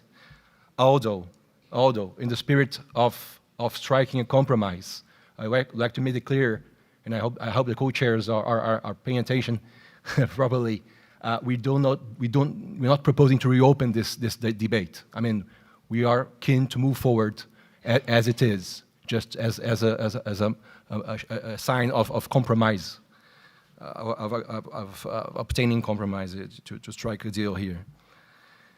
Also, in relation to the list, so the other draft decision, I just make it clear because it refers to Annex 2, and just make it clear because in the other document, the Annex 2 now is another one. So just to avoid this confusion, I'm sure that we're going to correct it.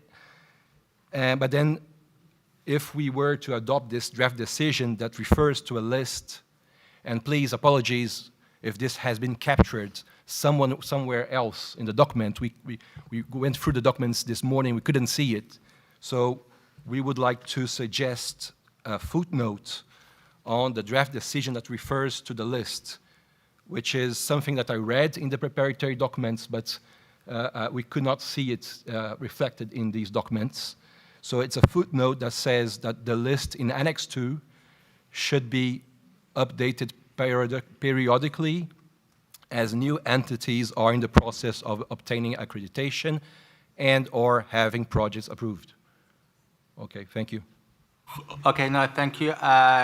If that was omitted, I think that was an oversight on our function, so we would understand by necessity as decisions are taken in other funds to accredited entities, they would then be updated on our list. And so thank you for reminding us that we need to put that in. So I think that's as accreditation fund does it, Jeff or GCF, or most likely GCF, not Jeff, but yes, I think that's fine. Thank you very much. So next on my list is Mo. Thank you, Richard, and I think we all committed here around the table, not only you, all of us, to have this thing moving forward today. So let's work on that. First, I fully support what Elena and Dan and others have mentioned on E, because in those funds, the GCF Adaptation Fund or the GEF, those entities who have not presented any projects yet and are accredited, these can still apply. So that means if we are having this E, that means we are getting 2 steps ahead of the GCF Adaptation Fund and the GEF. So I think this is no place for this one here. It should be deleted. Then I think there is one editorial element in paragraph 3. You have Roman 1 to 5, which is not, we don't have anything in Roman 1 to 5. We don't have in paragraph 3, there is a reference, respect modalities 1 to 5. In Roman, we don't have this in 1 to 5. I think there is a change in the numbering. And my last point on paragraph 4, the last part, and that the funding request must contain a confirmation that the modalities are fulfilled at the time of presentation. Who is going to provide this confirmation? Just to understand, is it the entity when they are applying, or is it someone else that will provide this confirmation that the modalities are fulfilled at the time of presentation of funding request?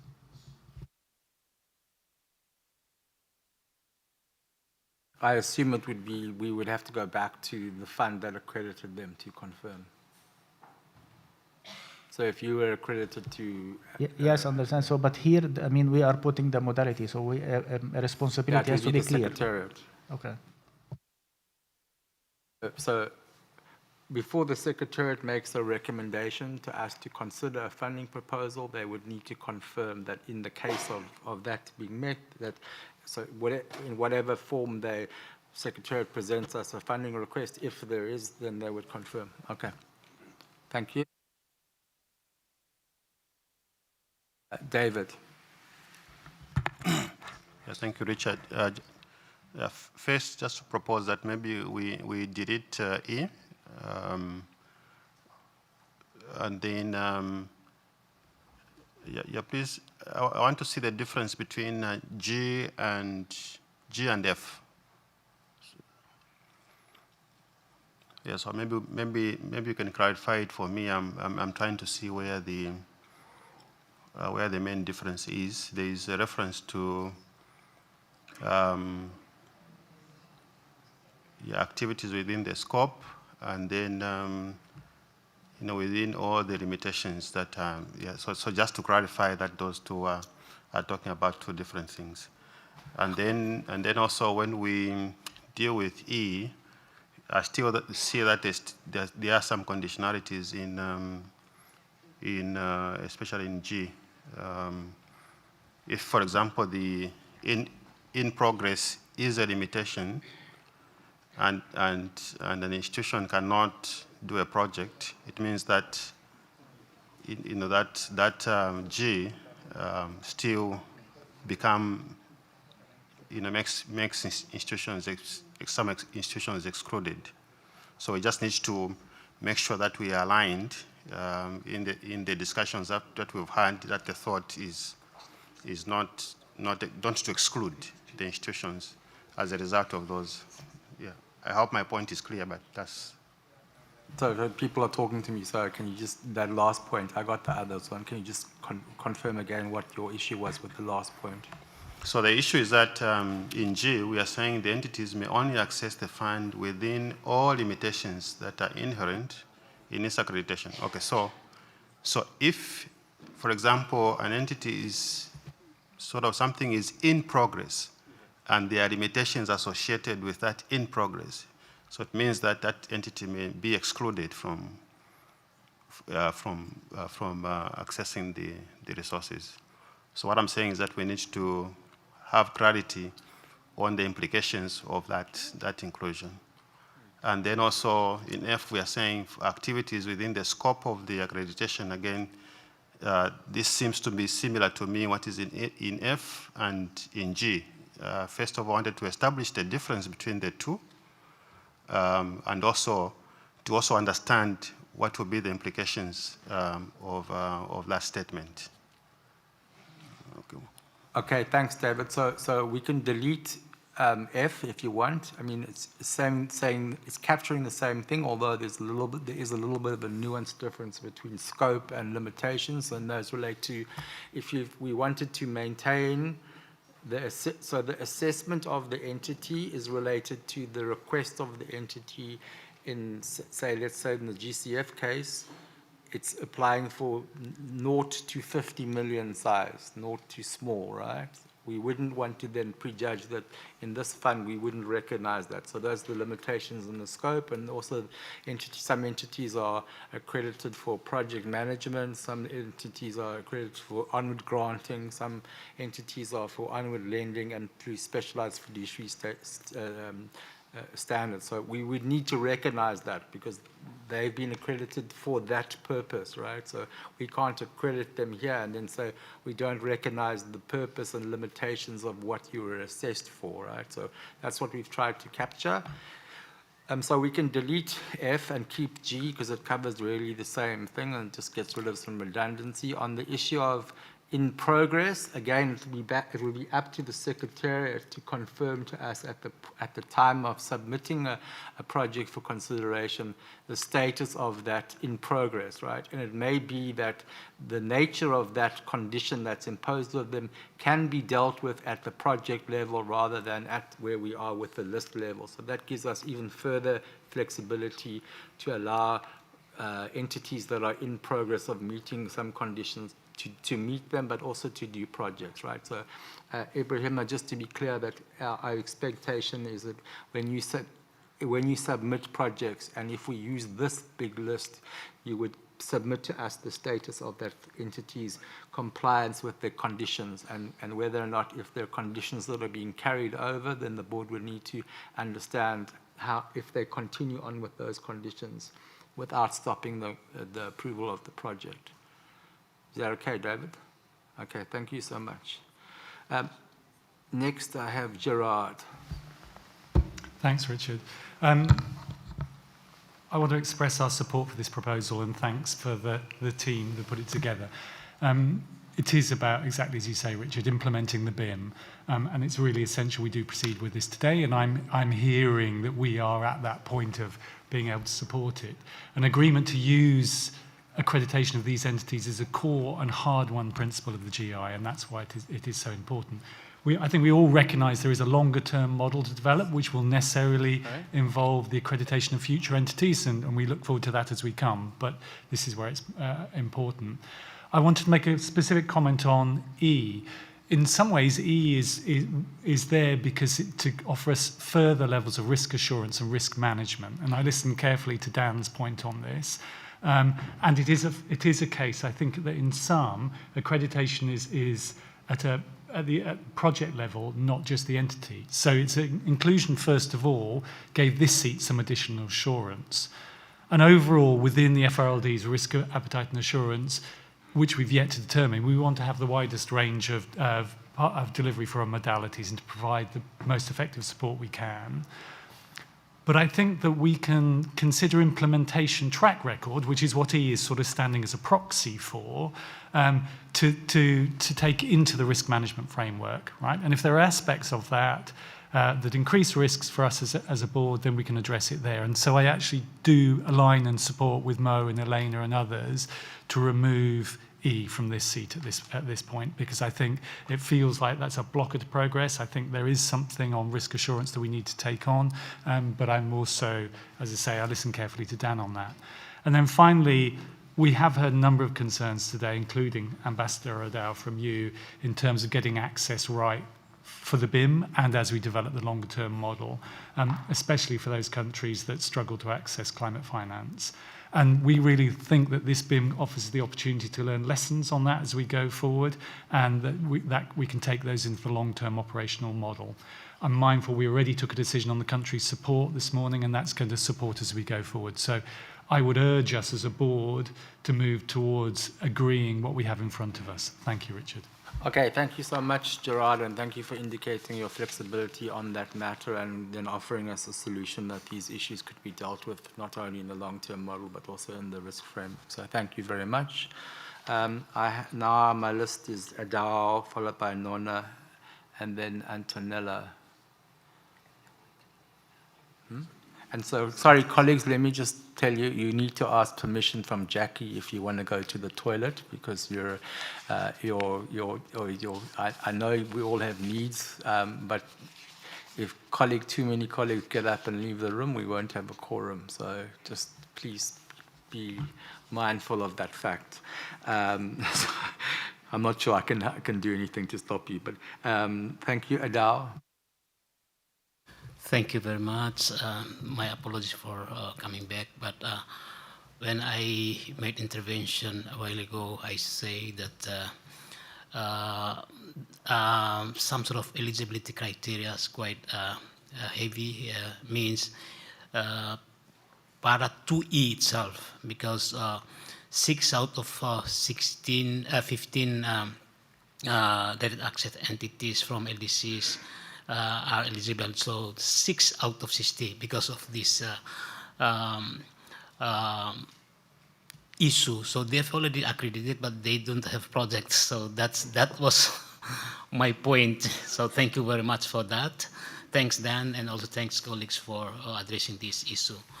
Let me go to the direct budget support, step J or Z.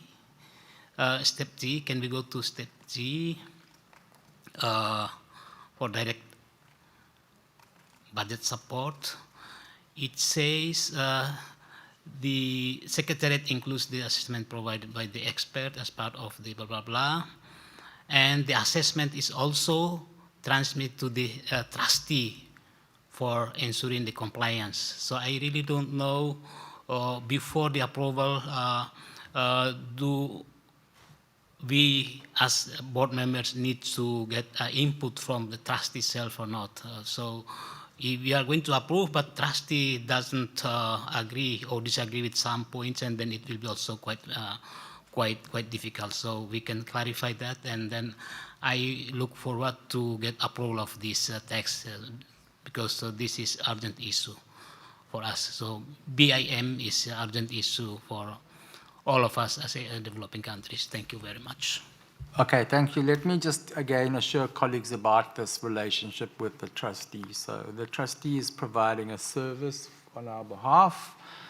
So is the World Bank on the hosting. So they're a partner of us, and they provide a very crucial element of the post-approval cycle. So they enter into legal agreements with the entity or the country, and they sign the legal agreements on our behalf. So that is the process of which the disbursement would happen.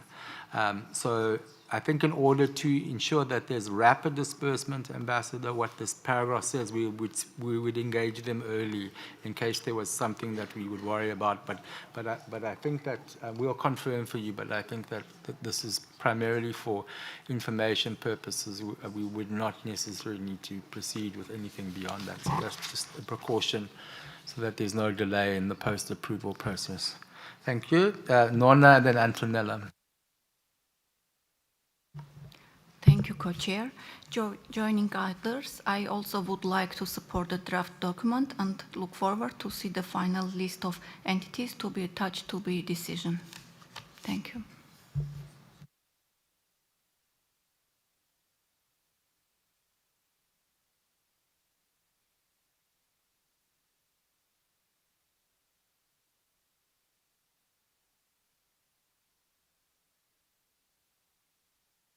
I'm sorry, Nona, I have people, I didn't get what you said. I'm sorry, I'm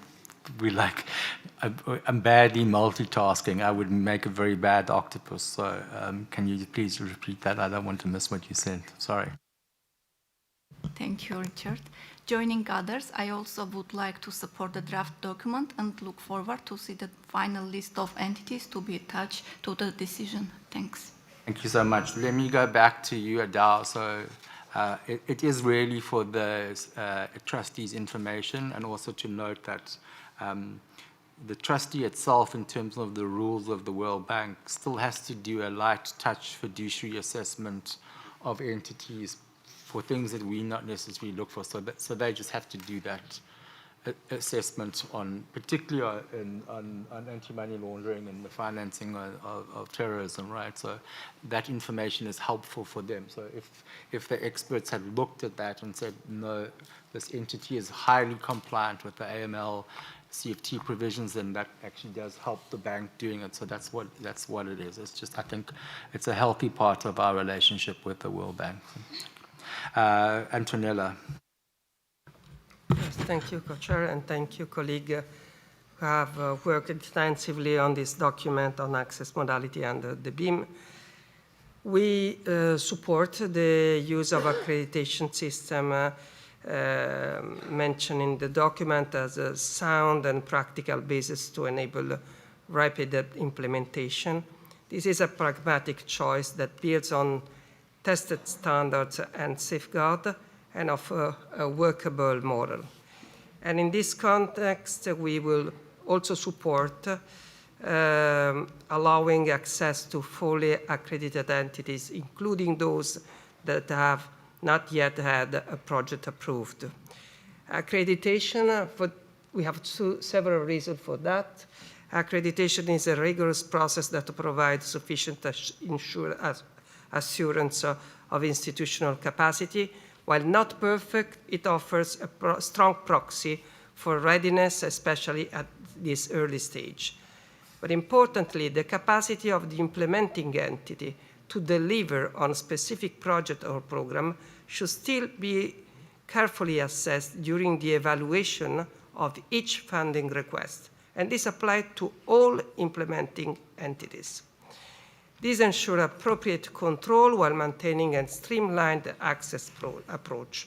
We understand also the general concern that this modality may not fully reflect the transformative ambition that we all share for the fund. These concerns are legitimate and important to acknowledge. At the same time, we see this approach being adopted as a form of pragmatic innovation, one that builds on existing mechanisms while adapting and evolving them to serve a new and urgent mandate. This balanced and forward-looking approach allows the fund to become operational in a timely and responsive manner, while laying the groundwork for more transformative modalities in the future. So we welcome also the parallel development for direct budget support modality and encourage a continued progress on the related risk management framework, which will be essential to expand access further and ensure robust implementation. Overall, we see this modality as a solid foundation to begin delivering support with this pilot initiative, while keeping space for refinement and innovation over time. Thank you. Okay, thank you, Antonella. Colleagues, please, the quorum is really important, so Jackie is telling me I must tell you to sit down, please. I'm not the bad person here. I'm just informing you. Anna, do you want to make general comments, or can I go to proposals for adoption, noting that there would still be comments there, or Anna?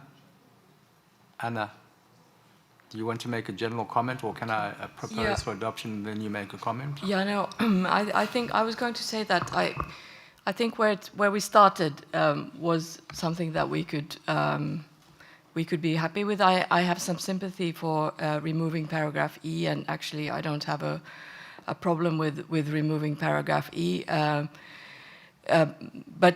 But I'm getting slightly confused now because there's a lot of changes and additions, and we also need to coordinate a bit with those of us who have many countries in the seas just to check, because it's such an important issue. So if we could have maybe a few minutes break, and then we could have a look at it, and then we could come back and hopefully adopt. Okay, what I'm going to do is I'm going to run through you the proposed changes I'm going to make, and then ask for your adoption, and then I will just pause before gathering so you can go back and reflect, right? So if you can just go back up, Secretariat, to the decision. So the first thing that we need to do, the Secretariat can do this, is just to make sure that the correct use of language, so it's BIM, not BIF, or whatever we've used in whatever mistake again.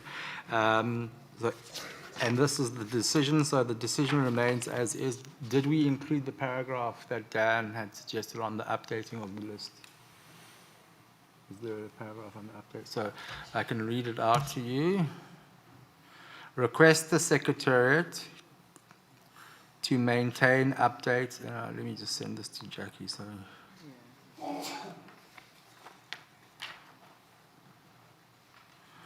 Okay, let me read it out. Request the Secretariat to maintain, update, and publish the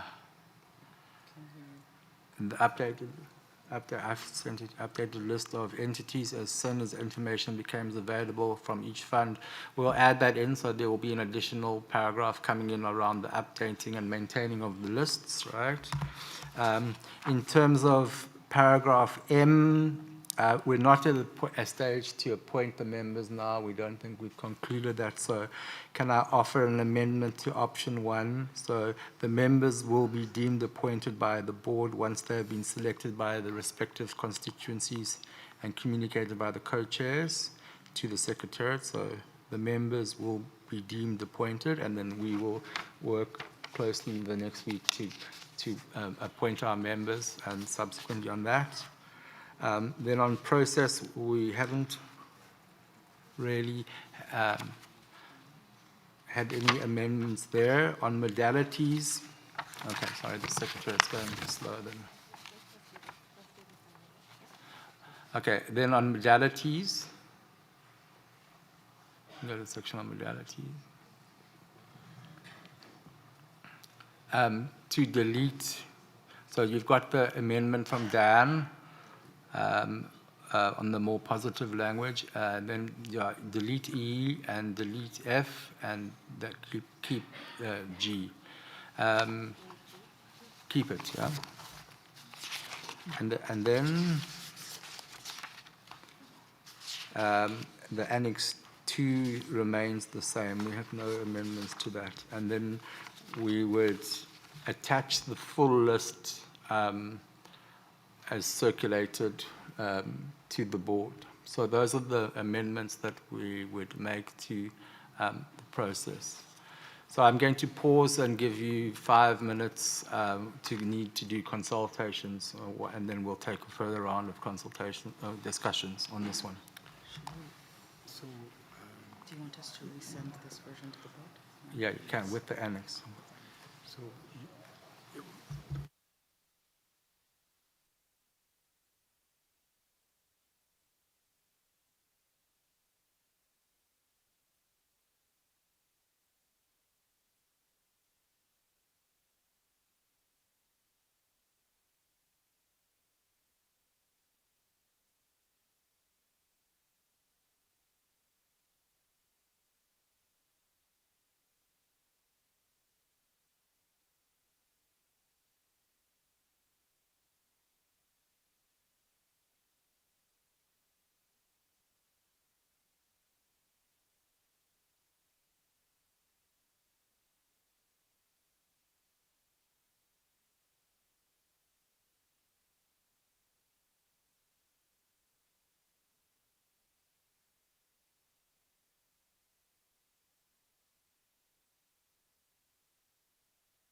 Okay, colleagues, please take your seats. What I propose to satisfy Renaud is that we adopt the list, the updated list at every board meeting. C'est n'importe quoi, mais c'est n'importe quoi. Salam, colleagues, please can you sit down? We want to start. We don't have a lot of time.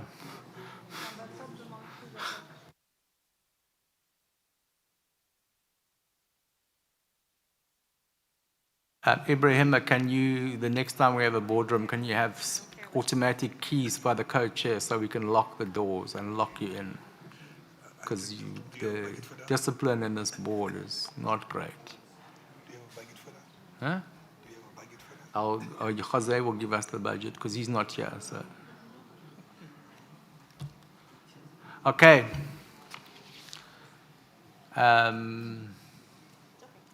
Jean-Christophe, I need you sitting down, please. Where's Jackie?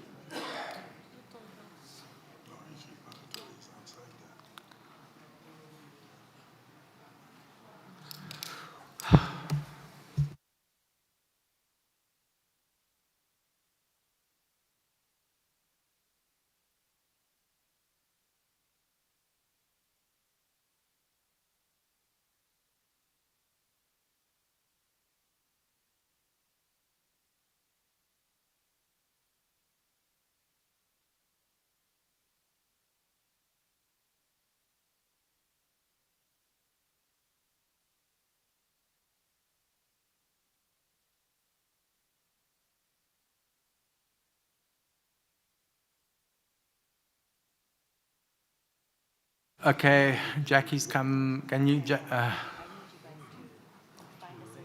Who's missing? Dulcie. Oh, come on.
Okay, colleagues, we now have a quorum. I also need to inform you that we will lose a member.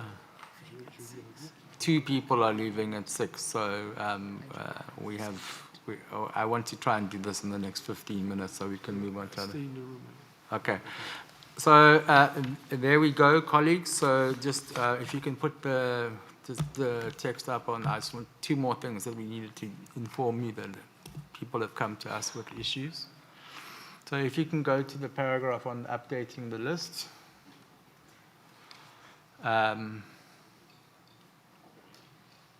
So request the Secretariat, subject to a board decision, to maintain and update. So technically, in accordance with the the agreements with the World Bank, the Secretariat can't be delegated to update the list.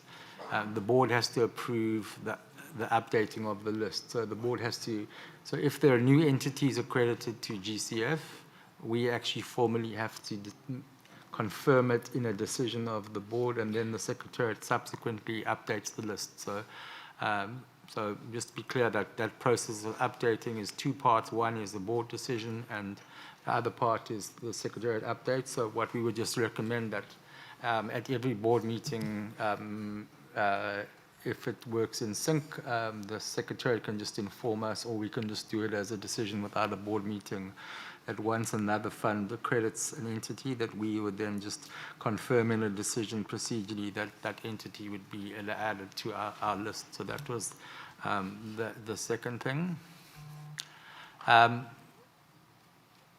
want to do the following. Is the board ready to adopt the decision as it currently is, except for the matter related to 49, the entities related to 49A Part 2, which is covered in Decision N. So can you just give me an in-principle agreement that everything that is amended as of such is okay to you, and then we can discuss this N issue, right? So we've been made aware that at least one board member has some concerns about what the list, which is a list really in conformity with 49B. Yeah, so, but the list we would adopt so far is 49B, right? So it's the list of entities, Adaptation Fund, GCF, and GCF, right? Now, paragraph N talks about entities in relation to, it says it's 49A Part 2, which is and partnership with entities, with the MDBs, right? So what this kind of suggests is confusion, and I understand that that's not okay for now. So can we just decide for the provisional period up until B8 at least, that we just use the MDBs until we adopt a fuller list, because we haven't really been able to undertake a process to confirm if all the lists, all the entities in the list are able to meet the requirement for the partnership for direct budget support under 49A Part 2. And I understand if we make that clarification, the colleagues that have some concerns about this paragraph would be okay. And I understood, Georg, you're looking at me like, what the hell are we talking again? I said, understood. Is it understood? Hiroki? Sorry, thank you. So since I was not here, could you scroll down? So I have to check all the documents as it is also. And also, yes, I have a little reservation about the entity list, which is maybe will be included in the separate draft decision. So I should want to reserve to give approval to this draft document also. So I would like to hold. I would like to hold a decision at this moment, but my concern is exactly what you said. Actually, I have some concern on the list, entity list for 49A Part 2, but I think it is okay for 49B and C. So I would like to, something work out for the list. Okay, Hiroki, so what I've suggested is that I'm trying to get a status that we're okay with all the amendments so far, which relates to the list and 49A Part 1, and that we're going to, and that's, everybody seems to be okay with that. And then we have this issue under specifically what is paragraph N, which is 49A Part 2 entities, right?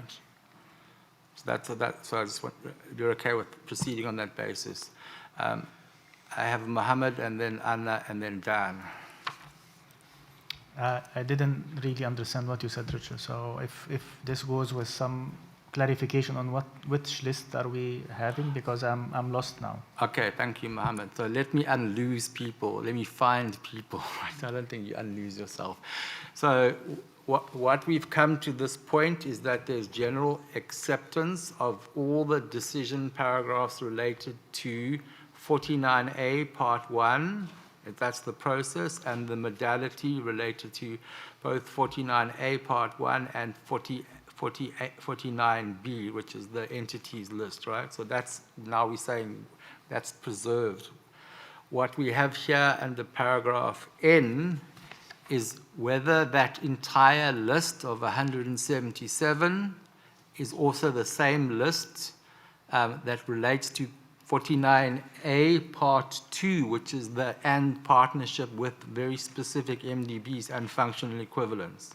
And what we're hearing is that there's some concern about that blanket list being used for something that's quite specific, that talks about MDBs and functional equivalents. So my proposal was for this period to make sure that we can take a decision here and allow Hiroki to join that consensus, is to then just say, for the provisional period until the board decides later on, or whatever perfect language the Secretariat comes up with, can you make the changes, please?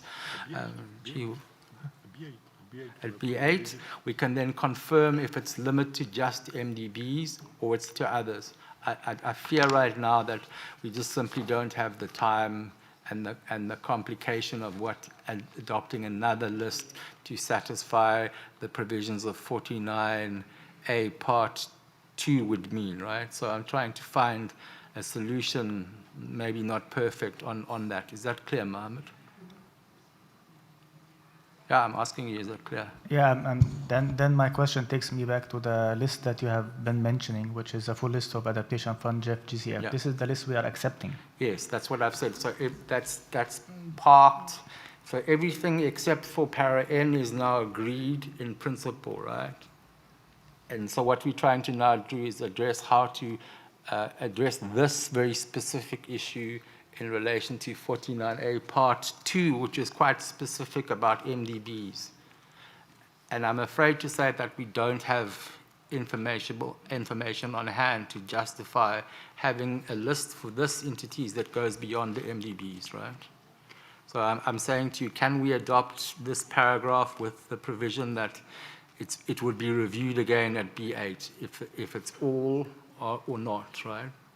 And that, I think, hopefully satisfies the concern of some members, right? So I have on my list now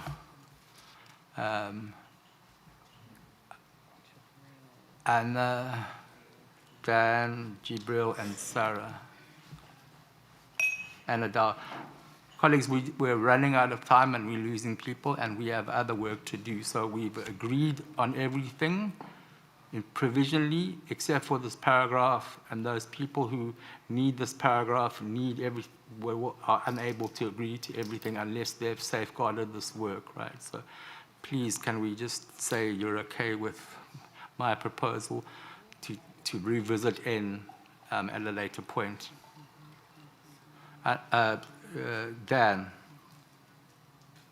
Thank you. Just on the dynamic list, I think we're okay with the addition of the board decision. Just one thing I think is important to make sure we cross-reference the list decision in that paragraph so that it's clear. So we would have, after such entities adopted in decision B7/D. Okay, thank you, Dan.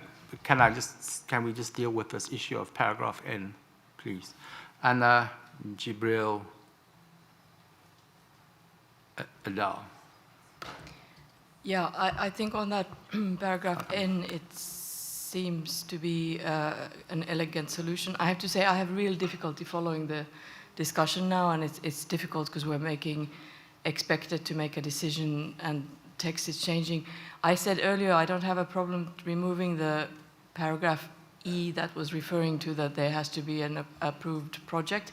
But after that, I only saw that text was added on the kind of dynamic list. I thought we're talking about a fixed list. So I do have a bit of a problem now adding that new paragraph E about requesting the Secretariat to maintain, update, and publish the list. And I wonder if that's an issue that we could also park to B8, where we would have a bit more time to discuss it and reflect on how changes in the other accreditation frameworks may impact that list.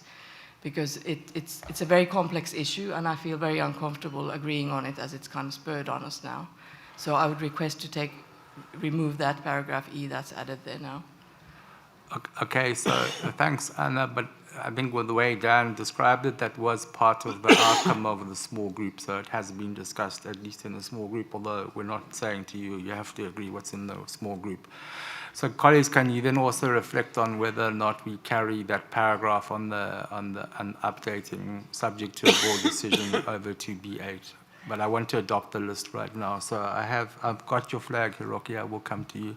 I have Jibril, Adao, and then Hiroki.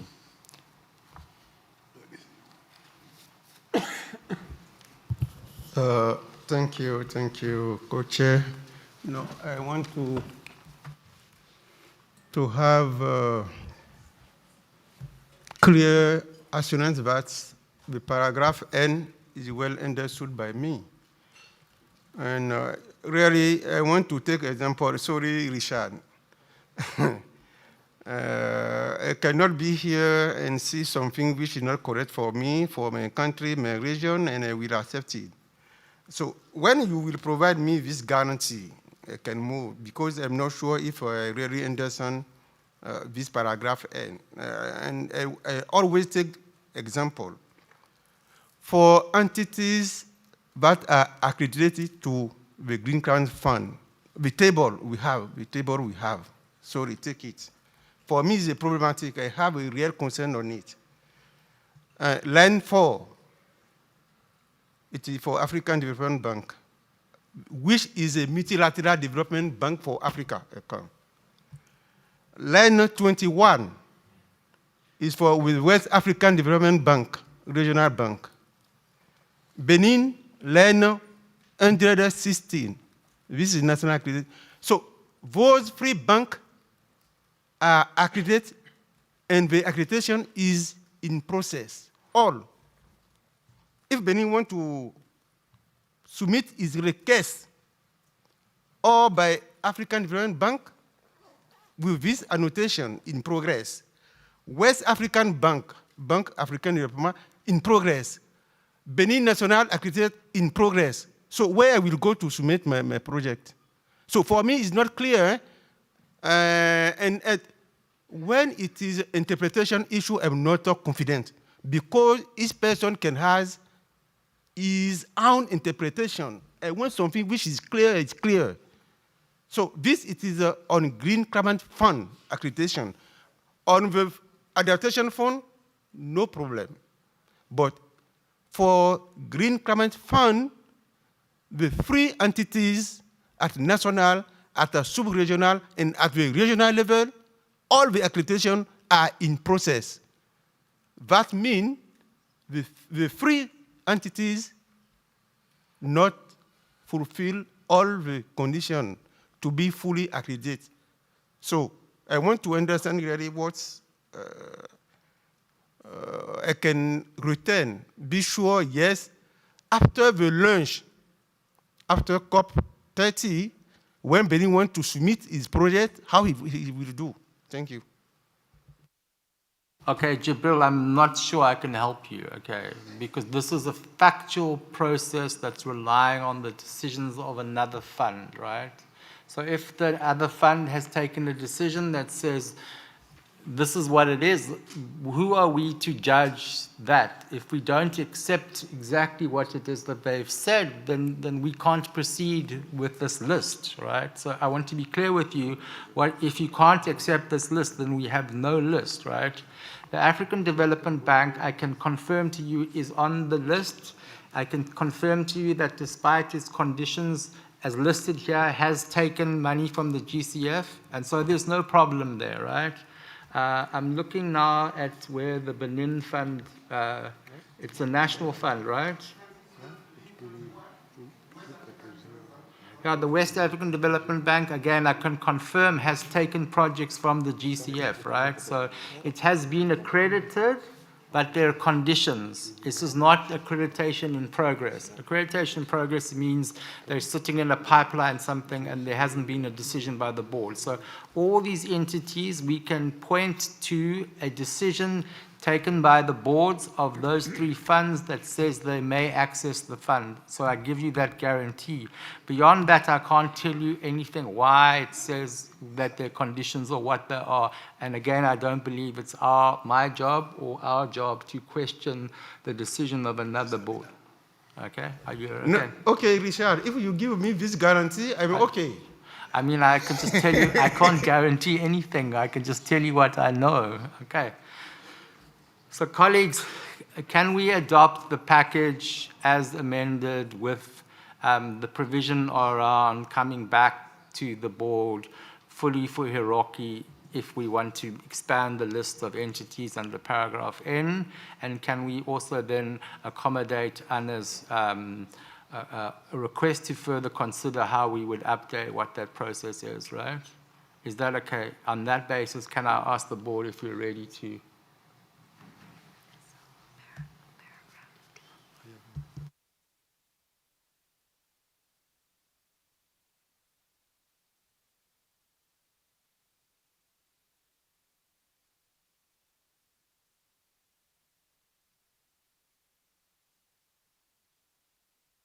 Okay, thank you, colleagues. So can I ask the board to... I have a wording that I am testing with the rookie because I don't have time. We have to be coherent with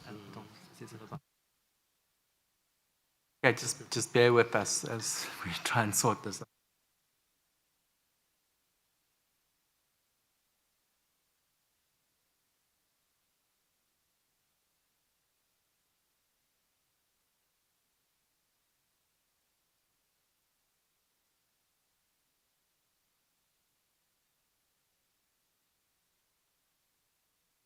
Okay, so we just have to actually clarify what's in paragraph N. So confirms that the MDBs listed in the annex or whatever are able to access or something along those lines. So we confirm that paragraph 49A part 2 is for the MDBs included in the list, and then we say decides to further consider the full list in relation to the implementation of 49A part 2, right? Is that clear?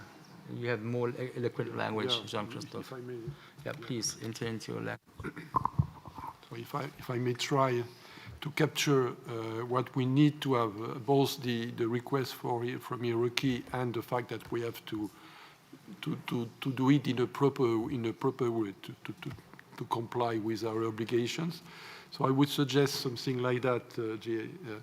Decides that for direct access via direct budget support in partnership with entities accredited to the GCF, GEF, and Adaptation Fund that have been granted access to the funds will be able to access the fund.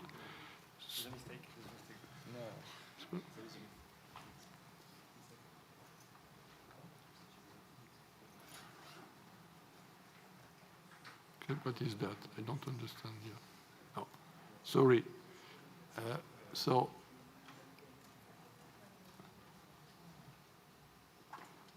MDBs. Yeah, well, just wait one second.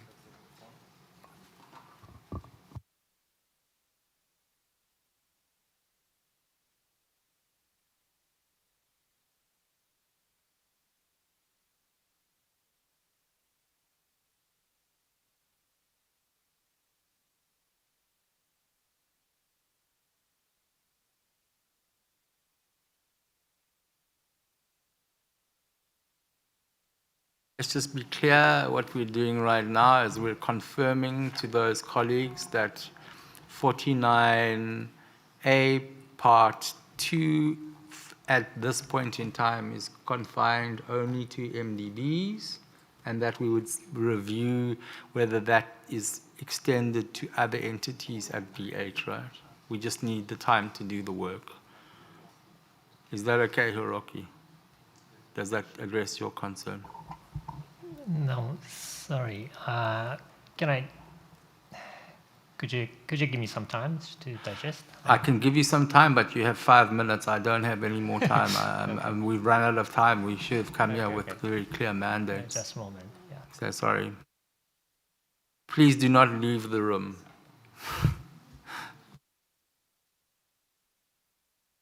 time, Rocky, I'm just telling people not to get up because then I'm going to disrupt this entire meeting and people will leave and we will lose the quorum and then that's the outcome that we must accept.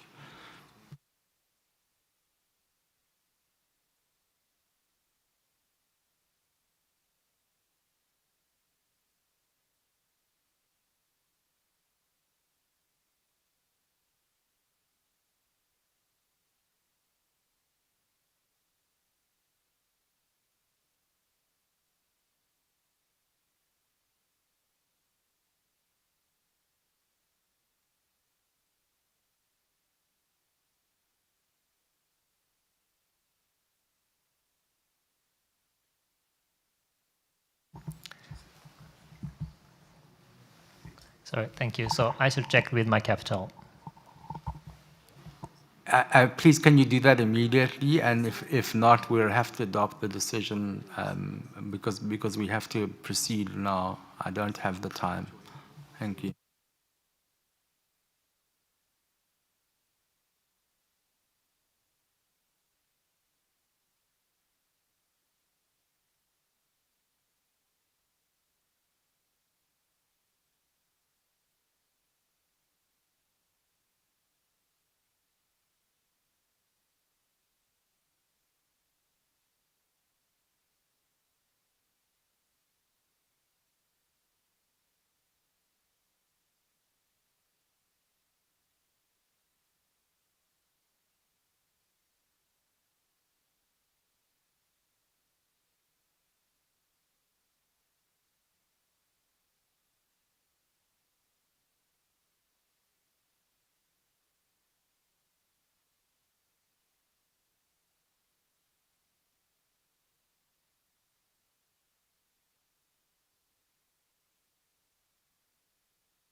Okay, colleagues, we seem to have resolved the issue of paragraph N.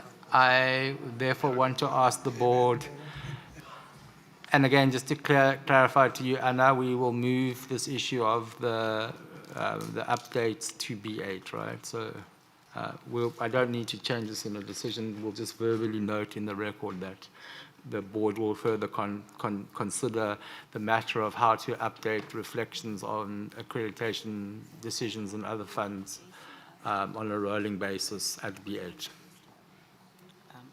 Yeah, it will take it out. Richard asked it, Chelsea asked it.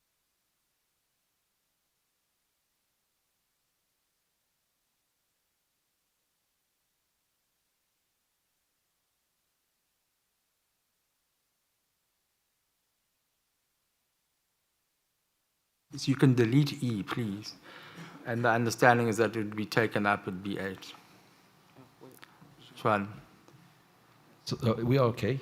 I think the letter E was proposed based on a footnote that we initially suggested.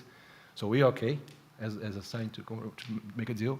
But we just would like to have a last chance to suggest another footnote that could perhaps accommodate Anna's concerns with regard to letter E. Shall I? I'll be fast and efficient, I promise. So the Secretariat may propose, this is a footnote, okay? The Secretariat may propose to update periodically, the list in Annex 2 as new entities are in the process of obtaining accreditation and or having projects approved. Stop. Okay, thank you. Anna, is that acceptable? Yeah, I can live with either this footnote or what you proposed, Chair. So either solution is okay with me. So just explain to me where the footnote is to what? Yeah, it would be placed as we meant before, as a footnote in the other decision that relates to the list. That refers to. That's been taken out, right? Or where will it be footnoted? Well, we took it out because we put letter E here. So as we eliminate letter E, we might reconsider the footnote. I'm just suggesting this, and apparently it accommodates Anna's concerns. So why not? No, it's not substance right now. I'm just trying to understand where we would put it, right? Not the substance. Where would?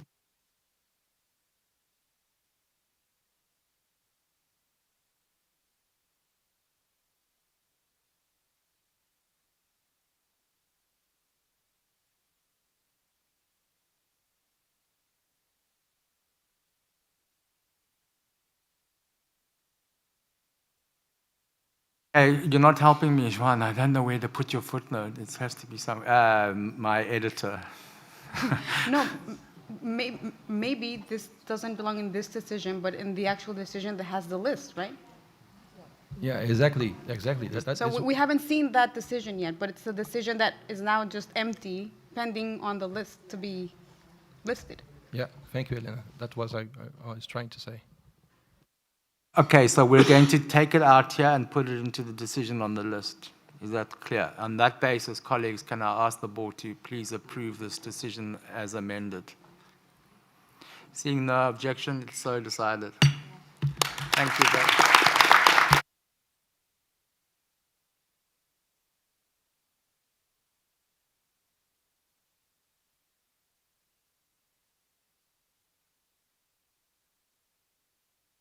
Okay, thank you, colleagues. So before we can really clap and before the rum can be broken out, I've been sober for 8 months. I don't drink alcohol anymore, so it doesn't bother me, but Ricardo will sip on my behalf.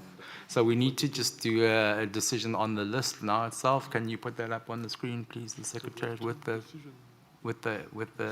footnote, please?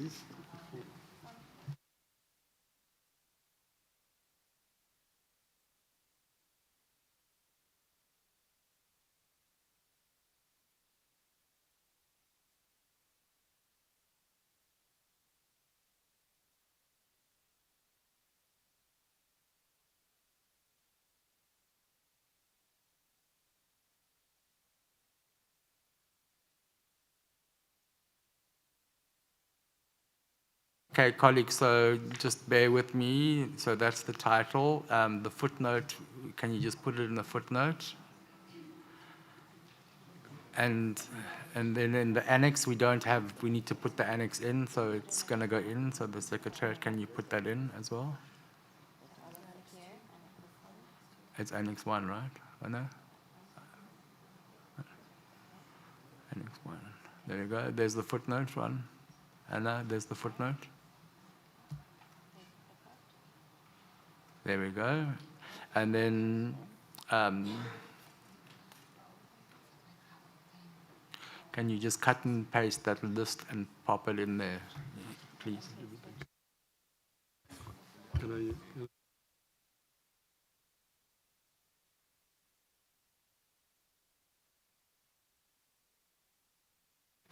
Yes, just a clarification on the footnote proposed by Johan.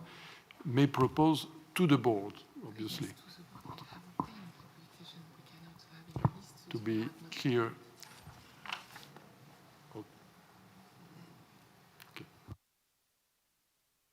Yeah, okay, sorry, the footnote is causing a problem. So, Joanna, we have to edit it so it's not in the process of obtaining. It have been accredited, right? Because then we would be, what you're asking us to do is adopt a list of entities that are in a pipeline. So it's have obtained accreditation or have been accredited. And then delete and or having projects approved because we've deleted that. So it's just an accredited to either the GEF, GCF or adaptation fund. And then you delete that part, sorry. Have been accredited to adaptation fund, GCF or GEF. And then you delete and or have projects approved.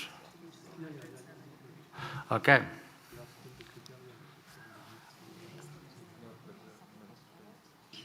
Okay, colleagues, please, let's move on. No, go.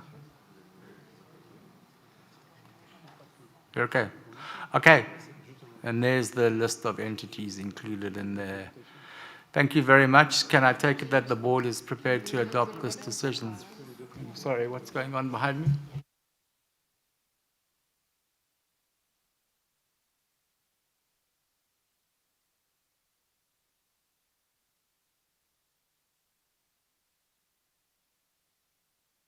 Okay, colleagues, can I take it that the board is happy to adopt this decision and the table?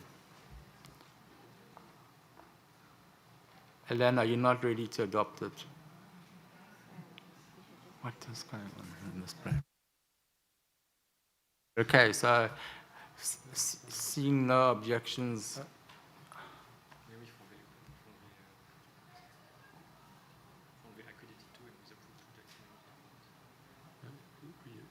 The last column has to be removed. Okay, so you need to remove the last column with approved projects and any funds. It's not relevant. So, sorry, I wasn't paying. There was just too much going on. Okay, with that deletion of that last column, there you go, colleagues. Can I take that the board is ready to approve this decision and adopt the listing? Could we see the decision? Can you go back up to the decision, please? Up to the decision, please, Jihao.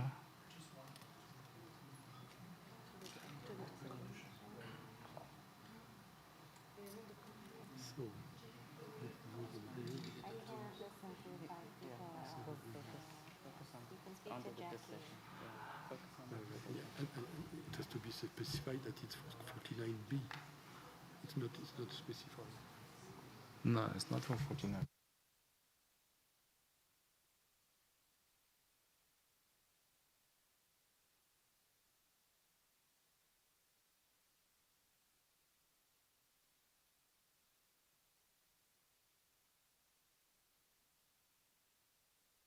Okay, just bear with us. There's seemingly too much confusion going on in this part of the world, so excuse me.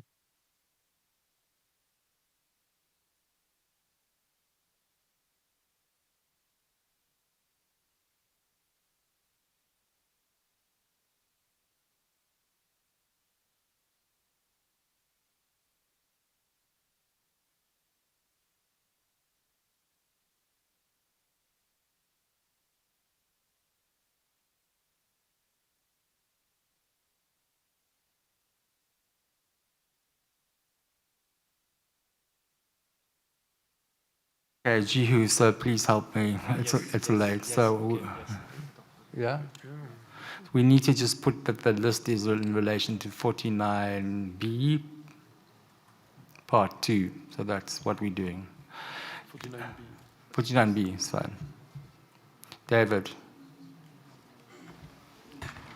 please don't get distracted by the confusion at this part of the table. So please be brief. Yeah, just you recall we removed the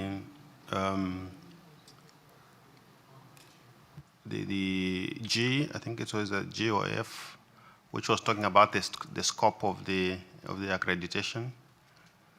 I think we left the one talking about the limitations, so maybe we can harmonize just to make sure that it's not referring to what is the point which is no longer there. So we can check what. Can you just check what we're, is it scope or limit? What do we do?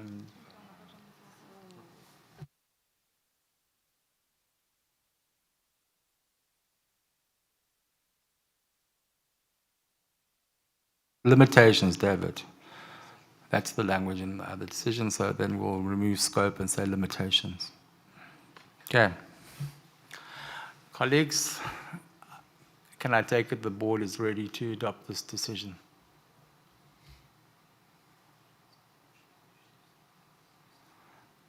Seeing no objections, the decision is so adopted.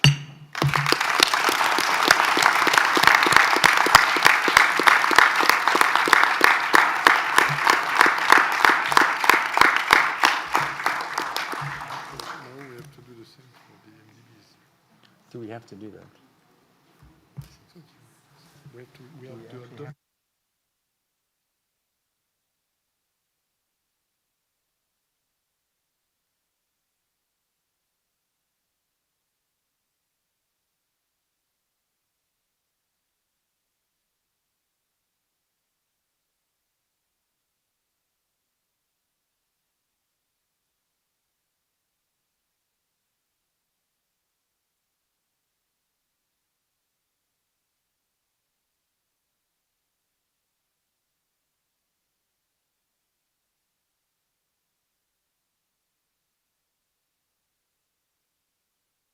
Okay, colleagues, I think we're clear. There's sunlight on the side of the table.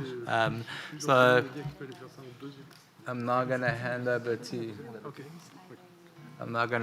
to Jean-Christophe to go to the next agenda item, which is the work plan. Okay, so let me do that before I hand over to you. So there was another issue under this agenda item, which was the initial results management framework of the Barbados implementation modalities. We circulated extremely late a document to you that was prepared by the Secretariat.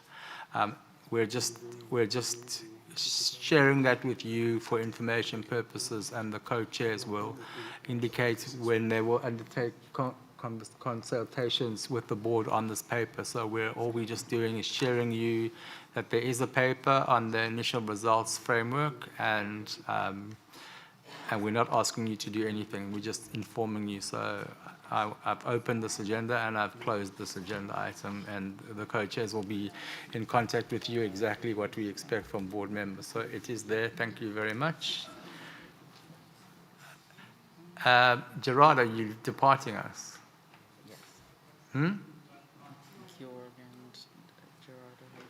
What's the point of order? You can take the floor, but if you point of order me, then I have to rule on the point of order. No, Richard. Yeah, no, that's fine. I understand. So, Richard, just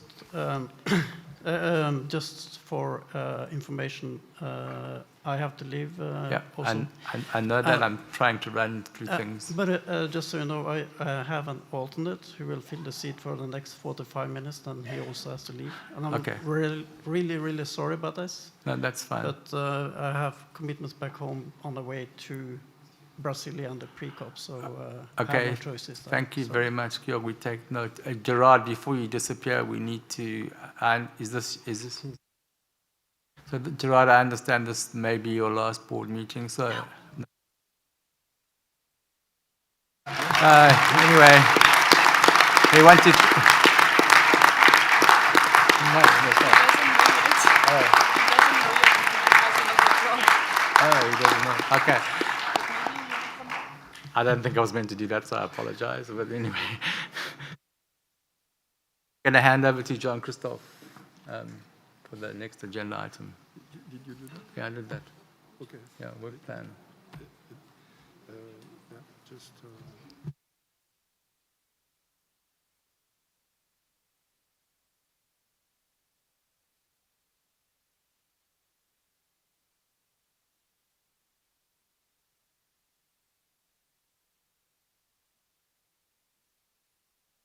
Okay, colleagues, I have one more agenda item, sub-agenda item under this BIM thing, which is the terms of reference. And we're going to circulate them to you. This is the terms of reference / call for proposals.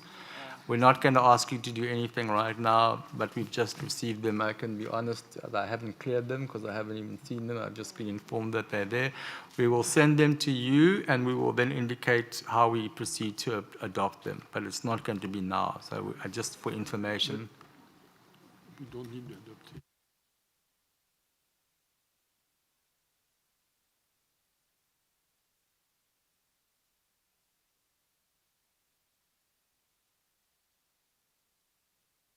Okay, so it's just for information for the board, and it still has to be subject to further input going in from the Secretariat. So that is with your inboxes either now or shortly, so just information. And now I really am going to hand over to you, Jean-Christophe, for the next agenda item.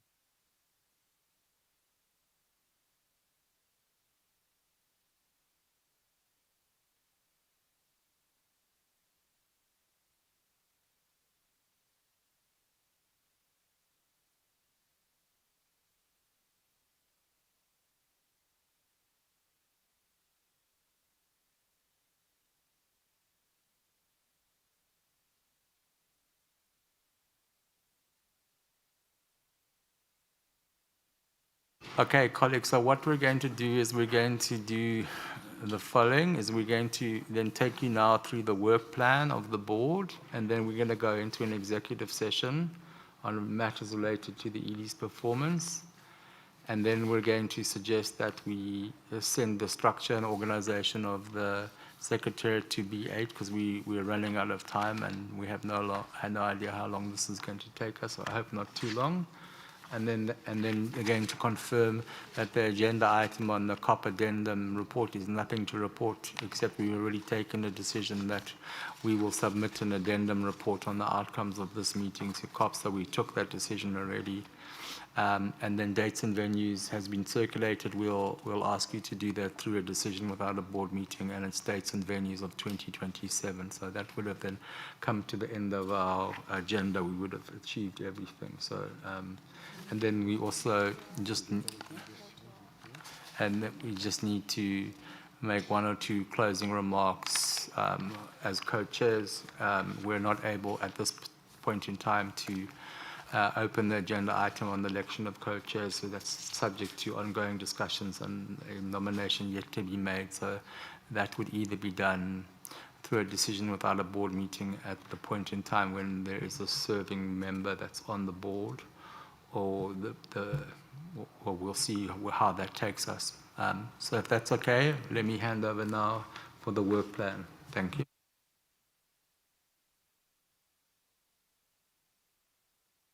Thank you, Richard. So, is it possible to put the work plan on the screen, please?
So, colleagues, we are now reopening the agenda item 6B, work plan of the board for 2026.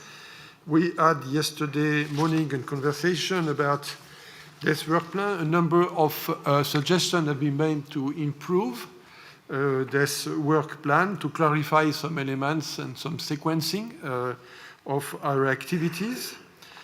Updated version of this work plan has been circulated.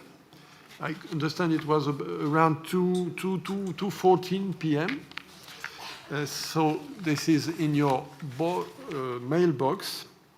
What I would suggest before going through the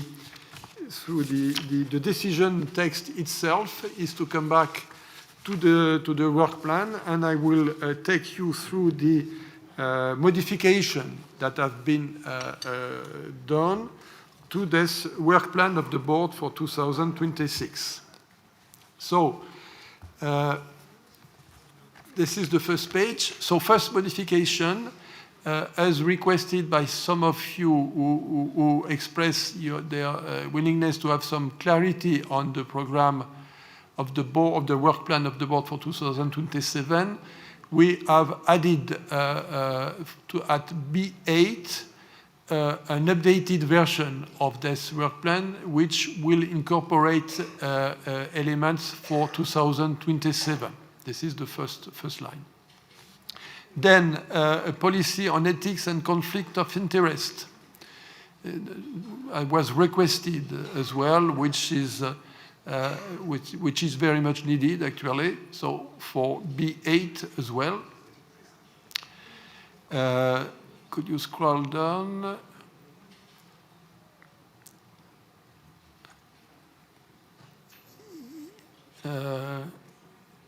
I'm not sure the part in blue has been added, or was it already there, I guess? We move forward the review, the need for further allocation subject to available commitment authority decision in line with our discussion on BEAM. So it will be at B8.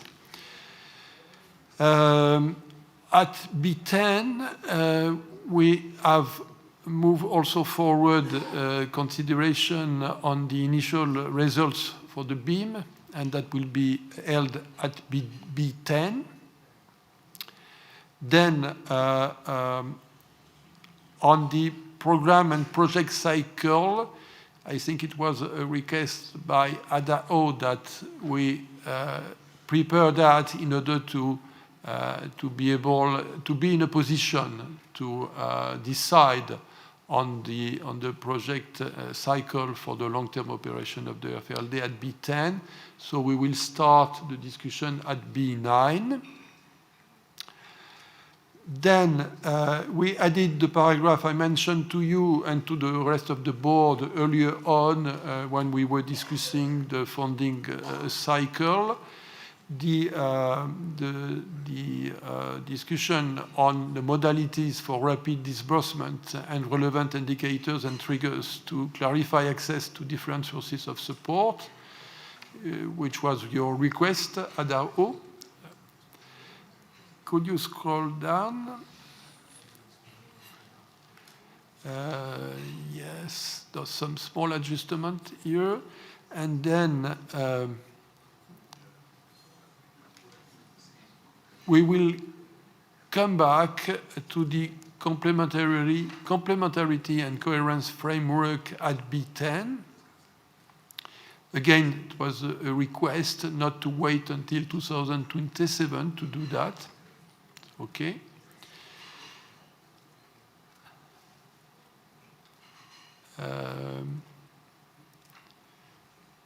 So between bracket here, and that's something I would like to have your view, but that's my sense that it should be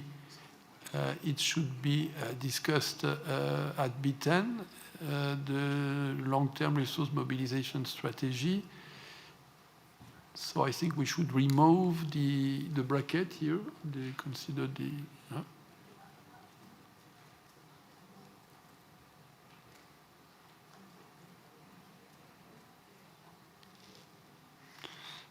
I know, I see. Okay. Could you scroll down?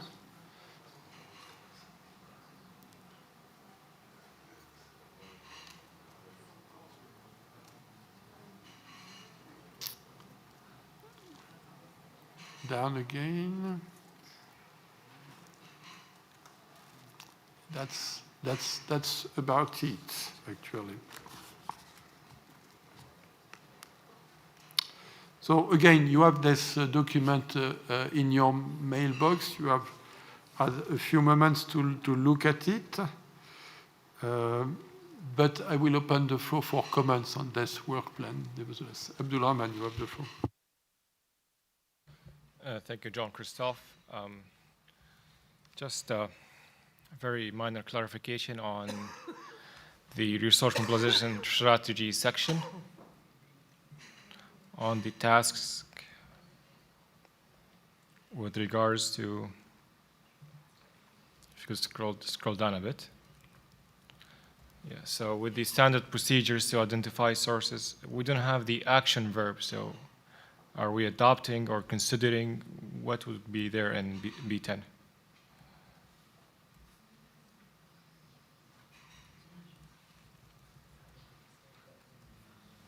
Thank you. Roman, we have eliminated any verb which will anticipate on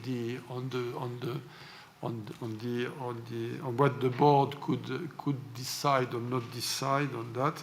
So we are putting only the issue that should be discussed. The objective, I think, is really to adopt, but we don't want to mean that we are going to adopt without having discussed and agreed upon. So this is the idea is really to adopt, but we are not, and we could see that all over this document we have removed any verb like adopt or decide. Yeah.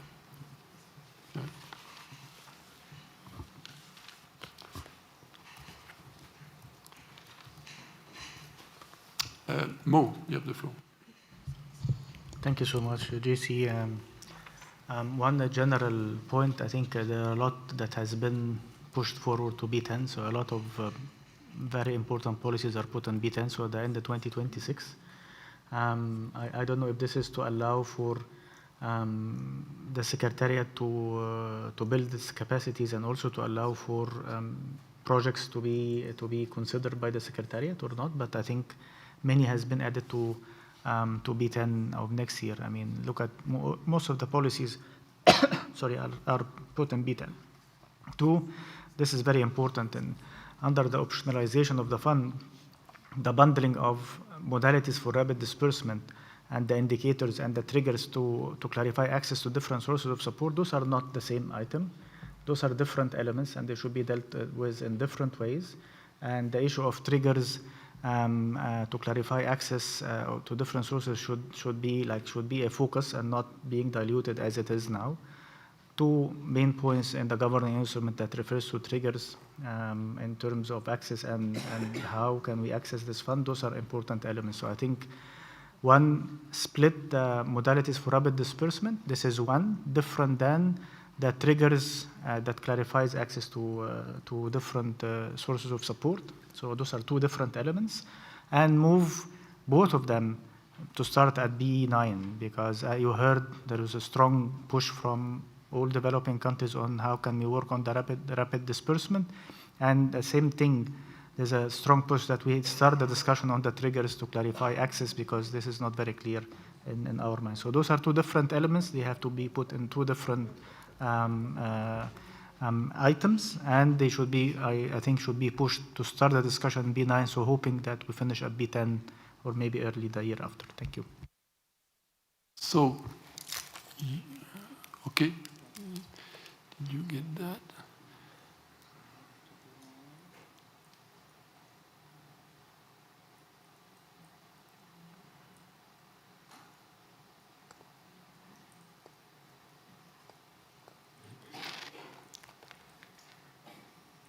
And the other element you mentioned, Mo, is that's okay? Yeah. Yes, so those are two different elements, yes. And as I said, the general reflection that many are pushed to B10, but this is a general reflection. We hope that we can start engaging earlier rather than later on dosage. But this is a general reflection. I'm not going to engage on what should be moved or not. We can update the work plan based on the capacities of the Secretariat and as available. Yeah, I think it's wise not to be much more specific on that. As you may have noted, you will have the capacity at B8 to revisit that. I tend to think that you are right, that we have a lot programmed for B10. So it could be good to move forward to B9 some of them. I do think that BEAM will be quite demanding for the Secretariat at B8, but also at B9. I'm not sure we're going to go through all our agenda for B8, and so that there will be some probably postponing part of the discussion which we should have had at B8 at B9, and then B10 is quite overloaded. But this is the request I received yesterday during this discussion, that maybe some element that were currently scheduled for 2027 should be moved a little bit forward. I mean, with the build-up of the Secretariat, obviously, B10 is probably a better target for some major policy item than B9. So now there is more balance between the two. So I have no problem with that at this stage. Adao, you have the floor. Sorry, I think Adao Yan was before. Adao first, then Yan, and then Elena. Thank you, Adao. Thank you. No, I have 2 points. One is relating to what we have just concluded a while ago about the need to update the list of the entities. So that's something that also needs to happen at B8 and probably should be added. That's a new development from this afternoon. So that's one. And the second, when we are looking at, if you stay on the screen, the operationalization of the fund at B9, we have the violet text about the long-term operations, and then we have specifically the rapid disbursement and relevant indicators. And so that's obviously one modality that we have discussed with Adao that we need to look into. The other one, which merits being mentioned in this connection, is the small grants, which was another one that is not part of the BIM. So if we, with the same logic, it should also be mentioned and discussed in the work program. Thank you. And what are you suggesting, to put it inside the long-term model, or to put it the same way we do for the rapid disbursement, maybe? Yeah. So we could add update list entities, yes, and then on the next column we may add to the consider modality for rapid disbursement and relevant indicators. Consider this small grants policy. This is what you suggested.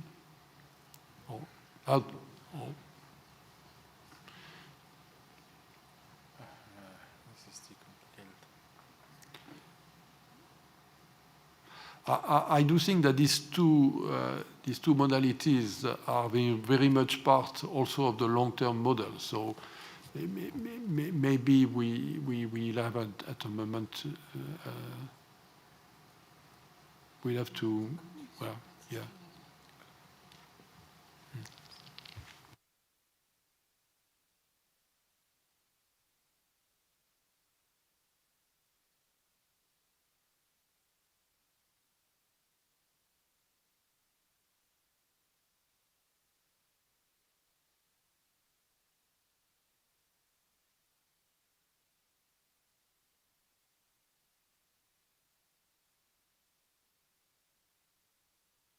let's put it that way. And if you find better wording, we can adjust. Let's see whether there is also an agreement between us to program something on this issue. Thank you, Jan. Adao, you are next. Thank you very much, Jean-Christophe. I think Ambassador Mo has already captured my points, and I think we remove other sources under the rapid disbursement. So I'm fine in terms of timing. It's also B9, so that's good. And we need to separate trigger issues from rapid disbursement. So I'm fine. Thank you very much, Ambassador Mo.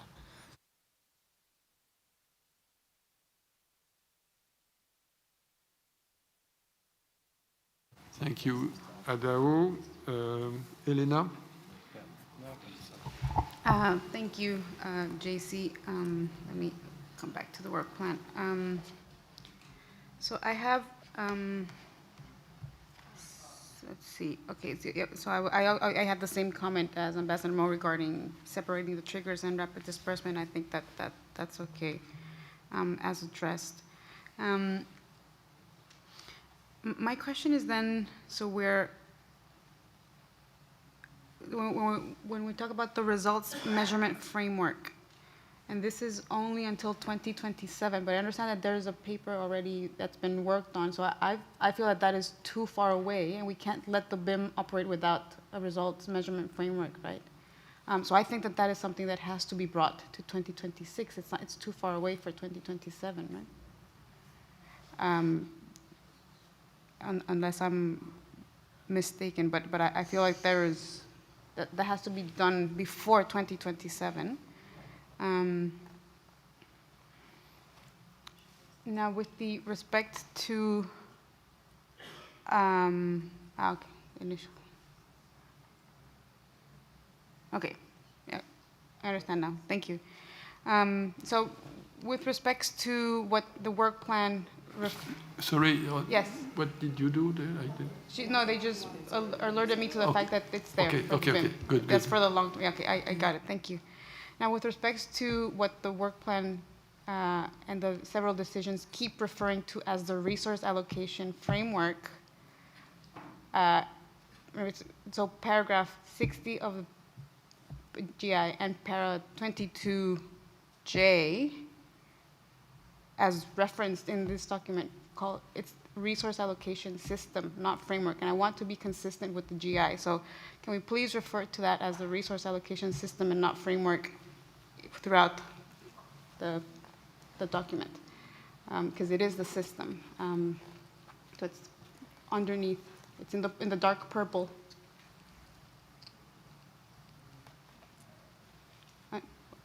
The following page still.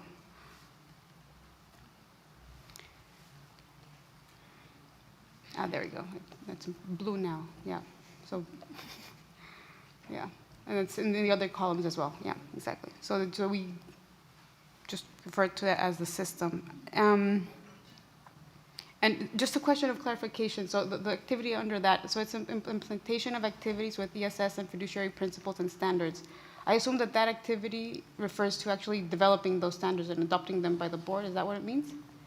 So when is the board actually going to develop or adopt? We have not yet decided to develop that. It could come at one point, but so far we have not yet decided. Okay. And to be specific, Mathilde, you already answered this question. What this standard social safeguard and fiduciary principle and standards are here for? This is exactly the wording of the GI. It's just to say that it says that we have to consider a mechanism, but it doesn't take a stand on what form it will take, whether or not it will be a policies or other way to ensure that activities financed by the funds are implemented by a high integrity environmental and social safeguards. Thank you, Mathilde. You did that point already yesterday morning, I guess. Yeah. And the last things that I want to allude to, and I know, Richard, you So I want to remind the things that are still left pending from the rules of procedure about the, yes, Richard. I'd be remiss not to mention. So I think there was an element of, bringing back the decision between board meetings. That's, work has been done, so that has to be followed up on. And I think there was also the element of, I'm not sure, there was another thing that was pending from the rules of procedure. But I'll find it and then just alert to that. That's still something that's left pending from that. I haven't found it yet, but it's there. Okay, Abdul Rahman. Just a point of clarification. If you don't mind, scroll down under with respect to the pen.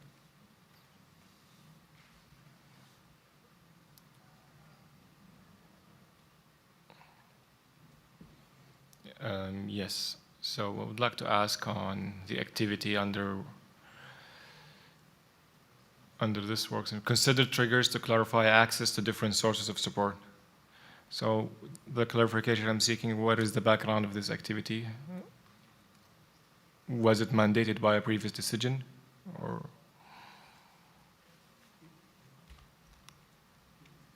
There is a reference to the GI here. Adao is not here. It's too bad. But Mo, you want to say a word about it?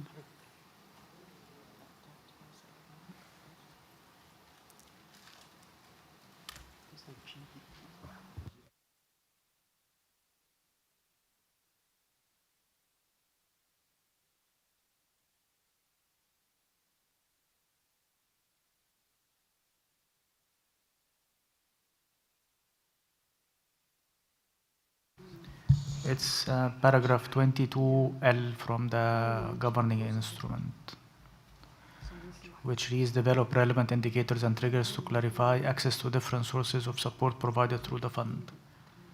So this is so you just add different sources of support provided through the fund. So if you add this, then I think it will clarify the concerns.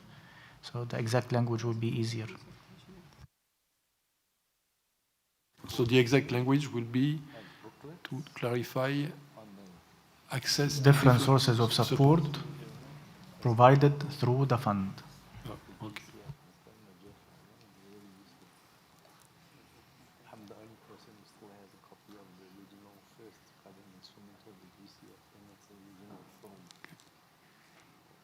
Okay. Abdul Rahman, you have your answer? Yeah. Okay. Thank you. Just a minor addition. Can we add the reference to the relevant paragraph of the GI to this activity? Yeah, we can do that. Yes. Thank you. I have to go to the...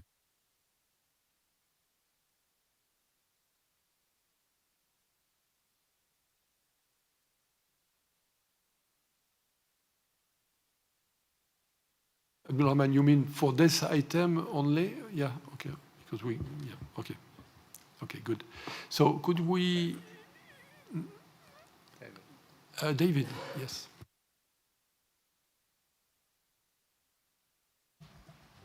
Yeah, just a clarification on when we say consider. Isn't it better to turn those into clear action? When we say consider, what exactly do we mean?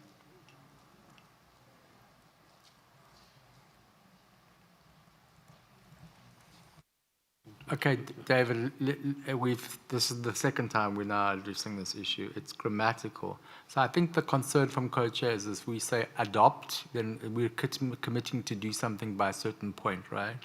Then if we don't adopt, we have to amend further conversation. It looks bad, right? So again, the idea was just to state when the issue was going to come to the board. It is our understanding as co-chairs, any issue that comes to the board would first be for consideration and adoption, right? The reality is we have no idea the detail included in these documents, and so it may not be possible on the first attempt to ask for adoption. So it may be maybe in reality, and that's why it's out. If you want to put it in, we put it in. This is not a big substantive matter, but that's what we did. We just tried to locate where the issues would come at what board meeting, and this is more about not what action the board takes, but the secretariat, right? This gives the secretariat a very clear indication of what work they need to prepare for future meetings, right? But if you want to just go and put adopt, consider adopt everywhere, then that's fine, we can do that.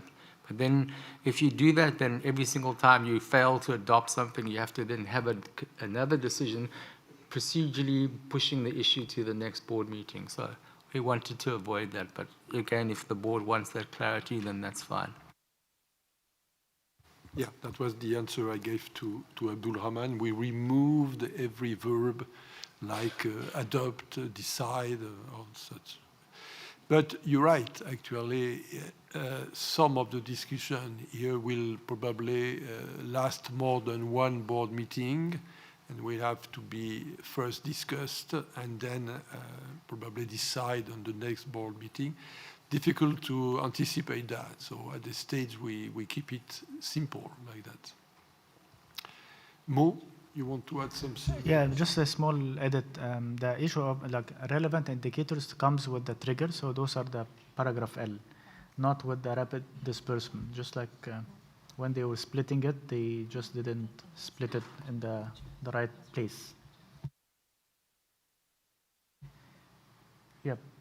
So triggers, just it is relevant indicators and triggers. This is together.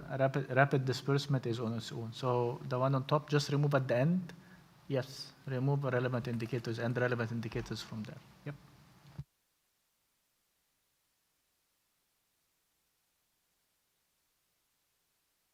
Compliant with the GI, yeah. Thank you, Mo, for that. So let's move. Let's scroll up to and go directly to the decision text now. And I have one element. Yeah. So. So the objective here is to adopt this work plan for 2026. As we know, we decide here that the work plan will be updated. Request the co-chair to update the work plan following each meeting of the board to reflect the decision taken. And we propose here to take on board the suggestion from José for the board to take a little bit more seriously this notion of commitment authority.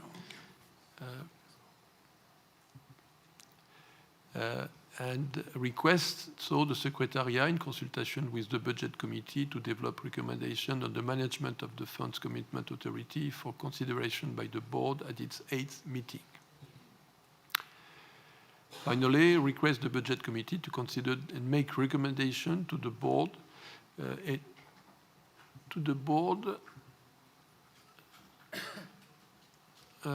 So there is something missing here. For any future request as needed to implement the work plan. We have to add for the last sentence of the decision. For any future, to the board for any future request as needed to implement the work plan. That being said, as Ibrahima reminded me, this addition of elements to the work plan, and certainly for 2026, are not coming without budgetary impact. So I guess the budget will be seized by the Secretariat in order to see whether this work plan is doable within the scope of the budget. Even though we know that this budget will be reassessed at B8 on as you say, José, on a stepwise approach, and then that will be the opportunity to readjust, if needed, the budget for 2026. José, are you happy with the wording of the the decision, please. Yeah, thanks, JC, and thanks also to colleagues for the flexibility on properly anchoring our discussion on commitment authority here. Just to confirm what you just said, JC, we will take a closer look at budget execution, of the actual budget execution data of 2025, and then we'll, together with the Secretariat, analyze if there are additional budgetary implications that would need to be reflected and or require a proper board decision, because, of course, the decision to grant additional budgetary resources lies solely with the board. Thank you, José. With that, I will now propose to the board to adopt these decisions. Shall I take that the board is ready to adopt this decision? Seeing no objection apart from José, but I think it's a legacy. Yes. Seeing no objection, this work plan, this decision, sorry, is adopted.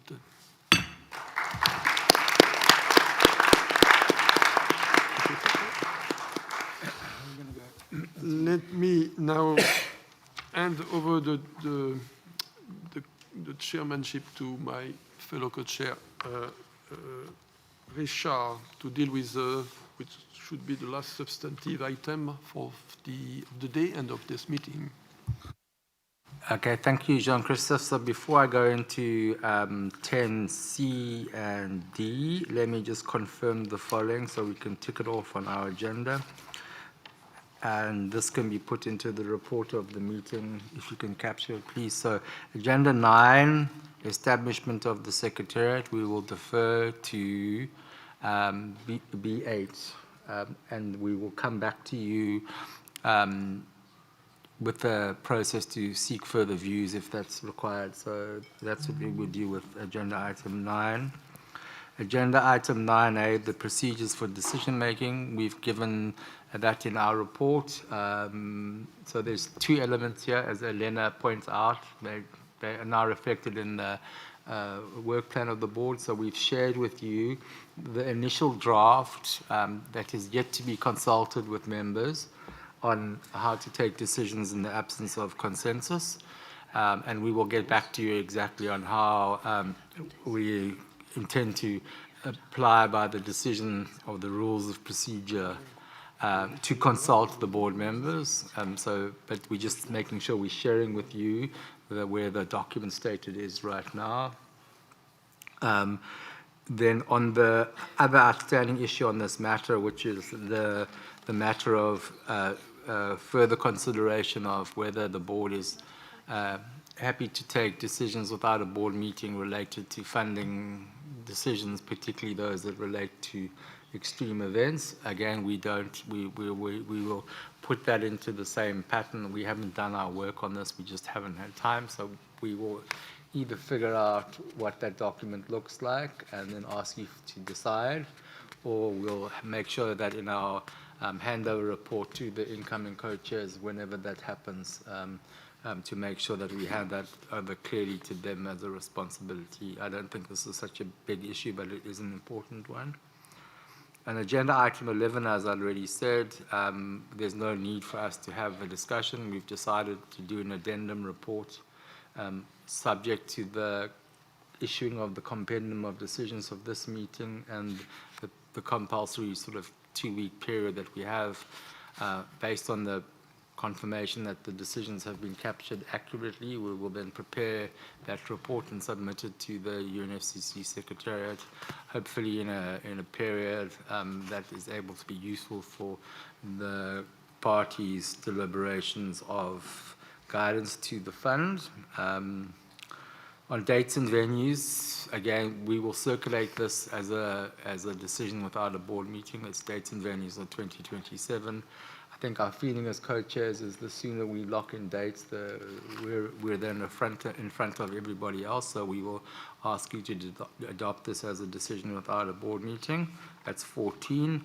On 15, we're not able to proceed with the election of co-chairs right now. Because we don't have nominations, and in accordance with practice, if there is a nomination, if there are nominations coming in from the constituencies, we will then ask you to adopt a decision without a board meeting to elect them at the point in time, make sure that both members are serving. Until that point, Jean-Christophe and I will continue our services. We would both like to have this resolved by the 31st of December. It would be a nice New Year's present for our families.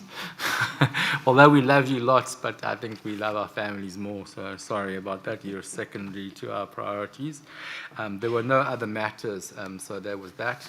I just need to come back to you with the country support decision, so where we had principally adopted it with the amendments this morning. We have circulated that to you for approval. We have no comments, so can I take it just formally that we can adopt that decision and then we'll request the Secretary to bring that work forward to B8. So you can put it up here, but it has been circulated. So can I take it, colleagues, that we accurately reflected your amendments on that decision and we can adopt it. It was circulated to you. Please check your emails. Huh? It was on country support program. Remember, we agreed to it in principle with some amendments, and we didn't ask you to adopt it subject to its approval. Are you okay with that? Here we go. It's on screen as amended. Can I take it that the board is ready to adopt the decision?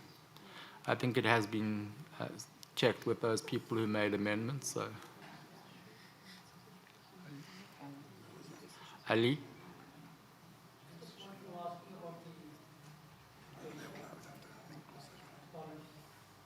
I didn't quite hear what you said on the rotation issue. On the? Rotation. Okay, that's another agenda item. Can I deal with this decision?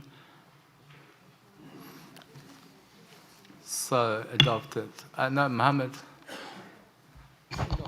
Thank you, Richard. I'm not against the adoption. Just want to put on record that we didn't get any chance to discuss the document that is referred there. Several of us might have comments and on the document and on the process forward. I know the document, we are just taking note of it. I just want to put on record that we would benefit from discussion whenever possible in the coming agendas, in the coming board meetings for this, but we are not stopping against moving forward with this decision. Okay, that document was circulated to you. We opened the agenda item and nobody requested any reflection on the document. So for the record, that's not correct. But anyway, can I proceed to adopt this decision? Elena? Okay, thank you. The decision, seeing no objection, the decision is so adopted. Okay.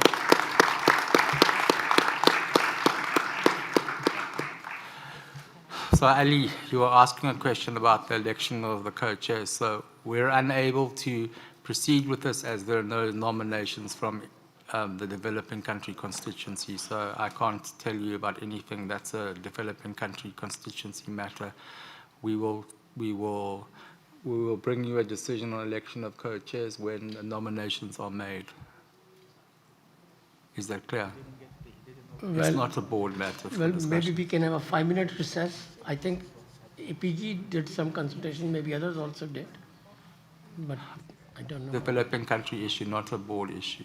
So please make your nominations if you're doing it to the developing country constituency. It's not a board matter right now. Yeah, we did. I'm referring to I'm referring to constituency. I suppose the constituencies did some deliberations. APG did. No, we've received nothing. So again, I'm not entertaining this, colleagues. If you want to have a constituency meeting, we can, but please follow the procedure that these are constituency discussions, and then once the constituency agrees, then we bring forward something. So at this point, we have nothing to bring to you at this moment. So I want to be clear on that, and we will bring forward the matter once the constituency has decided. So now I'm going to go to a decision, agenda item 10C and 10D, and on that basis, can I ask the Secretariat, observers, so we only need in the room board members, alternate board members and advisors that have signed the declaration, if everybody else could please leave the room. And can the Secretariat confirm that there's no webcast on the... I don't have time, Elena. I'm sorry, we're running out of people.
But,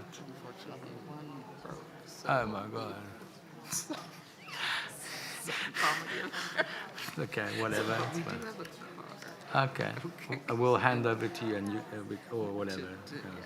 So Ibrahim can. Okay, that's fun. We understand. That's not funny, but it's funny, right? Okay. Okay, colleagues, please take your seats. Do we have a quorum? Do we need a quorum to close the meeting? Well, no, you're not making a decision, but it's okay. Yeah.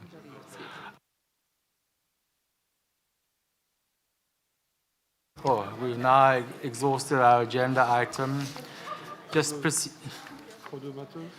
procedurally note that agenda item 16, other matters, there were no other matters requested when we adopted the agenda, so that is not to be an opened agenda item.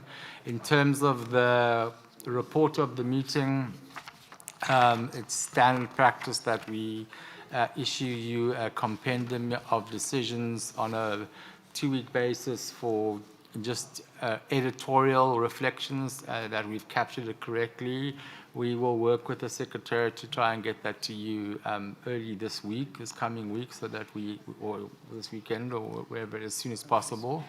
And so we have had a discussion with the Secretariat about streamlining that process, so that would be that. And so it brings us to the closure of this meeting, and I want to go back to a practice that that I used to do in previous meetings, was just to give you a quick summary of the outcomes. So, as you know, this is probably one of the second or third most historic board meetings of our term.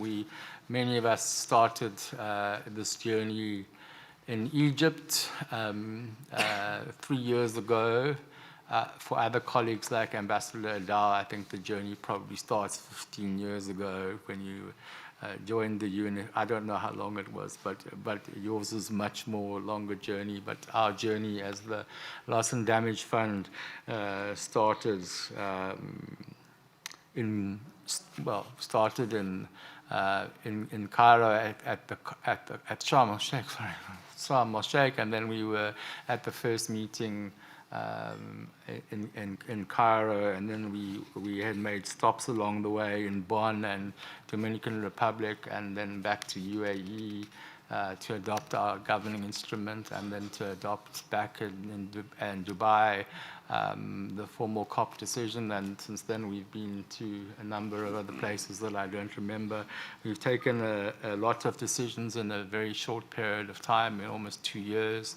We've appointed the executive director. We've done the host country agreement. We've done the hosting agreement with the World Bank. We've done the trustee agreement with the World Bank.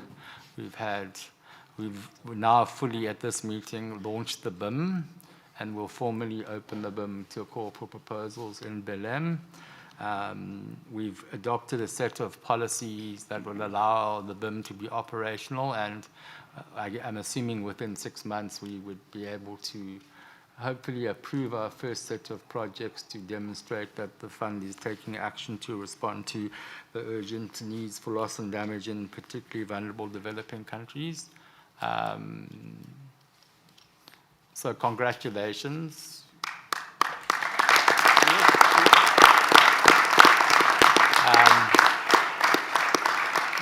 In addition to the historic moment, it's also a sad moment in the sense that we've come together as a community of negotiators, friends, and board members. And for some colleagues, this is their last board meeting of their term, particularly colleagues on my side of the board. I'd like to just thank and acknowledge with massive appreciation Ambassador Thompson, Elena Pereira, and then our colleague Juan, although this is your first meeting, but your seat was occupied by Ambassador Lim, who's too busy to join us because she's preparing for the pre-COP. So I want to thank you personally for all the support to the board. Ambassador Thompson was co-chair of the ED selection committee that helped us do a massive amount of work. Elena was co-chair of the Rules of Procedure group, so thank you very much. You are definitely leaving your footprints on the sands of Loss and Damage Fund history. And we wish you well, and we hope you stay within our community, and we continue to look forward to your advice. So a big hand to your two colleagues.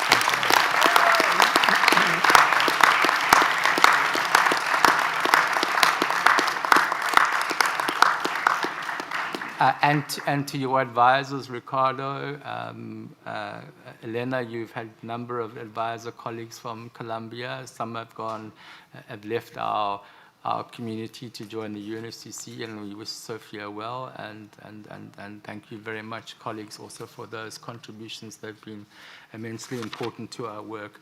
I don't think I've missed anybody else who's, Dan, you've just swapped seats from board member to an alternate board member, but you're still very much with us. I don't think anybody else I've missed anybody else, no? Yeah, Mark has switched, but he's staying as well. So I thank you, colleagues. This meeting is, we really hope that it's the last meeting. I've enjoyed working with Jean-Christophe now for 2 years in this fund and then a year in the other fund. So it's been an immense pleasure to co-chair this meeting with you.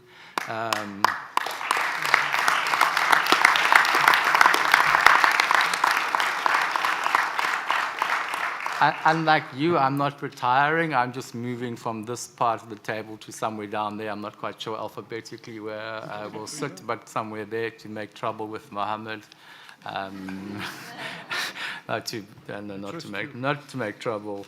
But so yeah, thank you very much, colleagues. It's been an important journey for us and for our countries, and we look forward to the fund growing from strength to strength. And JC, we wish you all the best in your retirement, although I know it's going to be hard to keep you away from our discussions, but enjoy the retired life along with Lando. And then the final words of thanks to those colleagues from the interim secretariat that are transitioning out, that may or may not be with us. We know we've already said goodbye to Lando, but we'll say goodbye again because we're in Manila. But Lando never leaves us, so it's okay. We always see you. But I also want a retired co-chair's badge, if that's possible, Lando. T-shirt, yeah, that's fine. So that's it for me, colleagues. We look forward to seeing those of you in Belém for the launching of the call, and otherwise I really look forward to being in Zambia again. I haven't been back to Africa for a year and a half, so I look forward to being home. Thank you. Jean-Christophe.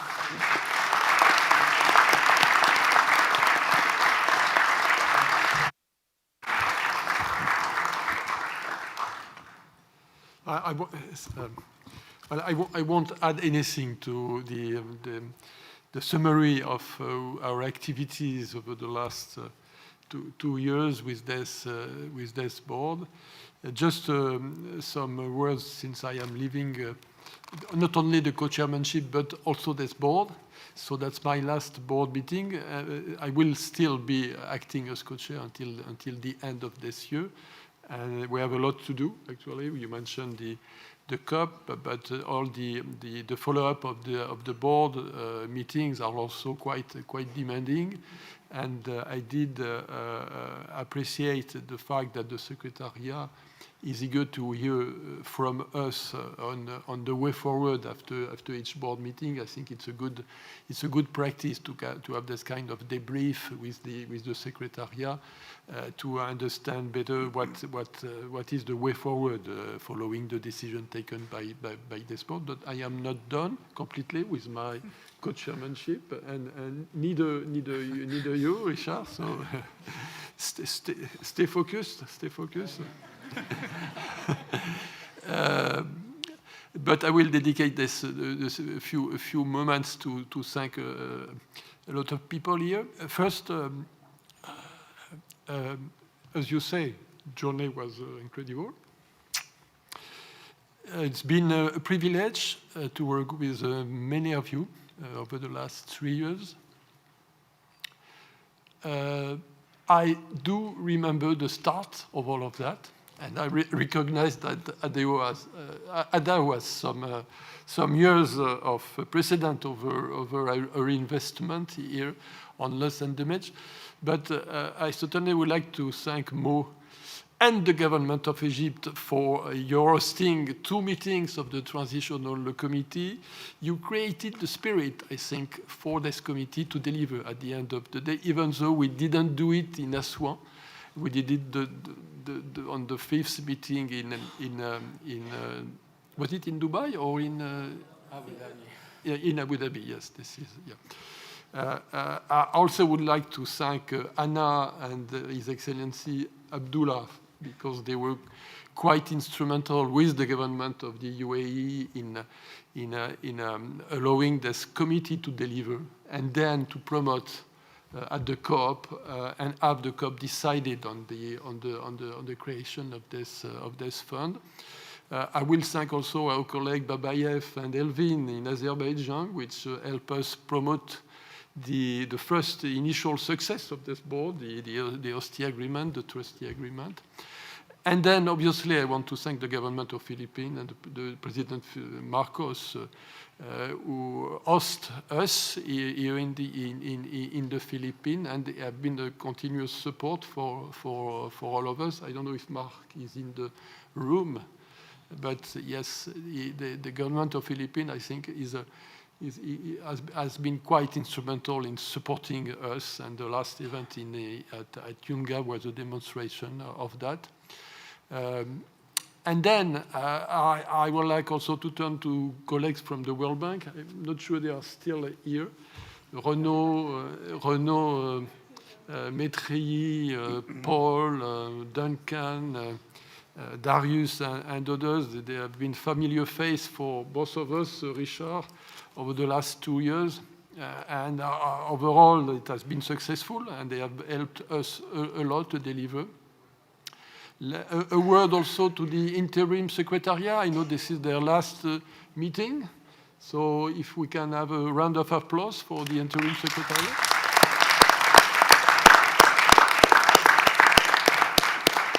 I don't want to name them all, but since they are still here, let me thank Alisher, Samira, and there are many more behind and around. That's your last meeting. Yolando is no more here, but yes, he's here. Okay. Maren Glenn, I saw Maren Glenn, and many, Antonetta, obviously, and I miss obviously those who have already left, like Raj, which have been quite helpful at the level of the Transitional Committee. Thank also the Secretariat, Ibrahima, and all your team. You have been through difficult times, actually, with a small number of staff, but will come better times for the Secretariat. I am sure, very sure of that. And then I want to thank Richard because I think more seriously, I think Richard was instrumental in all of that. Without him, nothing would have happened. So thank you, Richard. Thank you.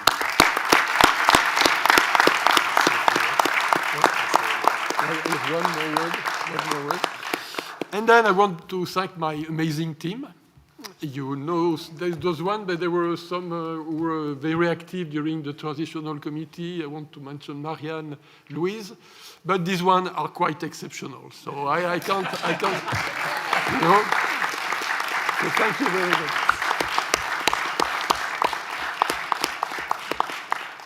Well, so good luck for the fund. I am really convinced that this fund is able to make a difference.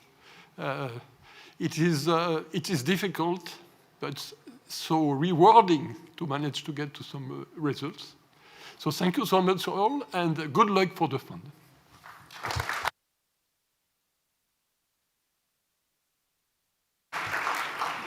I'm going to just give the floor to Ibrahima, but before I do, I also want to thank my advisors.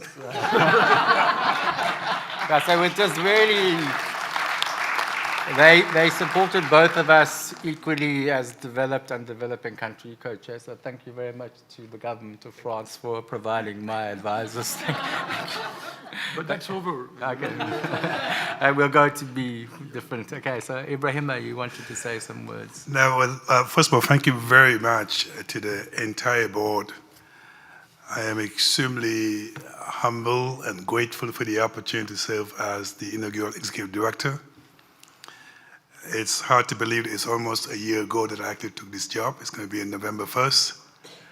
So you could not give us a better gift in delivering the BIM before the end of my first year. The only problem, you did not tell me that the job is going to be this tough. Otherwise, I would have thought about it, but I'm kidding. But I'm just really happy to be here. And the journey, I wasn't there in the beginning, but what I've seen so far, it's a group of people who are dedicated, who are committed to delivering for the most vulnerable across the developing world. And that is, I couldn't think of a better journey to be part of, but also a mission to be part of. I want to use this opportunity to really thank the co-chairs. It's been remarkable working with both of them, not only in aligning proposal to the board, but more importantly, in really getting the proper guidance and making sure we get it right. And I did remember when I took this job, I made a couple of commitments to the board. One was to continue fostering alignment between the board and the secretary so that we can actually deliver on behalf of the board. Second was to make sure we have diversity, inclusiveness within the secretariat, and I believe we're on the path of doing that. But third, also to make sure we are a secretary to take constructive feedback, and you've been extremely remarkable in giving us the feedback, and I will continue to deliver. So a big thank you to the co-chairs. And second, obviously, interim secretary, they paved the way for us to get to where we are today. And the fact that we're here and the day they say goodbye, we're about to launch the BIM. I could not think of a better time to say goodbye to them, but as I told them, they're going to be part of the extended family of this organization, so hopefully we'll continue to rely on their wisdom. I wanted to extend gratitude and recognition to the small team that I have in Washington.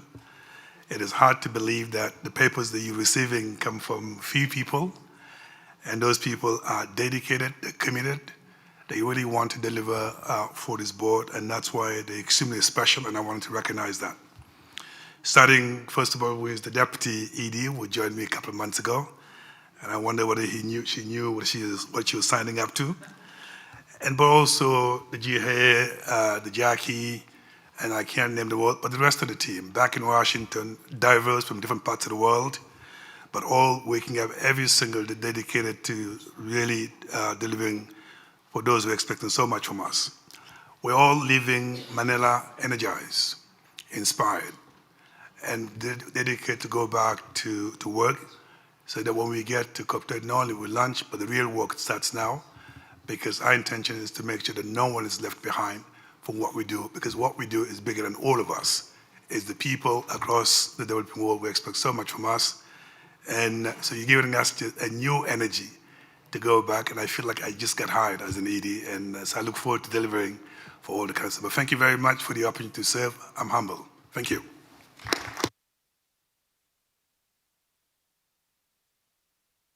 Okay, thank you very much, Ibrahim. Mo, your flag is up. You wanted to make a comment, so please go ahead.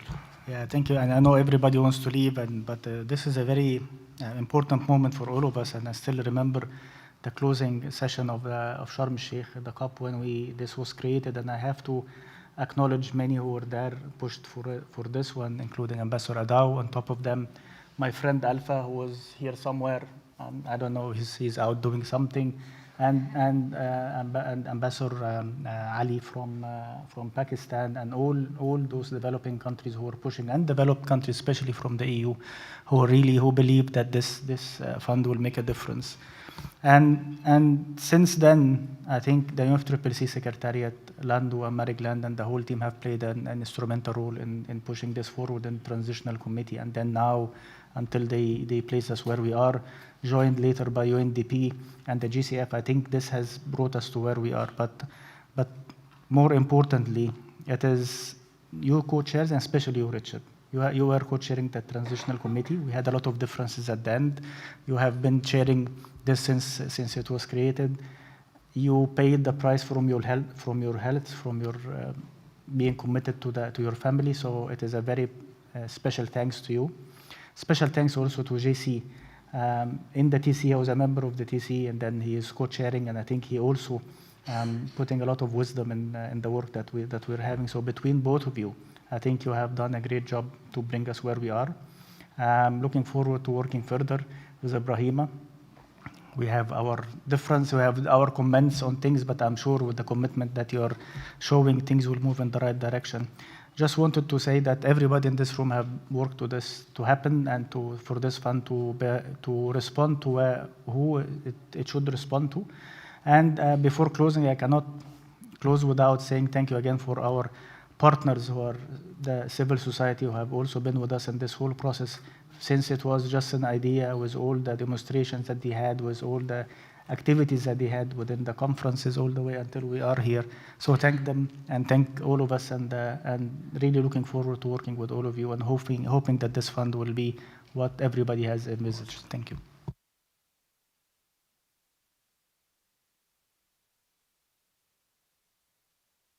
Okay, thank you very much, Mo.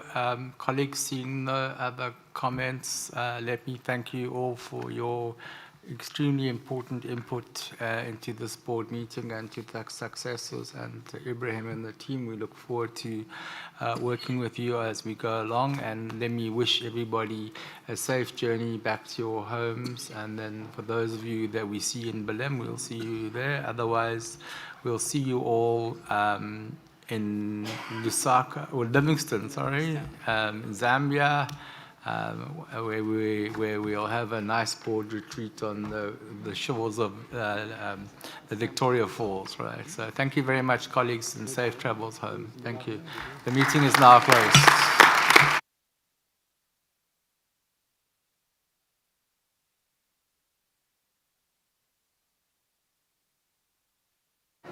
Colleagues.